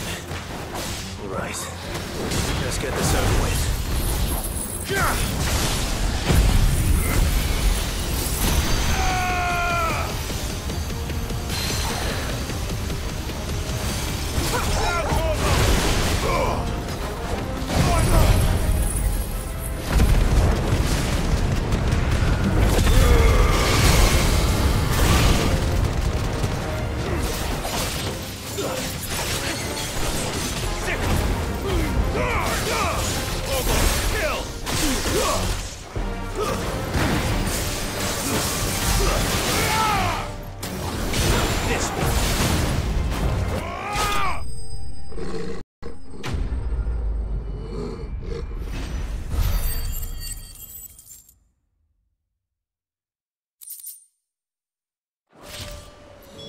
That's the wyvern's liver.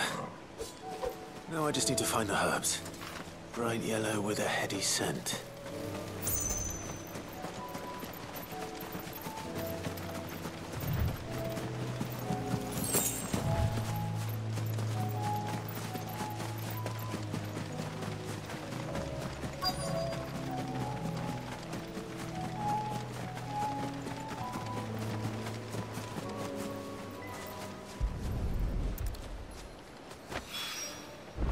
think that's everything Molly needs to resurrect her recipe. Better head back.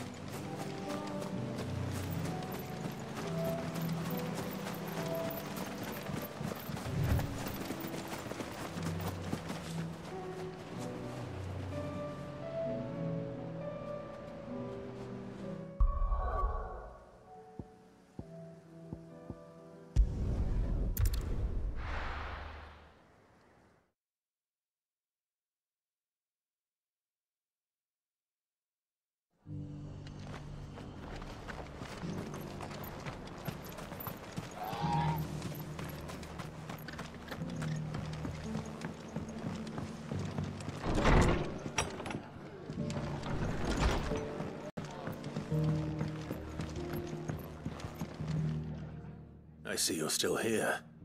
The Rest's location affords a constant flow of traders, and with it, a constant flow of information. Speaking of which, I received word from both my associates. They have resumed their investigations, thanks to you. I only happened to be in the right place at the right time. They both seem to think the realm's prospects rather grim. I am afraid that grim would be putting it lightly. Storm is in crisis, and if we are to free her, we must work quickly. And we must work together. Such is your Lord Uncle's wish. As it is mine.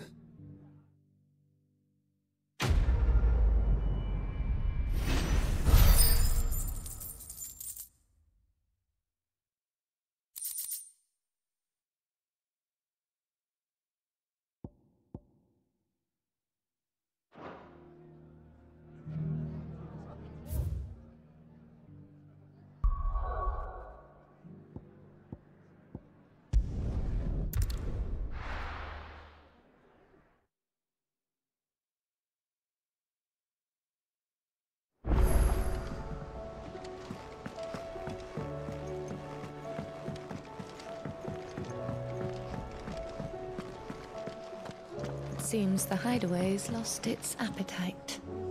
Can you... So, did you have that word with Tomes then? I did, and he was as helpful as ever. He told me exactly where to look, in fact.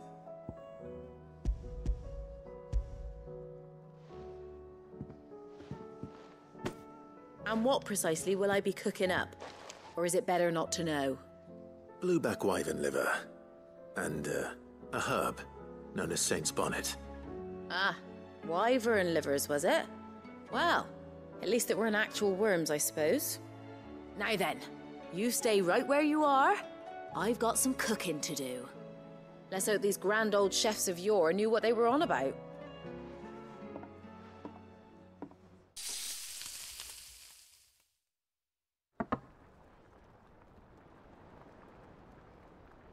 And here we have it. Fried mortress of skyworm. Ivan's offered to make sure it's fit for consumption. Well, I say offered. He as good as begged. And rightly so. Is there any higher honor than partaking in a slice of culinary history?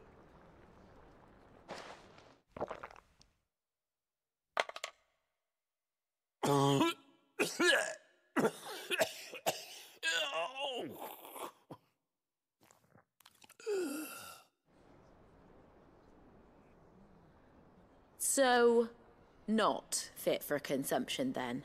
What witchery is this? The crackle of the crust gives way to an almost violent richness. Yet, it is the piquant kiss of the Saint's Bonnet that tames this savage dish. It is a tour de force. A force of nature, even. A maelstrom of flavour and sensation. A graceful beast emerging from centuries of slumber. I think he likes it. Well, I can't quite tell with all that nonsense he's talking. But I reckon you might be right. It was decent then, I take it. Decent? It's remarkable. And I defy any man to say a word to the contrary. Sid, might I suggest that you command a party of your finest men and women to procure a dozen blueback wyverns forthwith? I'll give it some thought.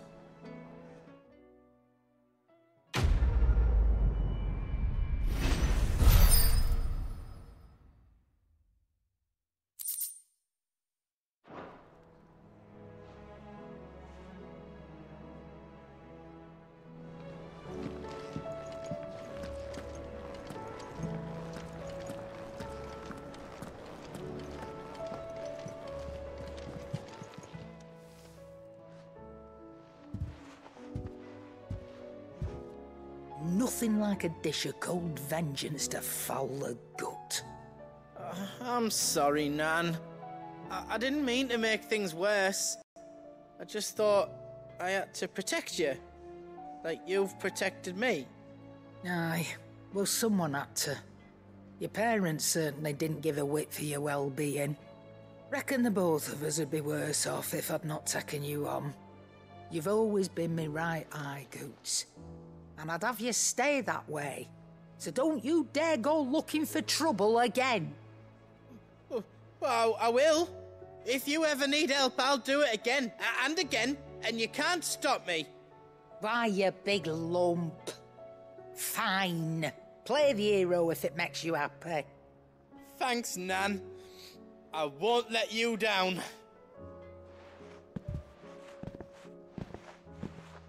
There's nothing he wouldn't do for you. That's as maybe. But if he's ever to make his own way in life, he'll need to start looking out for himself as well. Till then, he'll need people to watch his back, just like you did in Dalimil. Don't think I didn't appreciate that. Of course. His family. Stop it. You make me one good eye, mister. I don't go thinking that'll do you any favours. A potion today'll cost you the same as it did yesterday.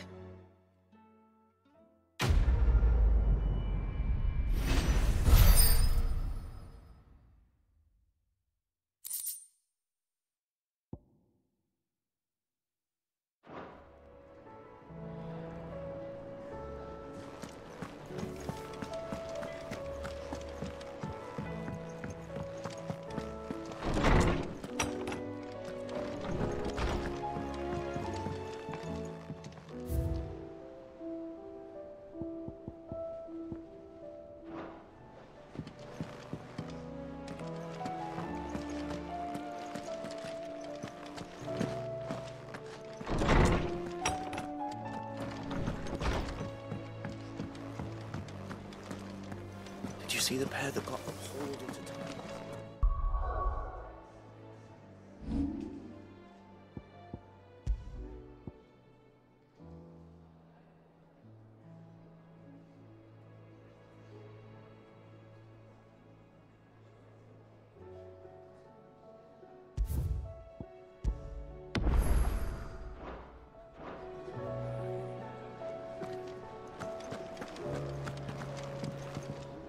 What can I get you, Sid?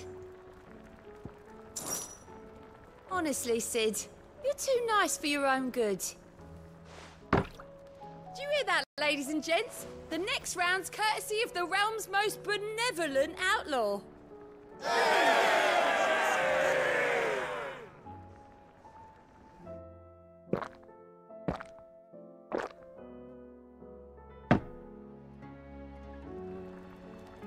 Oh, you're not leaving already, are you?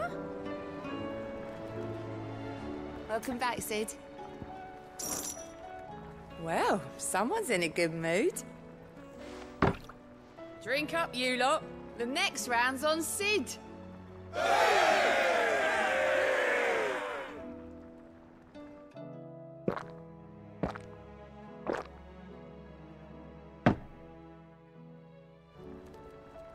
Don't be a stranger, Sid. You look like you could do with a drink.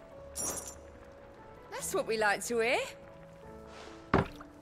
Knock 'em back, everyone. Sid's buying.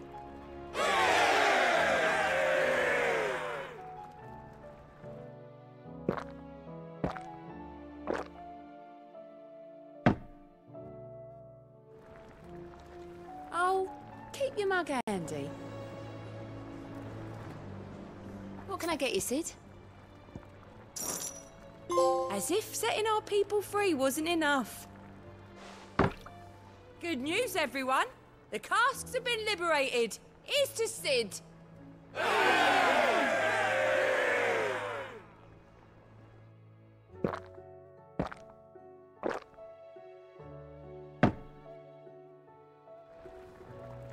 Oh, you're not leaving already, are you?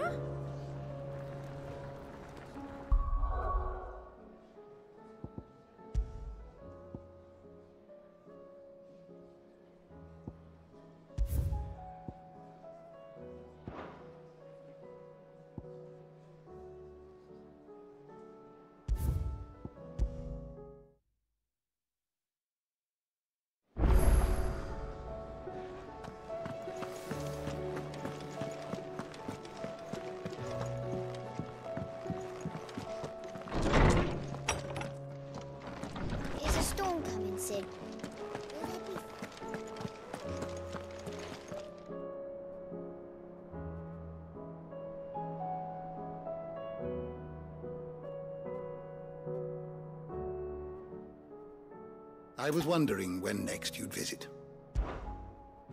I have a few new notes that might interest you.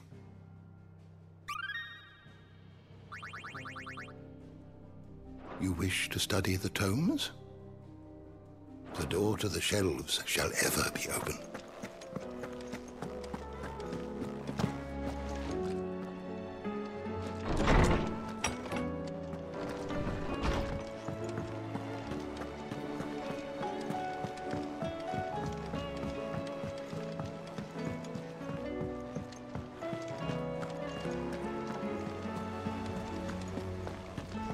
Did you see that? Tell me you saw that.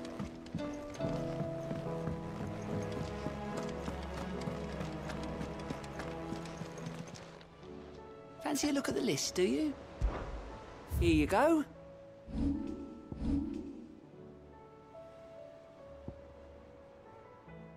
Seen enough? How may I help you today, Clive? Your benefactors are a generous lot.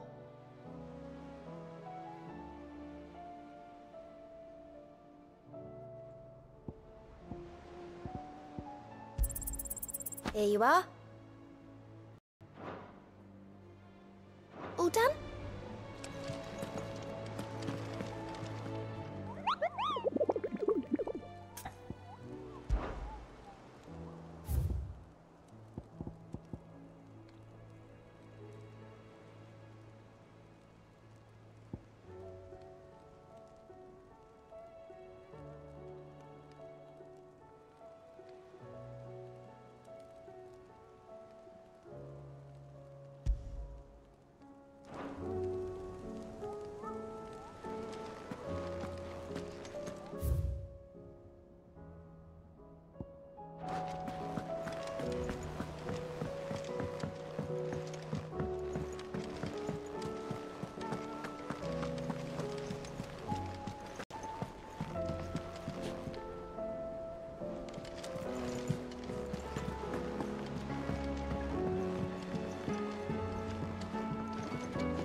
Seems the hideaway's lost its appetite.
finished.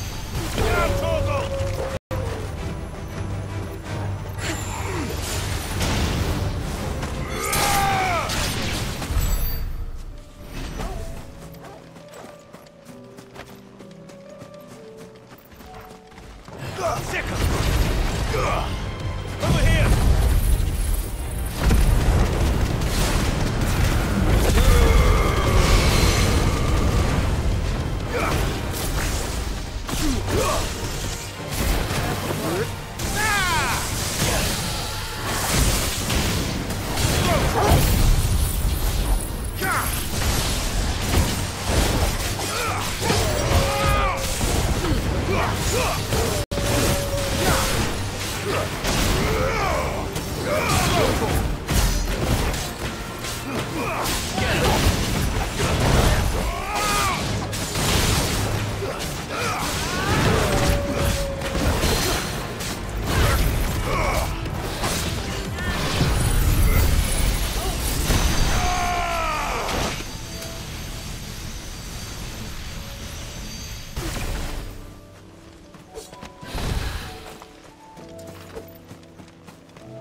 beast isn't to be trifled with.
Nice try.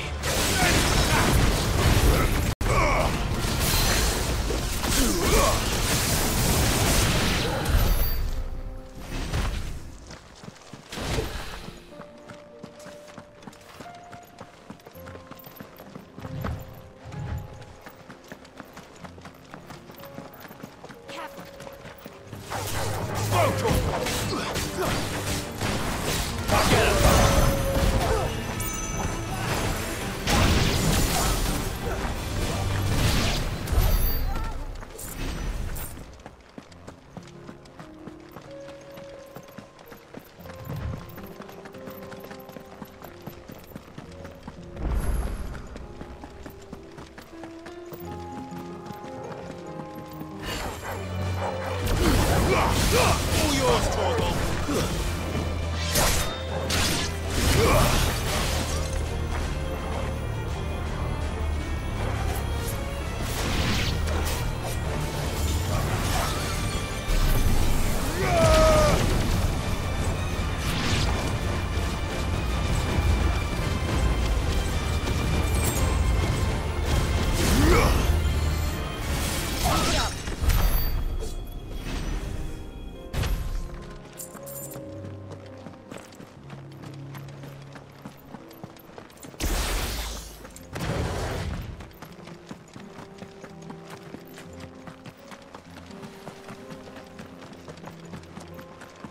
We can use the ruins to cross the ravine.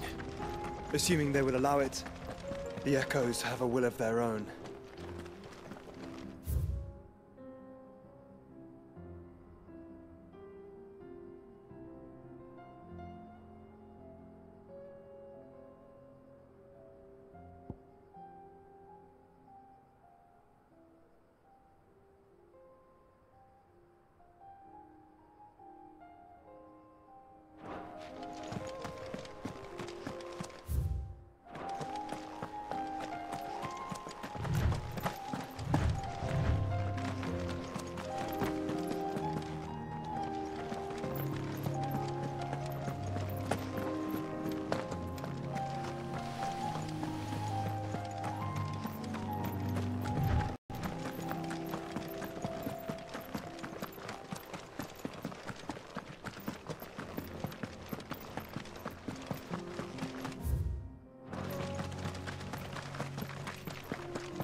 Tell us about Yote, Joshua. She's strong-willed, loyal, and deadly with a blade. Much like Clive, but with better manners.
Get him!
I do.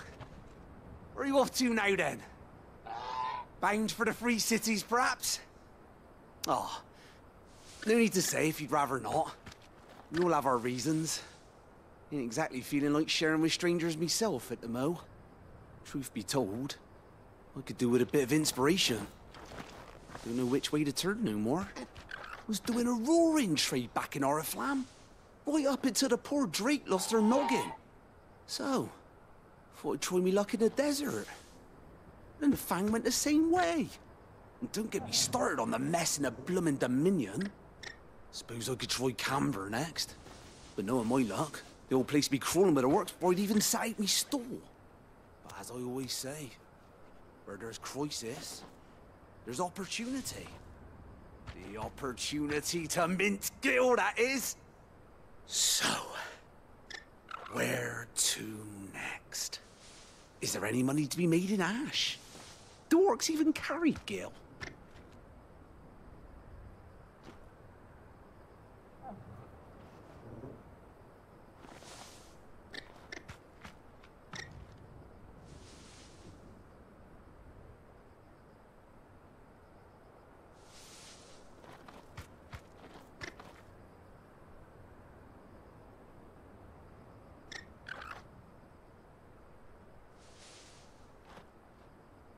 I do.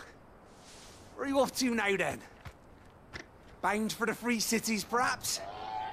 Oh, no need to say if you'd rather not. We all have our reasons. Ain't exactly feeling like sharing with strangers myself at the mo.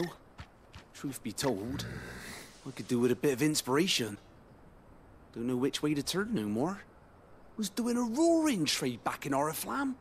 Right up until the poor Drake lost her noggin. So, thought I'd try me luck in the desert.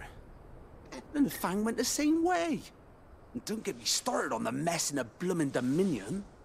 Suppose I could try Camber next. But knowing my luck, the old place be crawling with the works before I'd even set out me stall. But as I always say, where there's crisis,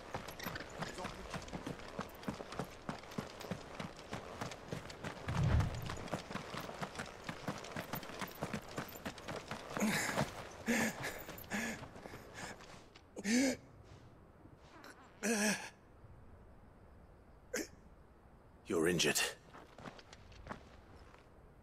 What happened here? Where are your comrades? Ether flood. Up ahead. It swallowed our camp while we slept. My own men did this. Turned every last one of them. There's a village not far from here. Tabor. The people were kind to us. It's only a matter of time before they won't stand a chance. We can't let those monsters reach the...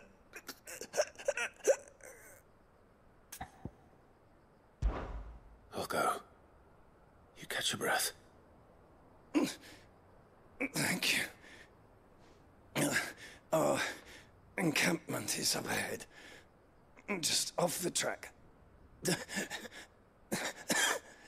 They must not reach Tabor.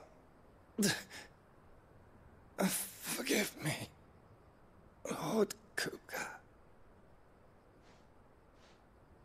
Rest well, soldier.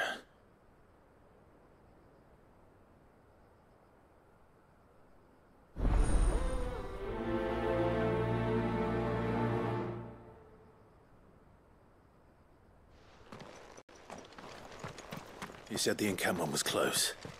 Let's hope the Akashic are still there.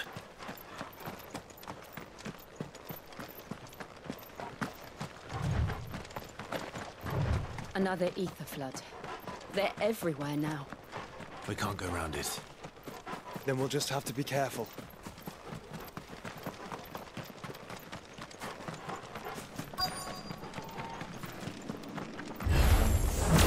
I got here in time.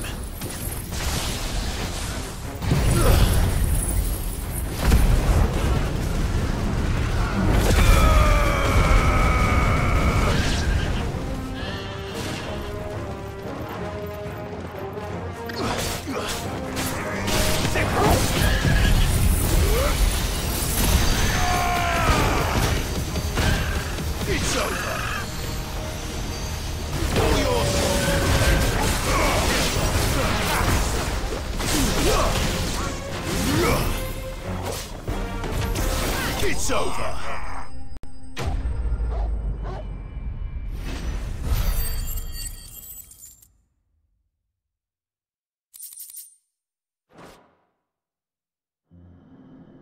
Is someone there?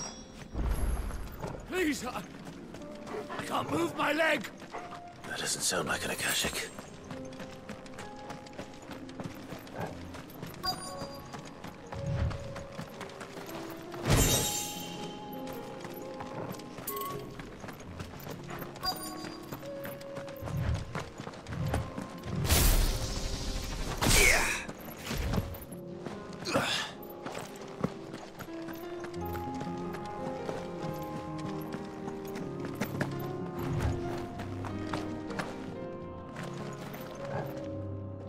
You're with the battalion? I am. I heard the fighting. Are the others?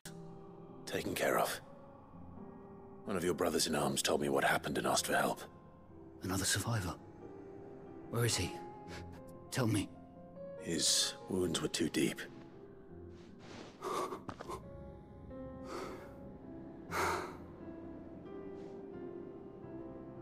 He was right to send you. Those things you slew are no longer my brothers. Tabor is safe thanks to you. Here, you've earned it.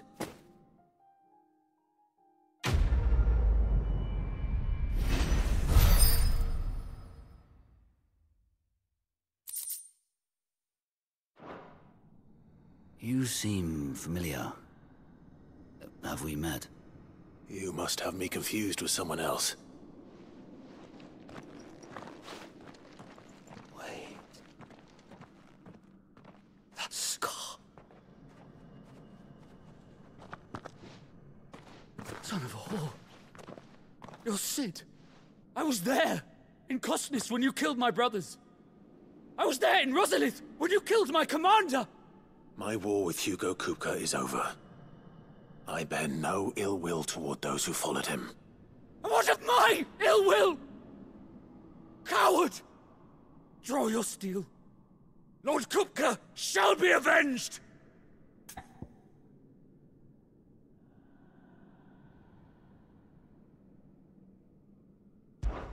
When your wounds have healed and your head has cooled, come and find me if you must. Though I hazard your life would be better spent in service of those who need it. Or have you forgotten your oath to the Republic? My oath? What would you know of oaths? I know how hard they are to keep. Which is why I'm giving you the chance to keep yours.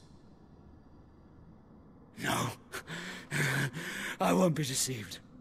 Lord Kupka told us of your crimes. You are an outlaw. A murderer, not some man.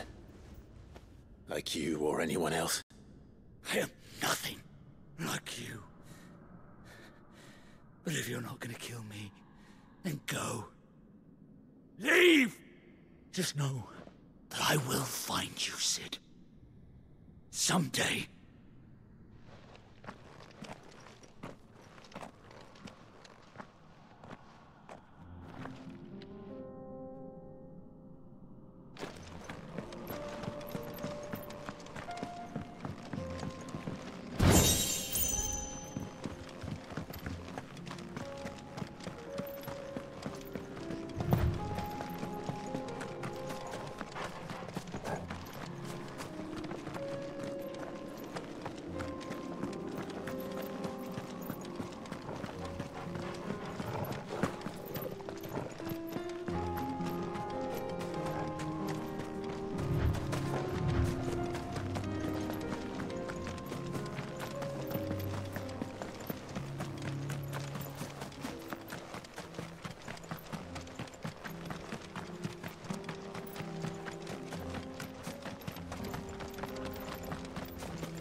We're nearly there.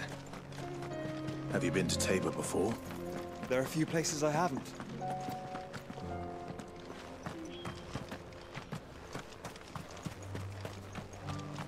Welcome, travelers. We don't get many visitors here in Tabor.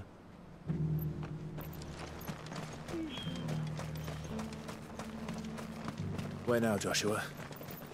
There is a residence just inside the city gates. She awaits us within.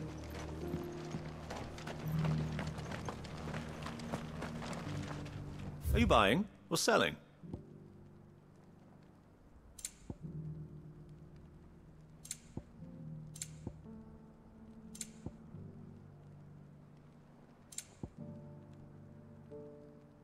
Take care.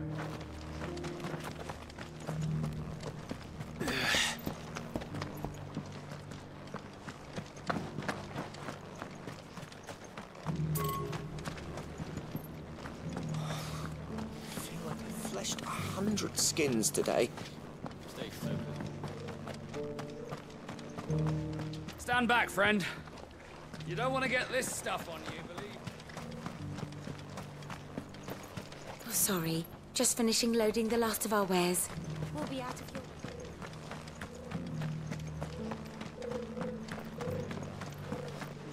your... Yes, the finish is exquisite. Forgive me, traveller, but no matter how deep your pockets might be, we only sell to trusted patrons.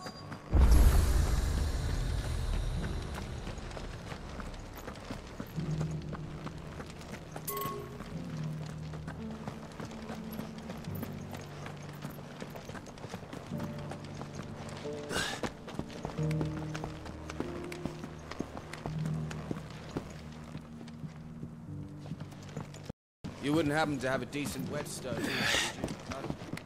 I'm sure I can find you something. All of these stones have a good bit of diamond dust in them.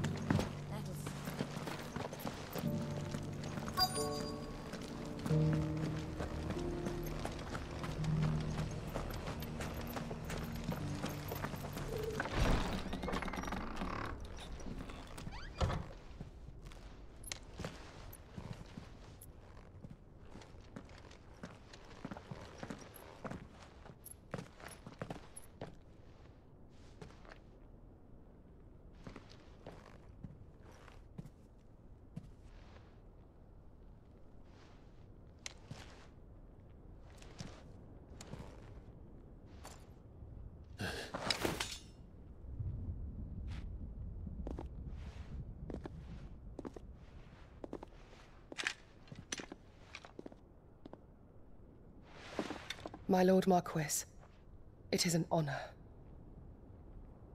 I am Yotei, Knight of the Undying, charged with the protection of His Grace Joshua Rosfield, Keeper of the Flame of the Phoenix. Of course. It all makes sense now. Would you care to elaborate? The Undying are loyal servants to the ducal throne. Or more specifically, to its heir. They have served our family for generations, albeit from the shadows. Since their inception, they have been tasked with the preservation and enactment of the rites of ancestral communion. After the events at Phoenix Gate, it was the Undying who delivered me to safety. And since the day I left Rosaria, Yotei has been my constant companion and protector. Without her sword, I would not have survived my journey across the realm. Rise, Lady Yotei.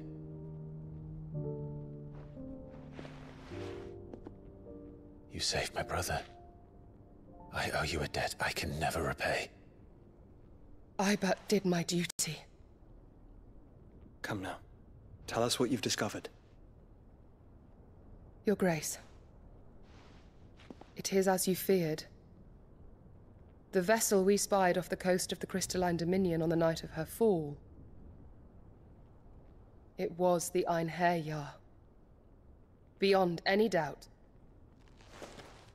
The Black Galleon.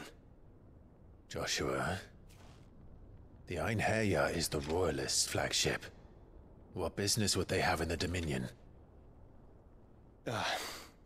Upon learning of Waloed's involvement in recent events at Drake's Fang, I sensed the malign influence of Ultima, and bid Yote and the Undying look into the matter. We have reason to believe that the Black Galleon weighed anchor shortly after the fighting began, and set a course due south. For Canva? Then it is Waloed knights who besiege the cities. What is left of them, yes. And the Black Galleon sails at but one man's behest. Barnabas Tharm.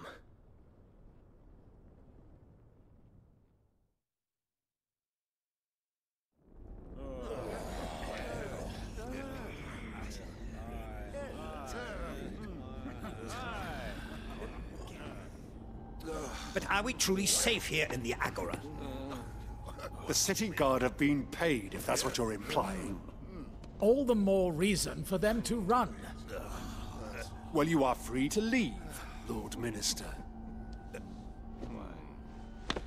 Markets abandoned, warehouses aflame, blackened hulls choking every port in the capital. Canva is ruined.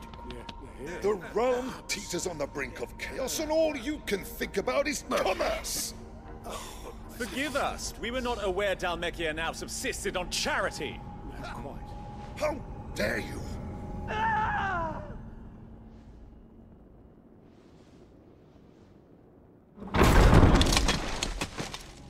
Distinguished members of the Council, you must forgive His Majesty this intrusion.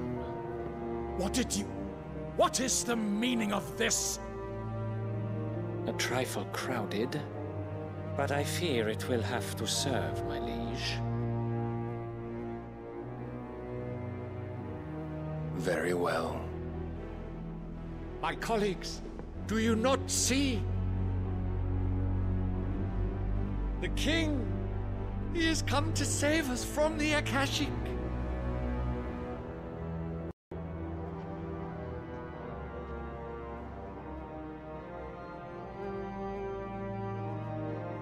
He is a gift from the heavens, divine intervention, our very salvation. And of course, if it is compensation he requires, we would be most willing to negotiate a fair price for services rendered. Fools! Your ignorance unbecomes you. Your Majesty, correct me if I'm wrong, but I would swear that the fiends washing the cobbles of Canva with the blood of her citizens wear the colors of Waloed. Ha! So you do not deny it. Guards, fetter them, and see our guests to the dungeons!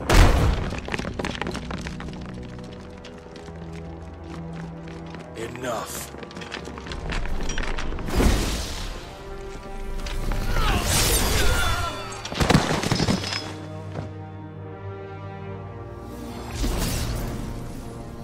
Pathetic creatures.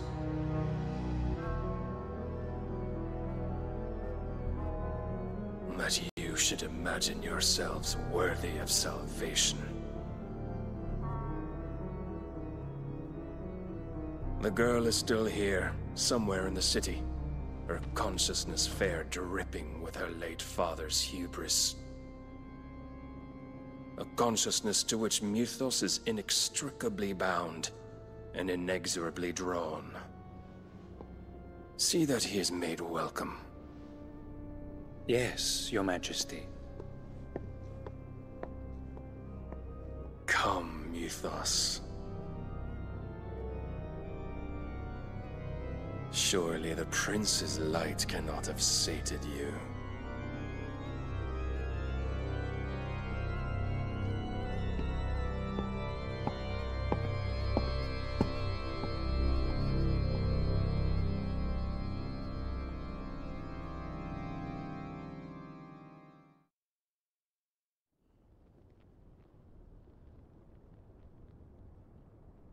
So then, how long has Waloed been under Ultima's control? How long indeed? Based on what we know of Barnabas's actions, I would guess some few years, mayhap more. But to what end? What does Ultima want? The tapestry. Show them.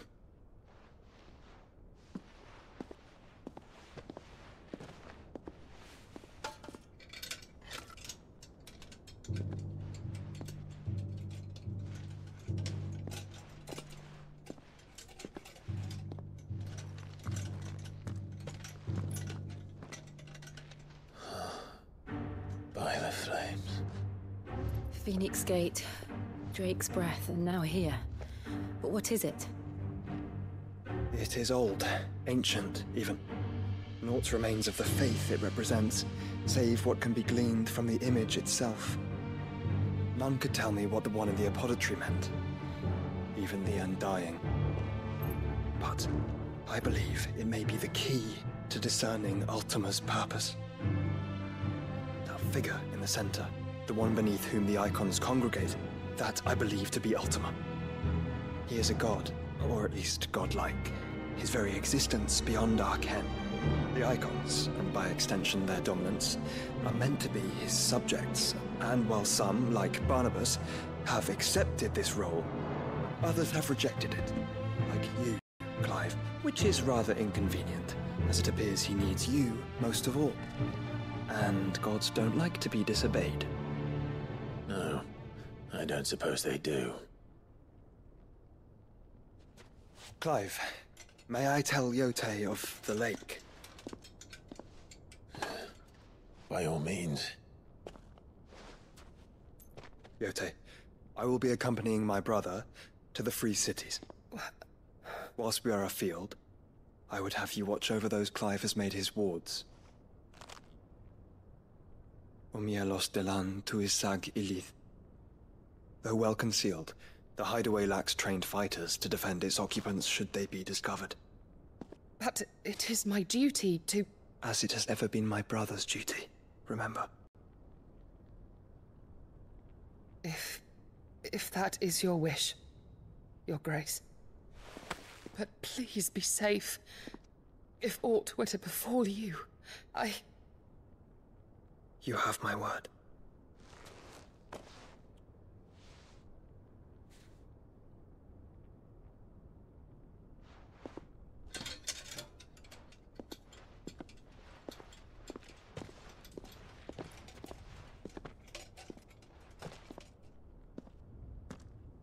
Farewell, my lord, my lady.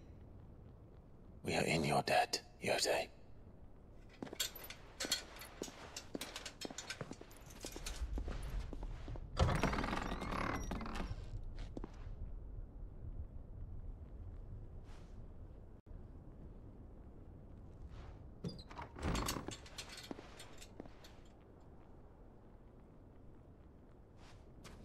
Let's find our friends.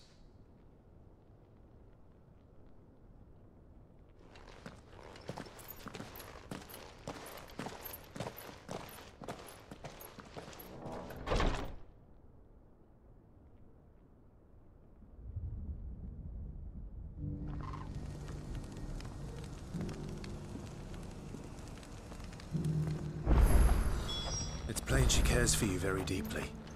And I her, which is why I had to let her go.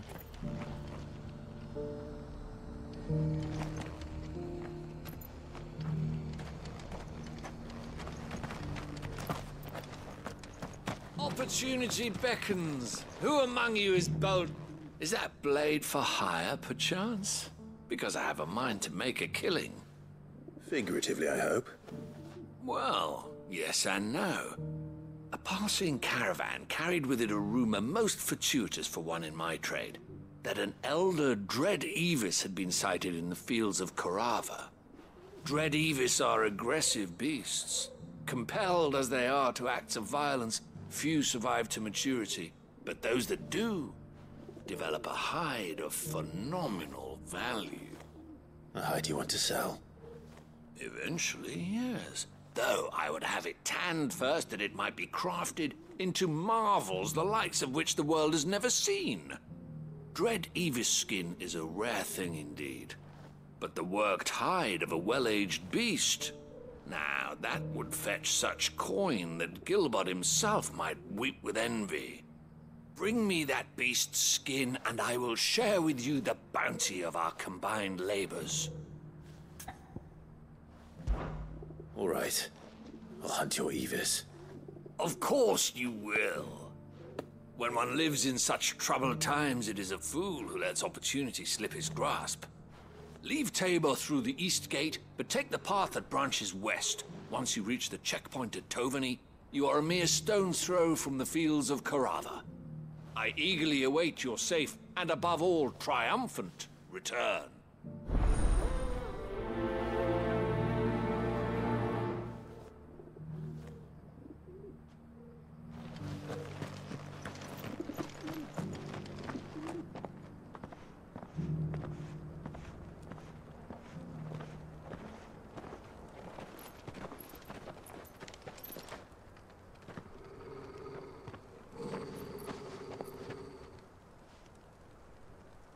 Cyril. How fares the search? Well, Your Grace, my report shall be with you ere long. Ah, yes. Yotei is otherwise engaged, at my behest. And the duty of wardenship? Fulfilled. For as you see, I've been reunited with my first shield. I am Cyril, Knight of the Undying and bearer of the Burning Quill, charged with chronicling the mortal deeds of His Grace, Joshua Rosfield, Keeper of the Flame of the Phoenix, and rightful Archduke of Rosaria. I entrusted Cyril here with overseeing the investigation into Ultima's origins. Findings from his brothers and sisters afield are delivered here to be collated and catalogued. Just how many Undying are there? Not nearly enough, milady. Yet we are glad to give our all in service to the Phoenix. Such is, and has ever been, our creed. I see. You have your associates, I have mine. But you may now think of them as ours. That won't be a problem, will it? The Phoenix is our sun, and we but the shadows that quicken in his radiance. It is from the darkness that we serve, both him and now you.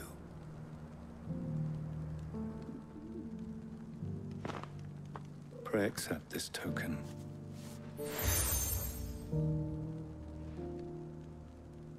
For as long as you bear it, members of our order will reveal themselves unto you, if there is nothing further.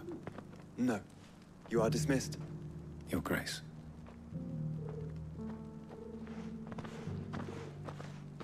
To Canva, then. We'll talk about this later. Cyril seemed very, You certainly keep strange bedfellows, Joshua.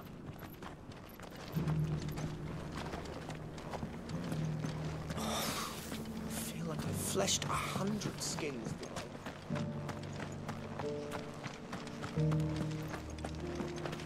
Careful how you pack that leather. Any creases or scratches will bring down the price.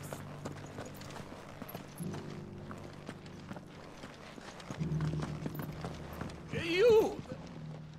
Finally. No one was paying me the slightest heed. Is something wrong? At the university, the students would hang on my every word. Sadly, this far from home, I'm just a vagrant greybeard. The university? You're a scholar. A specialist in ancient cultures. The most accomplished in all Valisthea, some have said. Not that I look the part in these tattered rags. In my heyday, no obstacle could have kept me from my studies. Yet here I am, a wizened windbag, bested by the many steps of Tabor.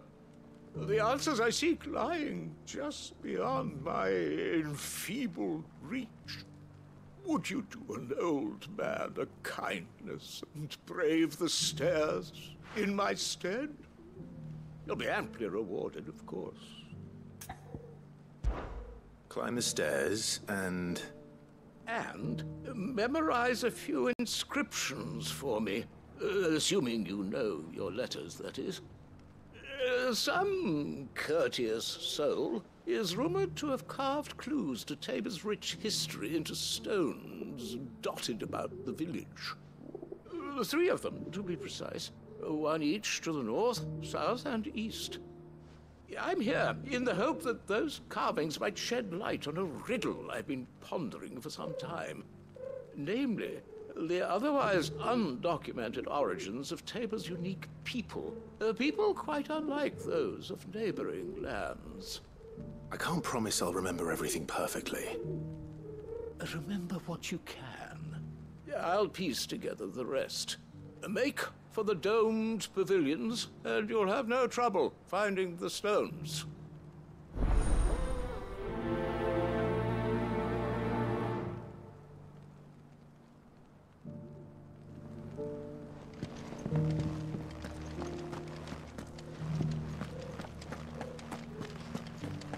How are those new boots treated?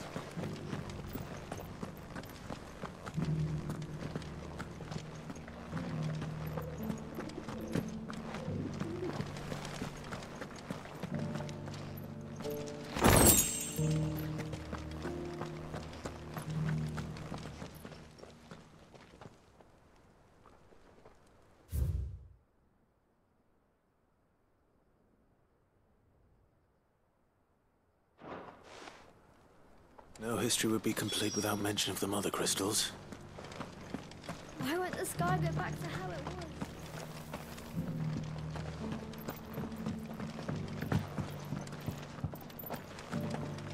So it's these stones to Canva, and the rest of the boxes to Dalamir.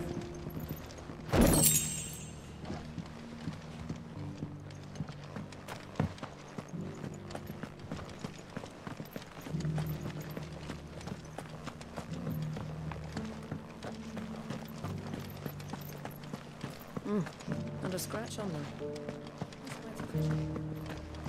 Have you noticed the Elder has been coughing less of late?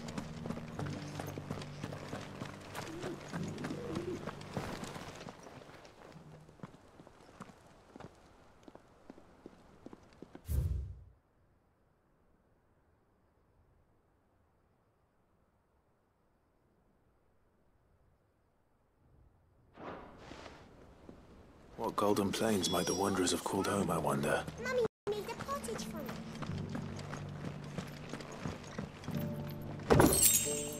That mark. You must be Lord Rosfield. A pleasure to make your acquaintance, my lord. I, too, am a member of the cause, though I spend most of my time hunting. For the good of the village, you understand. The soil is poor here, so the people sup mostly on meat and blood. The hides, meanwhile, they make into leather and then into gill.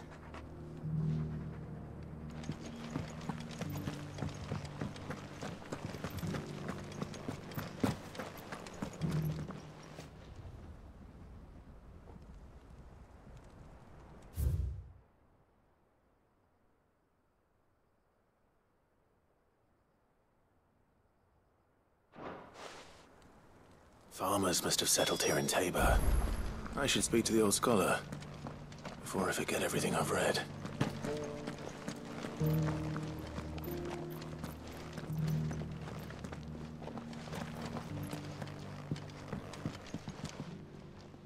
The engravings were in good repair considering their age. Oh, would that I could have seen for myself. Come, don't tease me now. What did you learn of this place and its people? Let's start with the engraving to the south, shall we? What did it say?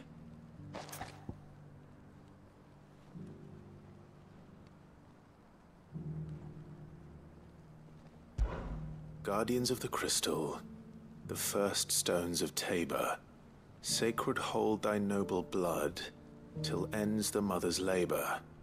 I'm pretty sure that was it. Fascinating. It would seem the founders of this city were descendants of those fallen charged with protecting the Mother Crystals. But whatever could have driven the Guardians so far from their sacred charges, I wonder? The engraving to the north is next, I think.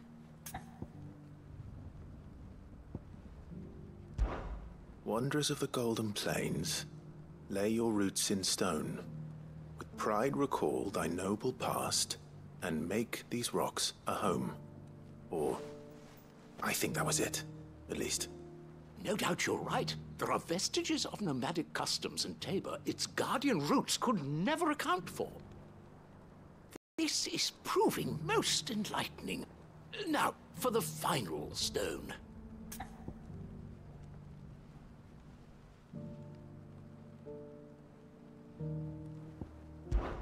Children of the hunters, now tillers of the land, reap her promised blessing and give praise her gracious hand. That's all three. And so, we add primitive farmers to Tabor's founding peoples, the final piece of the puzzle. 3 engravings, 1 for each of the 3 peoples to have settled Tabor in ancient times. Guardians of the Mother Crystal, wanderers from across the plains, and last but certainly not least, hunters turned farmers. Little wonder it was so difficult to trace the roots of Tabor's culture. Those roots reach down through 3 distinct traditions. Nonetheless, one cannot help but wonder why this fact is not better known among scholars, given that the stones stand here for all to see.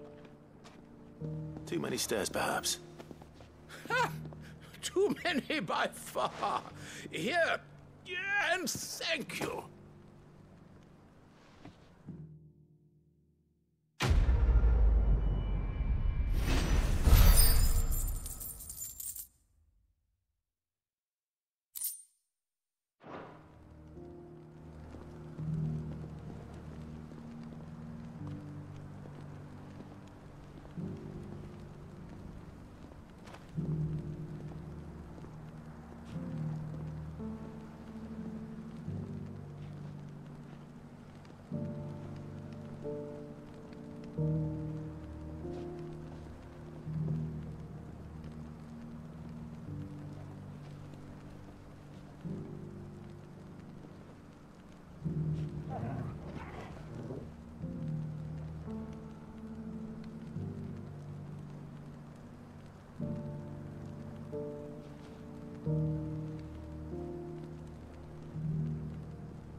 How are those new boots treating you?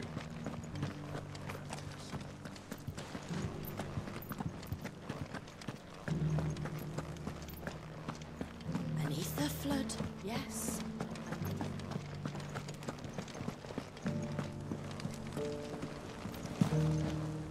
This is the Required Tree, an archive where we of the Undying collect and collate our findings. Fragments of Ultima's true nature surely lie buried within these pages. We have only to unearth them. You have my thanks. Without your medicines and your wisdom, Tabor would be but a shadow of itself. It is the least we can do in return for your generous hospitality, my lord.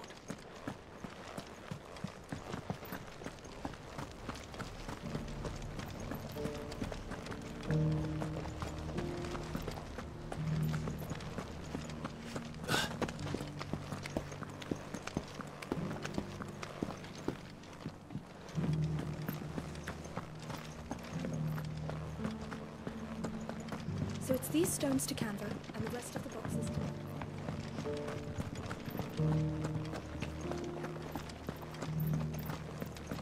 That Cyril fellow's an odd fish, don't you think? Well, scholarly sorts like him always are, aren't they?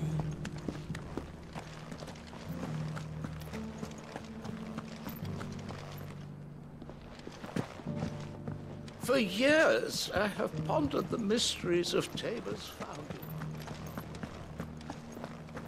Careful how you pack that leather. Any creases or scratches will bring down the price.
Enough of you, aren't there?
mess with the leader of the pack, eh, boy?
Still plenty of fight in him yet.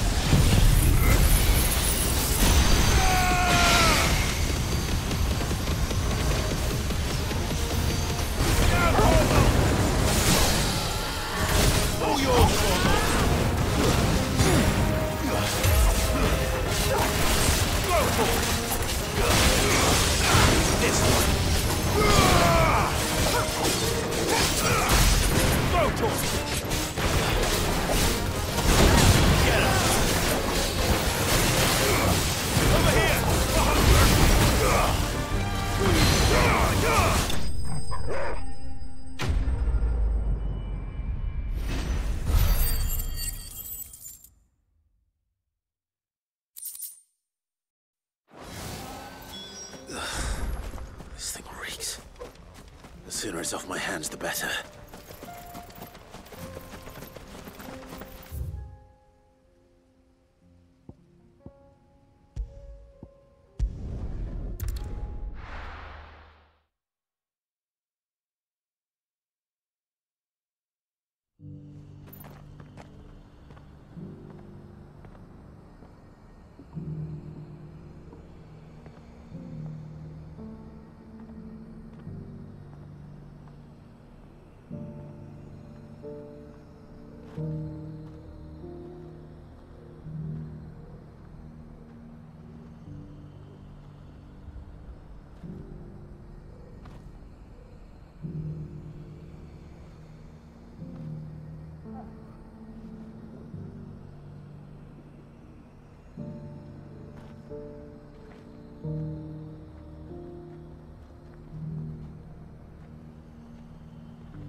Here's your hide, as requested.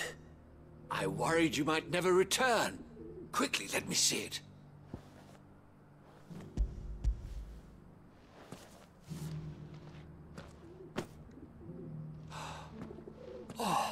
as supple as a maiden's cheek, yet as adamant as her virtue. This is everything I had hoped for, and more. Clearly, my trust in you was not misplaced. You must be a hunter of considerable talent to have bested the beast with nary a scratch. Join me as my honored partner. With my means and your might, we shall be as wealthy as the merchant kings of Zemeckis. I don't plan on making a habit of this. I'm busy enough as it is. Very well. Though I believe fate had a hand in our meeting, it would be unbecoming of me to beg. Do not allow me to keep you from being about your business. Here, for the hide.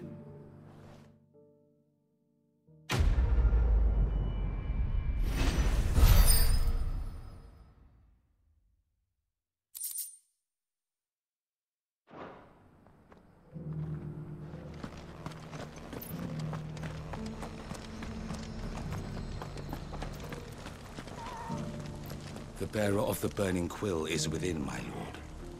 Prithee enter.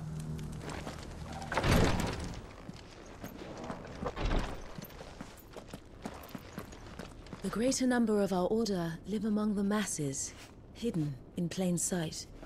Even here in Tabor, our brothers and sisters pose as common folk. If any should reveal themselves to you, I beg you keep their true identity secret. My Lord Marquis. As bearer of the burning quill,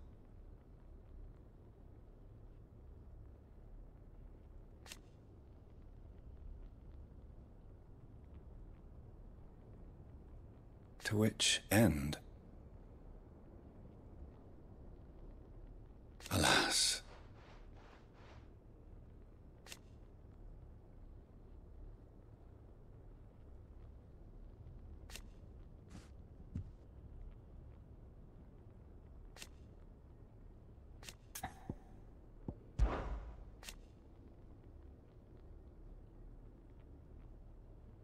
Indeed.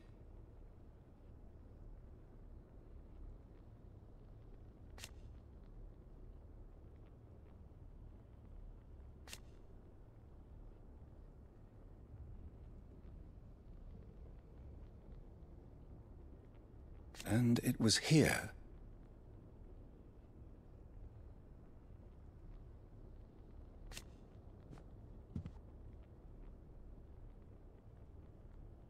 an unfortunate truth.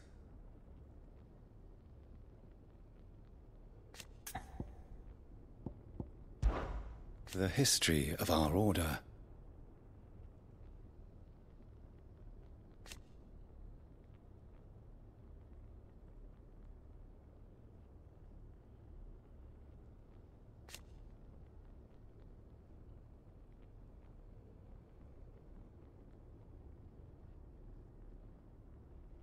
naturally.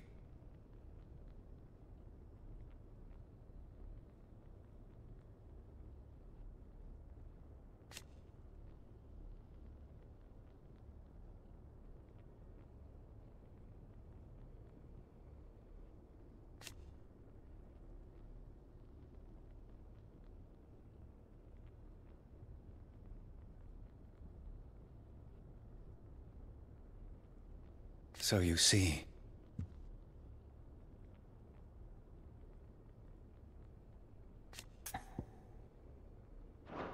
go safely, my lord.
Ah, Lord Rosfield.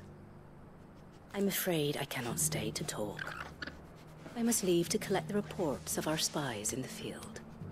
Now that you wear the Phoenix down, our brothers and sisters will no doubt reveal themselves to you too. Farewell, my lord. And may the fire... Cities under siege? Beautiful.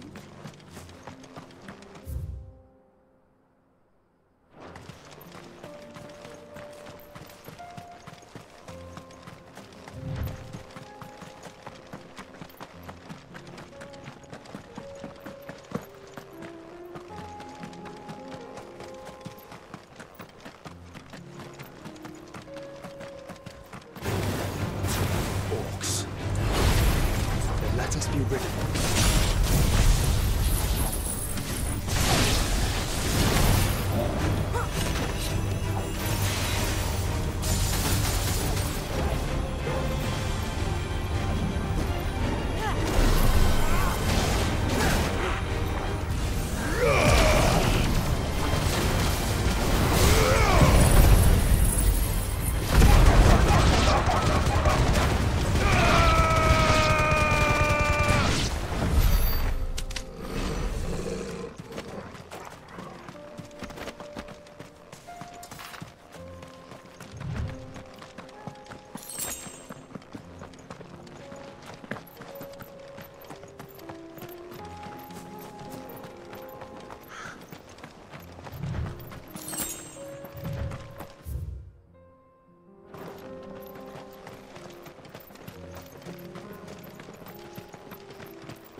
Smoke.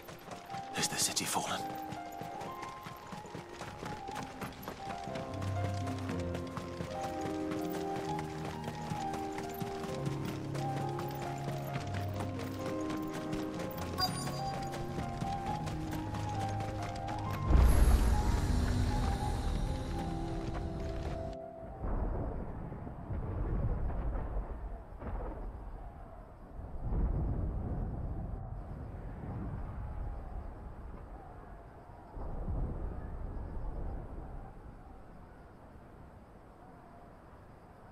The free men are still holding their own, then. Do we have any idea where Gav and the others might be? There's a warehouse near the docks where we agreed to meet if there was any trouble. We should hurry.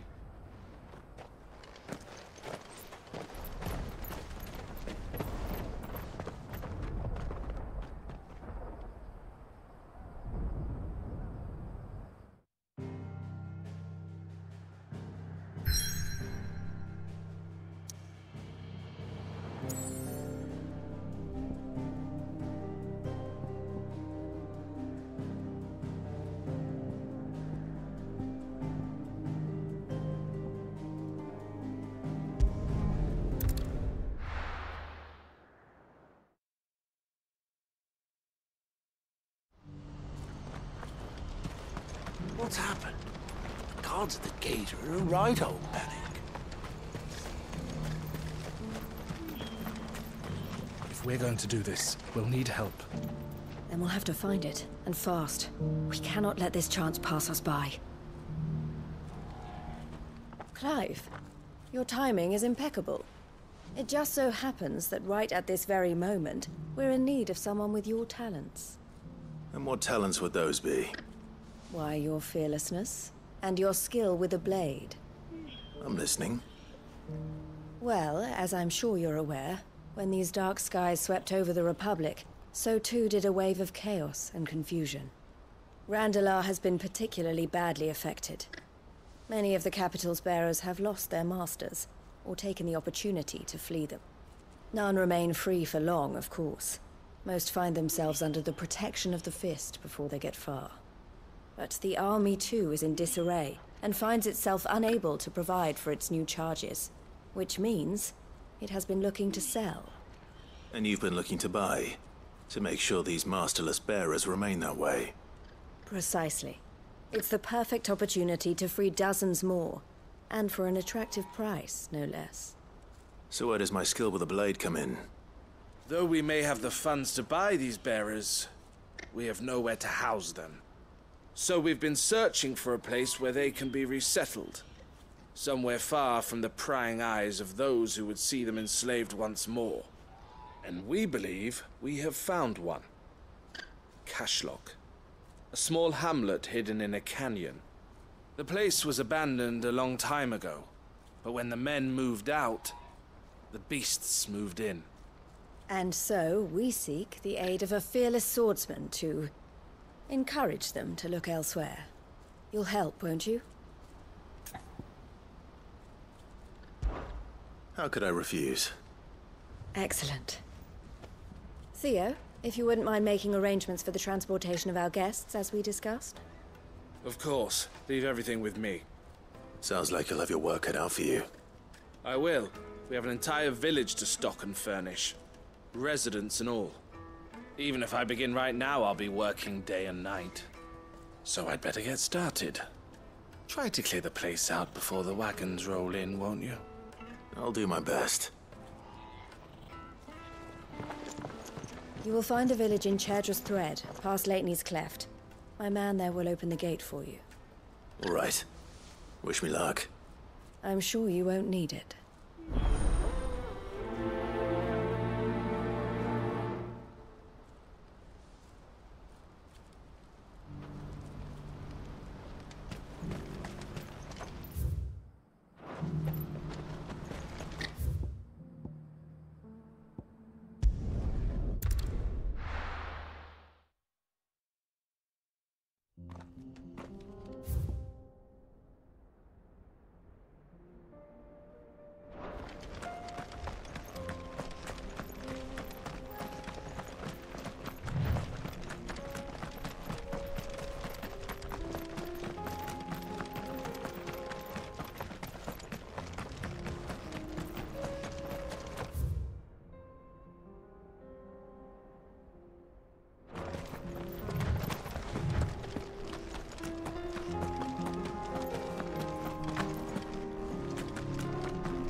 You're a friend of the Crimson Caravans?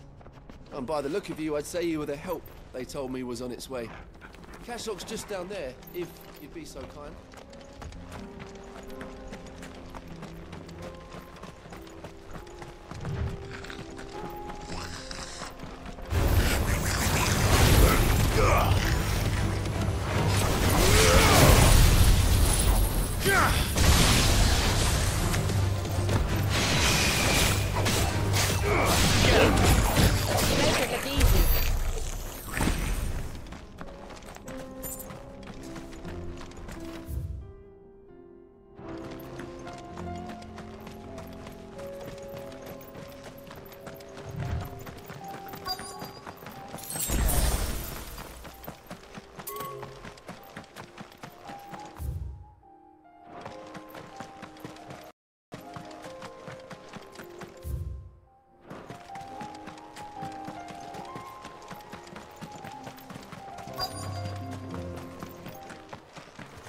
Must have been a nice place once. It will be again.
I think that's the last of them.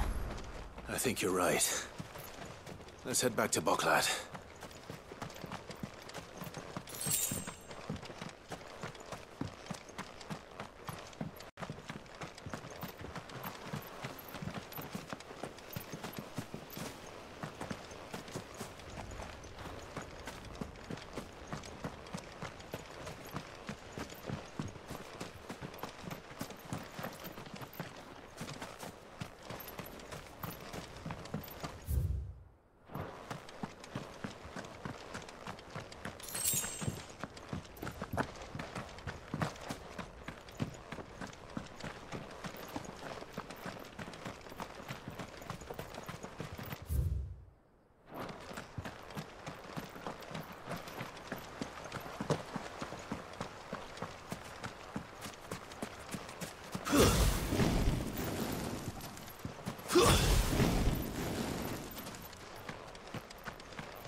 get him!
Something the matter, Theodore? Quiet. Those are our terms. I trust that you will give them your full consideration. I shall. Thank you.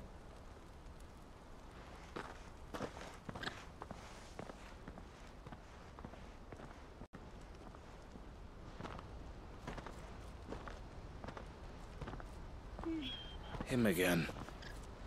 Someone you know? Yes. And, no. But enough about him. How did you fare down in Cashlock? It's done. The village is safe now. You made quick work of it, as always. I should go and let Eloise know. Don't let me keep you.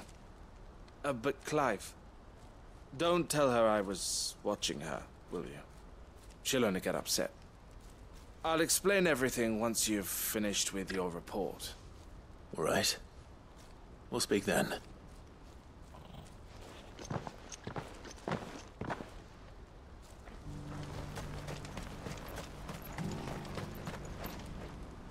Eloise, I just got back from Cashlock. The village should be safe now. Thank you, Clive. Here, something for your trouble.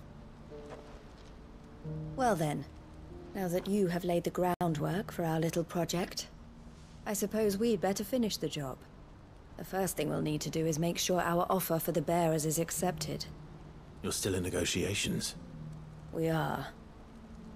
A trusted colleague has been dealing with the Fist on our behalf, but things have been trickier than we anticipated. I suppose it's to be expected. This is the army we're dealing with. Fighting's what they do. But we shall emerge victorious in the end. Well, if you need any help, you know where to find me.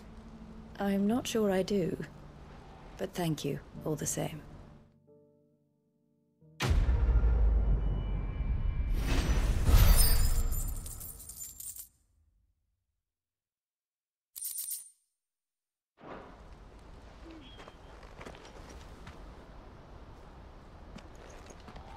Ah, Clive. You wanted to talk? The man I was watching earlier, the one speaking to my sister. He represents the Silver Peak Consortium. It's one of the bigger trading houses. I don't think I've heard of them. Well, every trader in Dhalmekia has. They operate across the length and breadth of the Republic, and they're still expanding. They've been trying to get Eloise to join their ranks for some time now, and judging by her reaction earlier, I'd say she had half a mind to accept their latest offer. And you'd rather she didn't? I would rather she did what makes her happy. And I would never deny her such an opportunity. Eloise saved me from slavery, and we have striven to save others like me ever since. But this was not the life my sister wanted, nor the one she deserves. I won't let her give up on her dreams again for my sake. She freed me from my bonds, and she must be freed from hers in turn. You're a good man, Theo. I have always been grateful for what my sister did for me, and I want to repay the favor by letting her live her own life. But each time an opportunity to do just that arises, she turns it down. For my sake. She loves you. And I love her. Which is why I want this time to be different. To show her that I don't need to be watched over anymore. Though I'm sure I'll still need some help from time to time. I trust that I can count on you.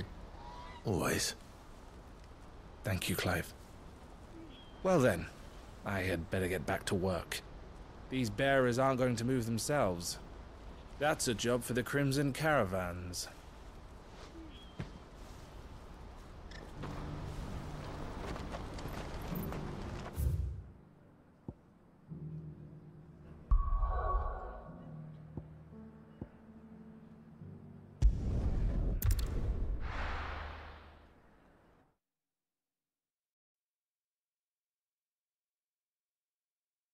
I'll be taking you all to a storehouse in the Bales.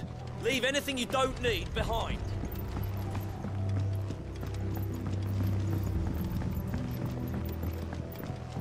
You know what you have to do. I won't let you down. Clive, I fear that I must bid you farewell. As you know, our time grows short. The Lord Chief Justice's vultures are circling.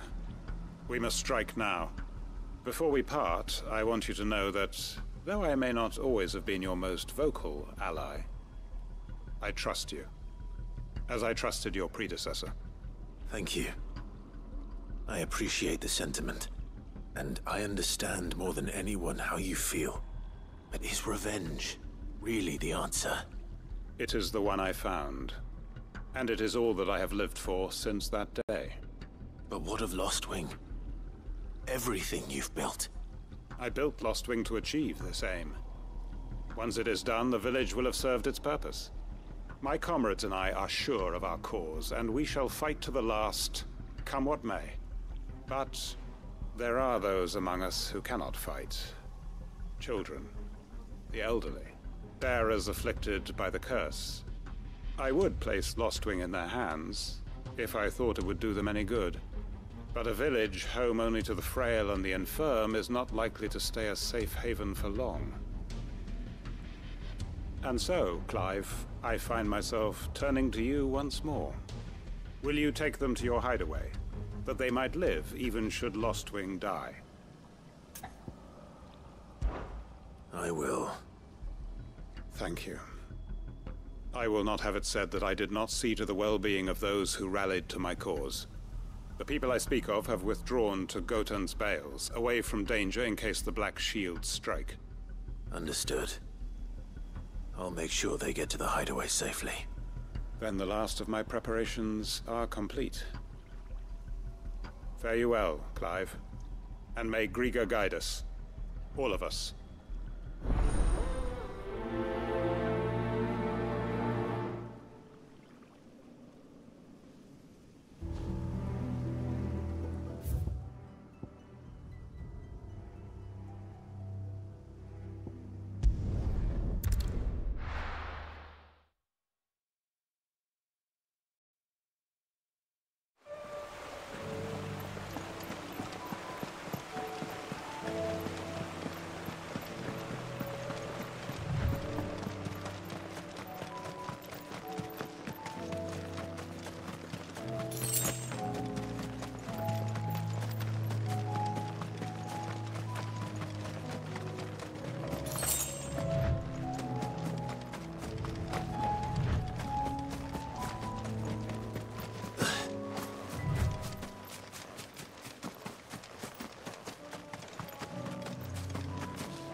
Everyone, Quinton has asked that you come with me. He can no longer guarantee your protection, but I can. There's a safe place I can take you to. Well, if that's what the Master thinks best. Sid, none of us would be standing here today if it weren't for Master Quinton. We owe him our lives. So we ain't about to start telling him what he should do with his. If he's saying we ain't safe in Lost Wing no more, it's 'cause he ain't coming back. And if that's what has to happen, then so be it. I only hope he can see this through to the end. That we get to see justice done. I hope so too. Oi! You lot! Where's everyone else? They ain't already left, have they? They've gone with Master Quentin. Fuck! Fuck! Fuck!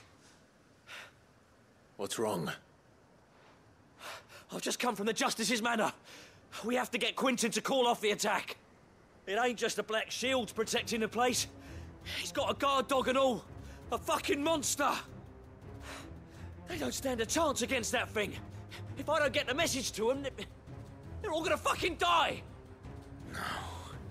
We can't let this happen. Sid! Don't worry about us. You've got to catch up with him.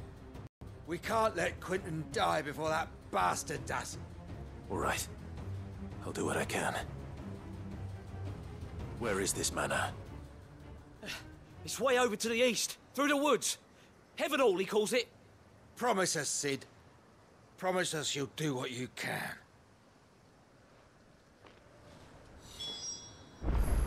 The manor's to the east of Lost Wing, through the wood.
Clive, look. No. Don't tell me we're too late.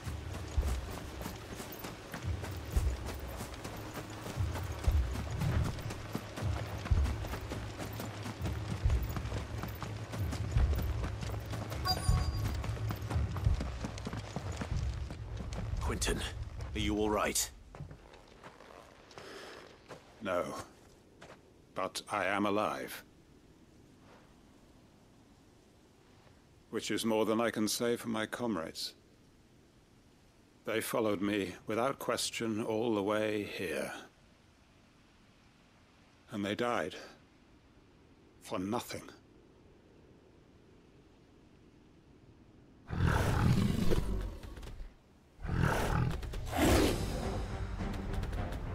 This must be the guard dog. Quentin. I'll hold it off. You go. But... your comrades didn't die for nothing. They died for you.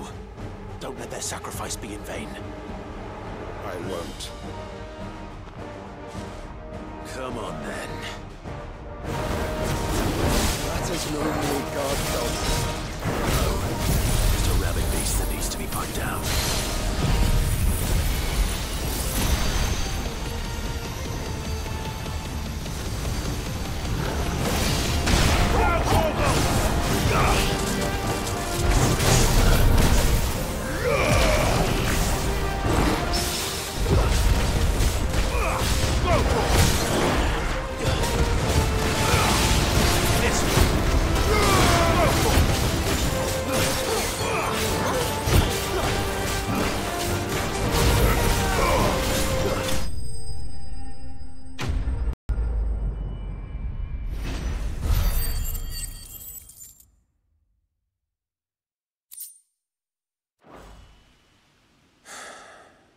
If only we'd arrived earlier.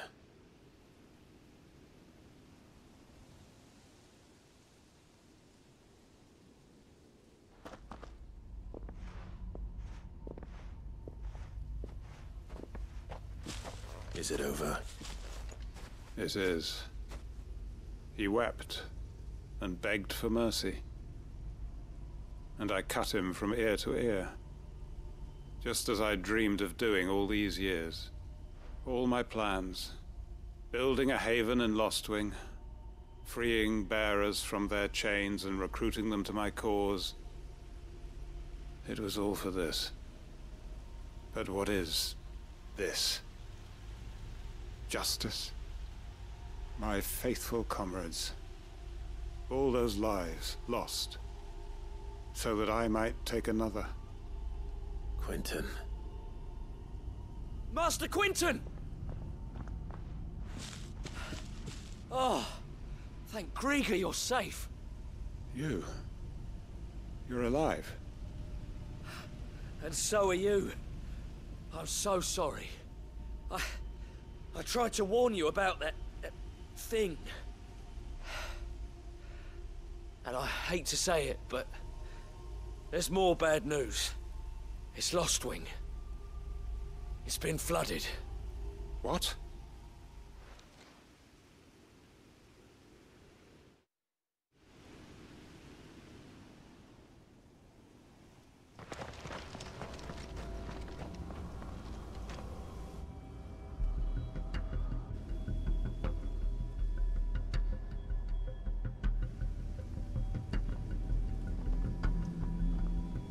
Lostwing. My Lostwing. And look who's here. They must have stolen in after we left, just before the flood struck. What if there are still people in there? Don't be a fool!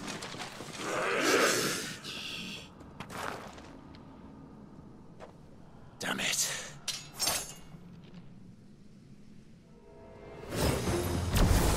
It's not going to last long in there. Then we finish this quickly. Go for it!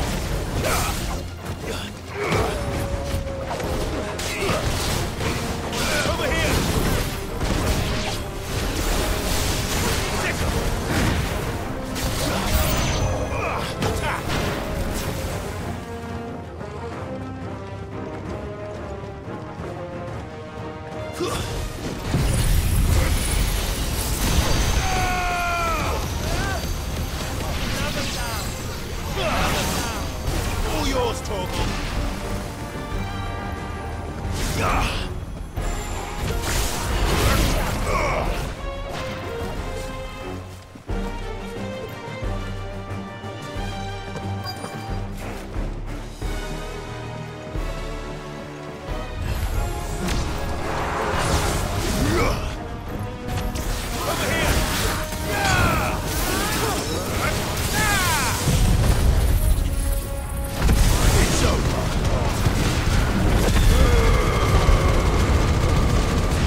Quentin!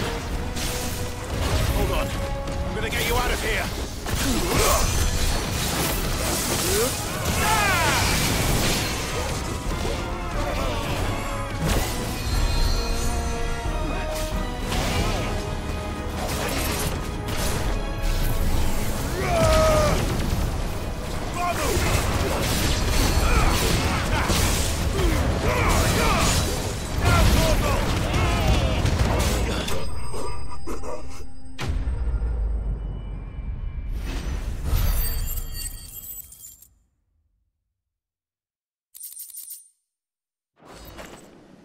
I need to get back to Quentin.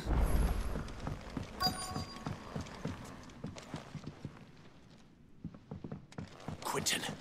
Quentin! Look at me! Thank the Founder. He hasn't turned. I'm going to get you out of here.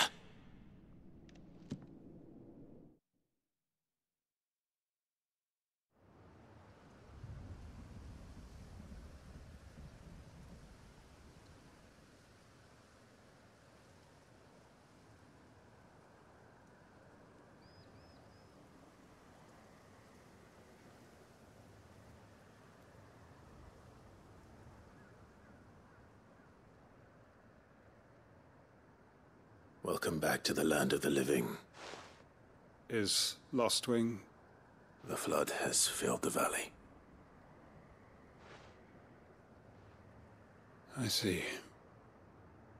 Then all is at an end. A strange way to achieve one's life's ambition.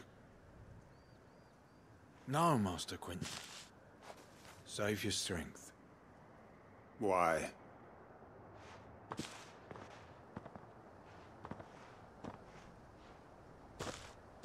All that I strove for is gone.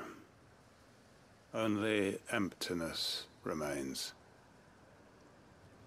I have nothing left to live for. What the heck are you on about? You've got us, ain't you? Don't try telling me you only freed us so you could get revenge.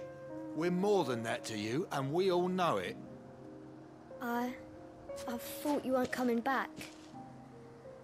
But I prayed, and you did. There's got to be a reason for that, right? Can't we just go back to how it was? You know, you looking after us all. Your work ain't over yet, Master Quentin.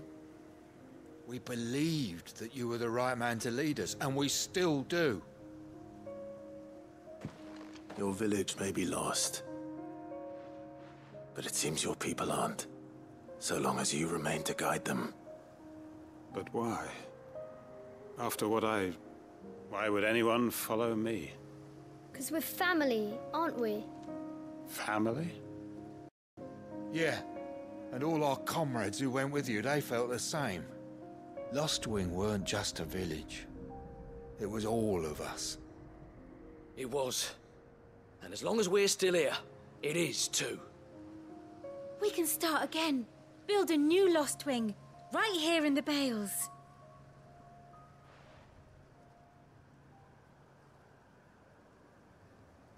A fresh start. One life ends, and another begins. Why just a village? We could build towns. A nation, even. What's to stop us? That's the Master Quentin we know. Please. I am nobody's master. Quentin will suffice. After all, we are family.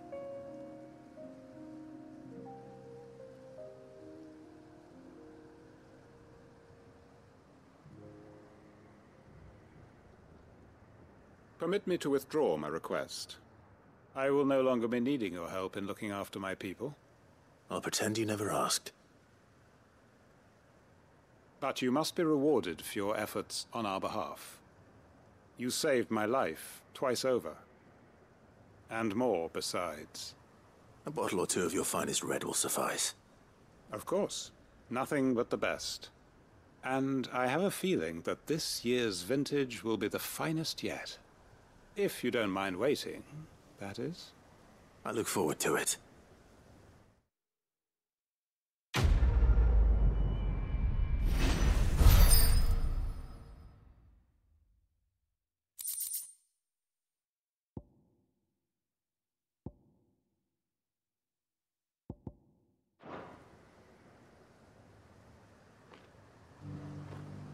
They are right, you know. Lostwing can be rebuilt. It was more than a mere village. More than a staging ground for revenge. It was a vision of how life might be. Of how we who have suffered can come to find family again.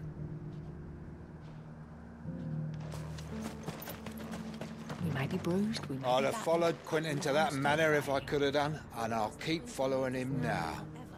Wherever that surly bastard cares to lead us. Quentin's gonna build us new Lostwing, and I'm gonna help.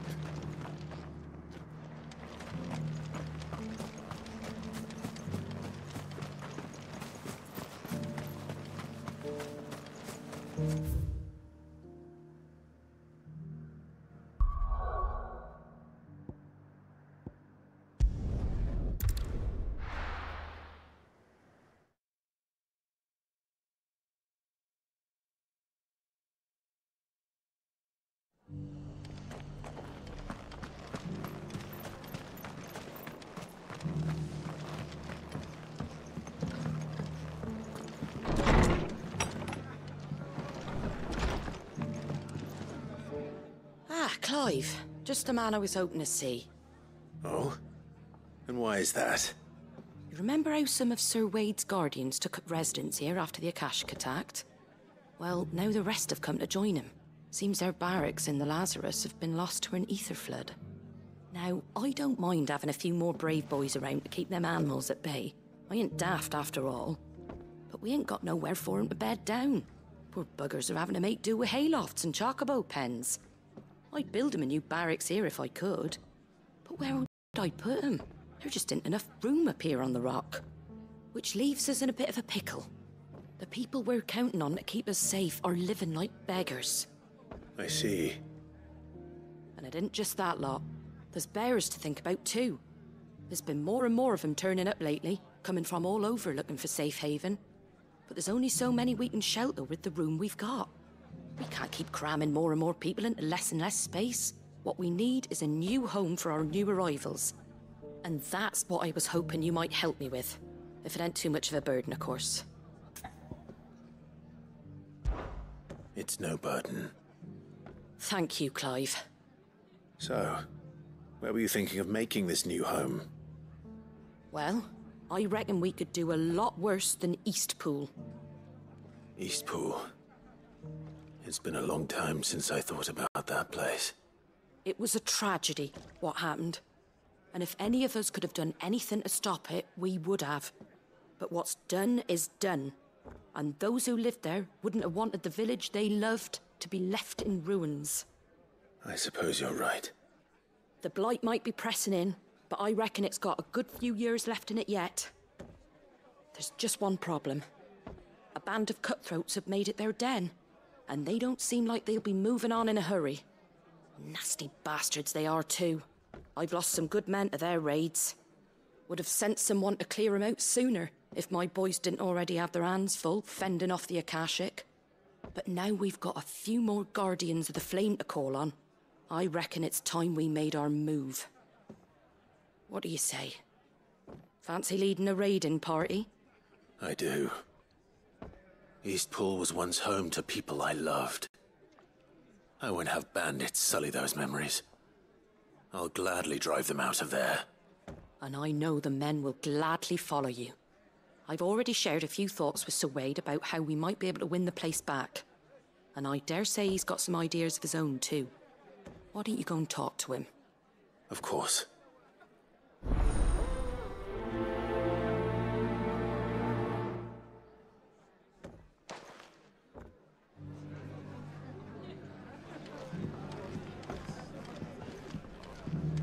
Back to Eastpool, then. Not just yet. Let's hear Wade's plan first.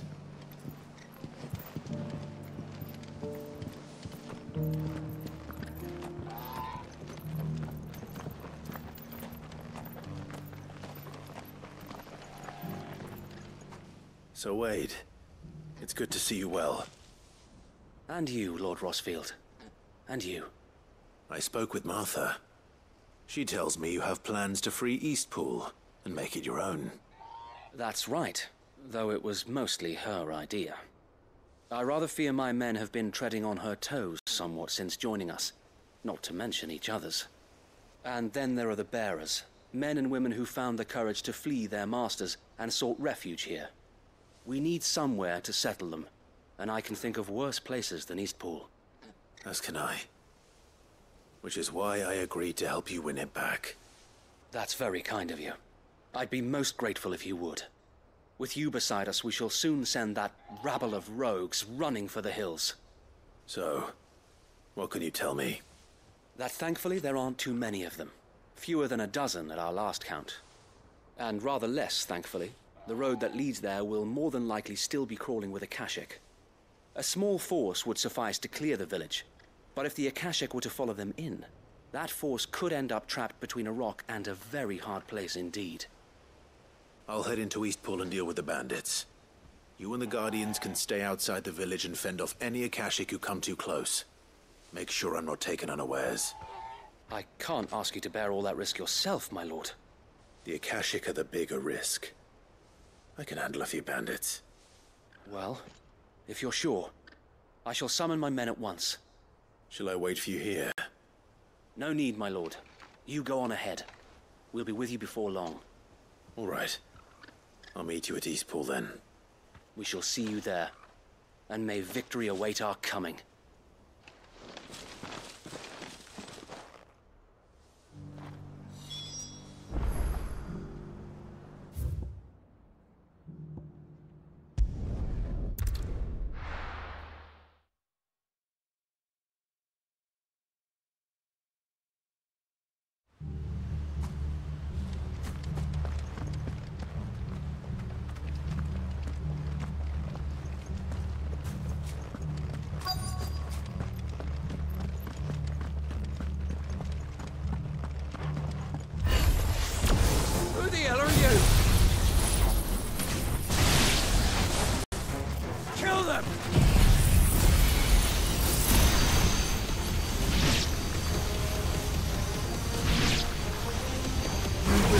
This place, or face the consequences.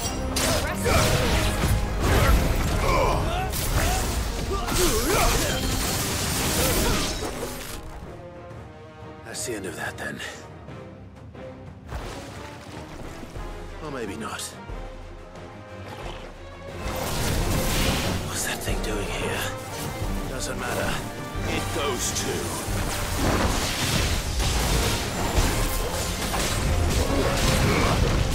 Nice try.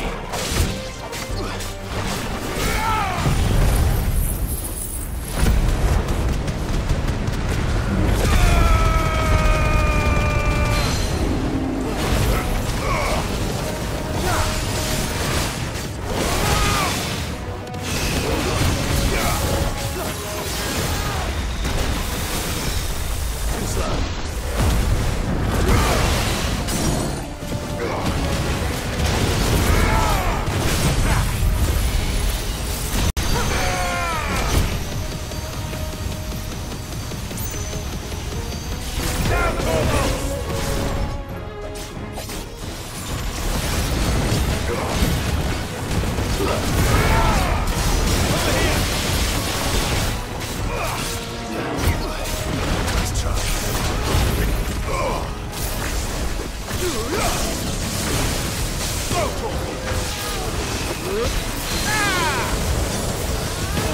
Torgal.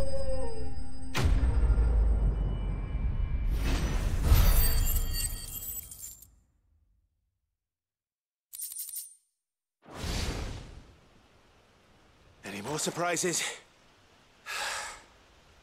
I'll take that as a no. Bravo. A magnificent display, my lord.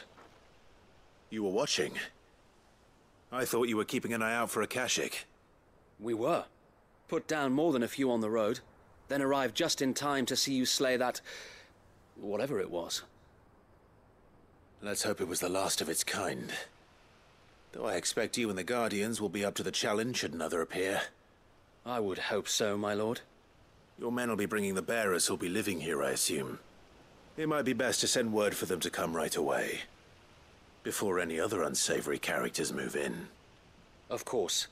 I'll send orders for them to depart immediately. Leave it with me, my lord.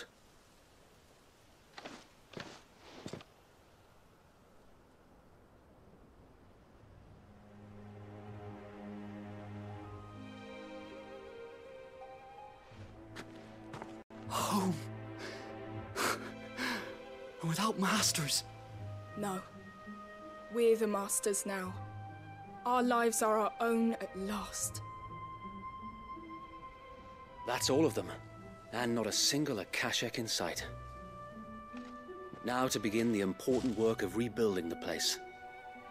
It won't be easy, especially not after 5 years of beasts and blackguards having their wicked way with the place. The masonry might still be sturdy enough, but half the beams are rotted. Those that weren't lost in the fire or burned by the bandits, that is. It'll take a bit of elbow grease, but we'll see Eastpool rise again. Just you wait. So wait. Lady Hannah is buried here. If you don't mind, I'd like Oscar to join the rebuilding efforts. He should be a part of this. Of course. I couldn't agree more. I'll let Martha know that everyone arrived safely.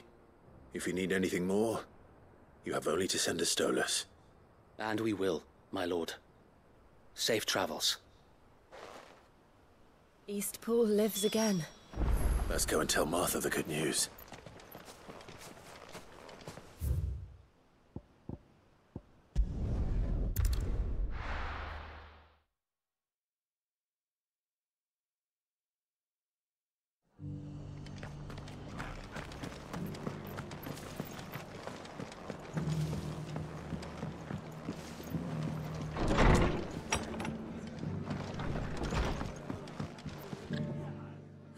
There you are. All went well then. Sir Wade told me you got rid of the bandits while his lot kept an eye out. Nicely done. And what's all this about some shape-shifting nightmare showing up? On second thoughts, don't tell me. It'll only give me nightmares of me own. What matters is you did it, and now we can build our new village. I suppose it will be. What will you call it? What else? Eastpool. Sir Wade said it best. There's plenty bad happened to that place, but that don't undo the good that happened there. No need to throw the baby out with the bathwater. Did Wade say that? Well, something along those lines. Anyway, the poor souls might have made it to Eastpool, but their work ain't done yet. So the way I see it, neither is mine. If it's food or lumber or strong backs they need, the rest is ready to provide it. Thank you, Martha. No, thank you. You didn't have to help us. I wanted to.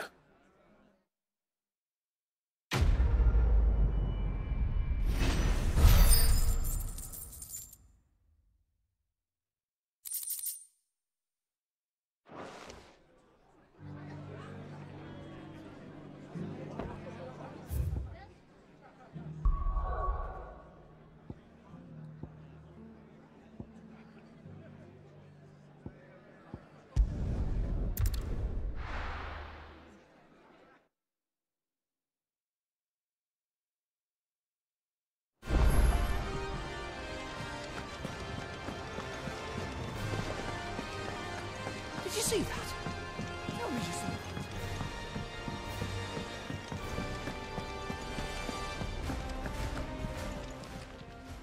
How help you today, Clive?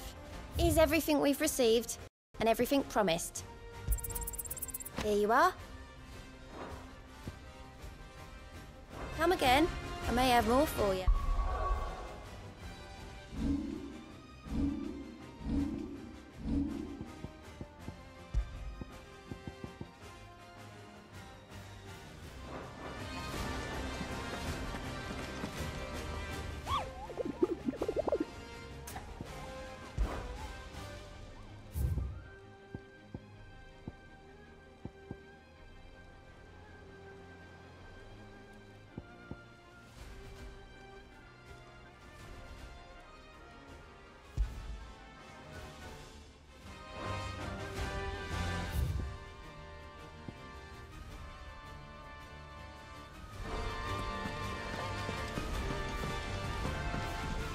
Back again? How may I help you today? Of course. One must understand one's place in the world.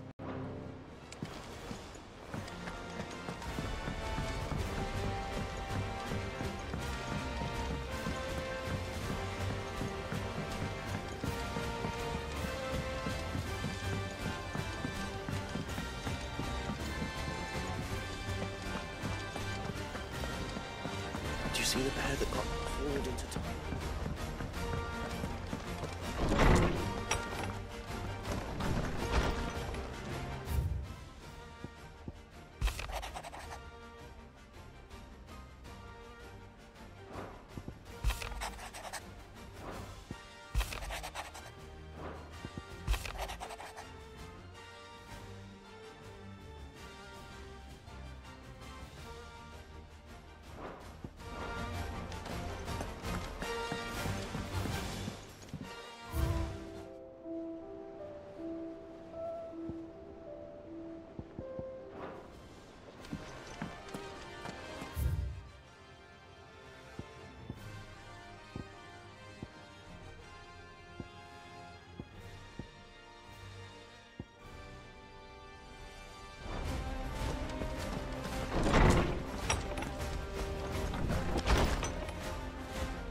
My Lord Marquis, I heard about Eastpool.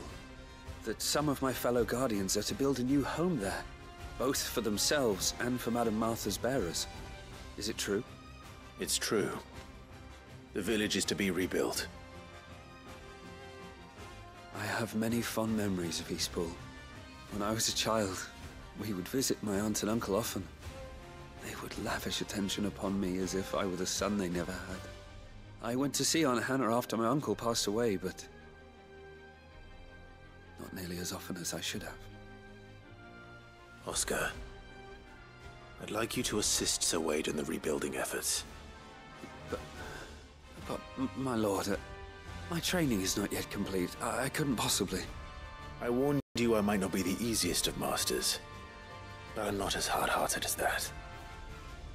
Go. Be with your aunt. Rebuild her home. Is what she would have wanted. Yes, my lord. Thank you, my lord.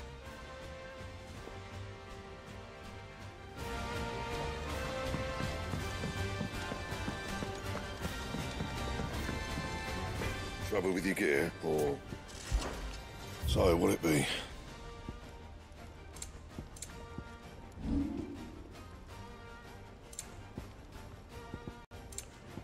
And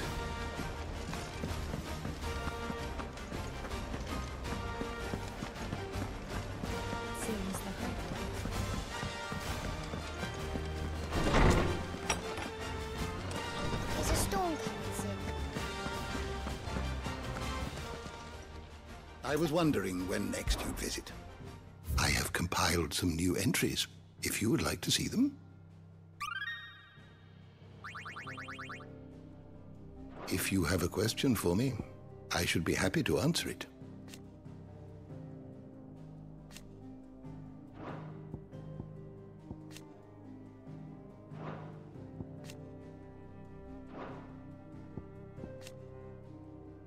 You are always welcome, Clive.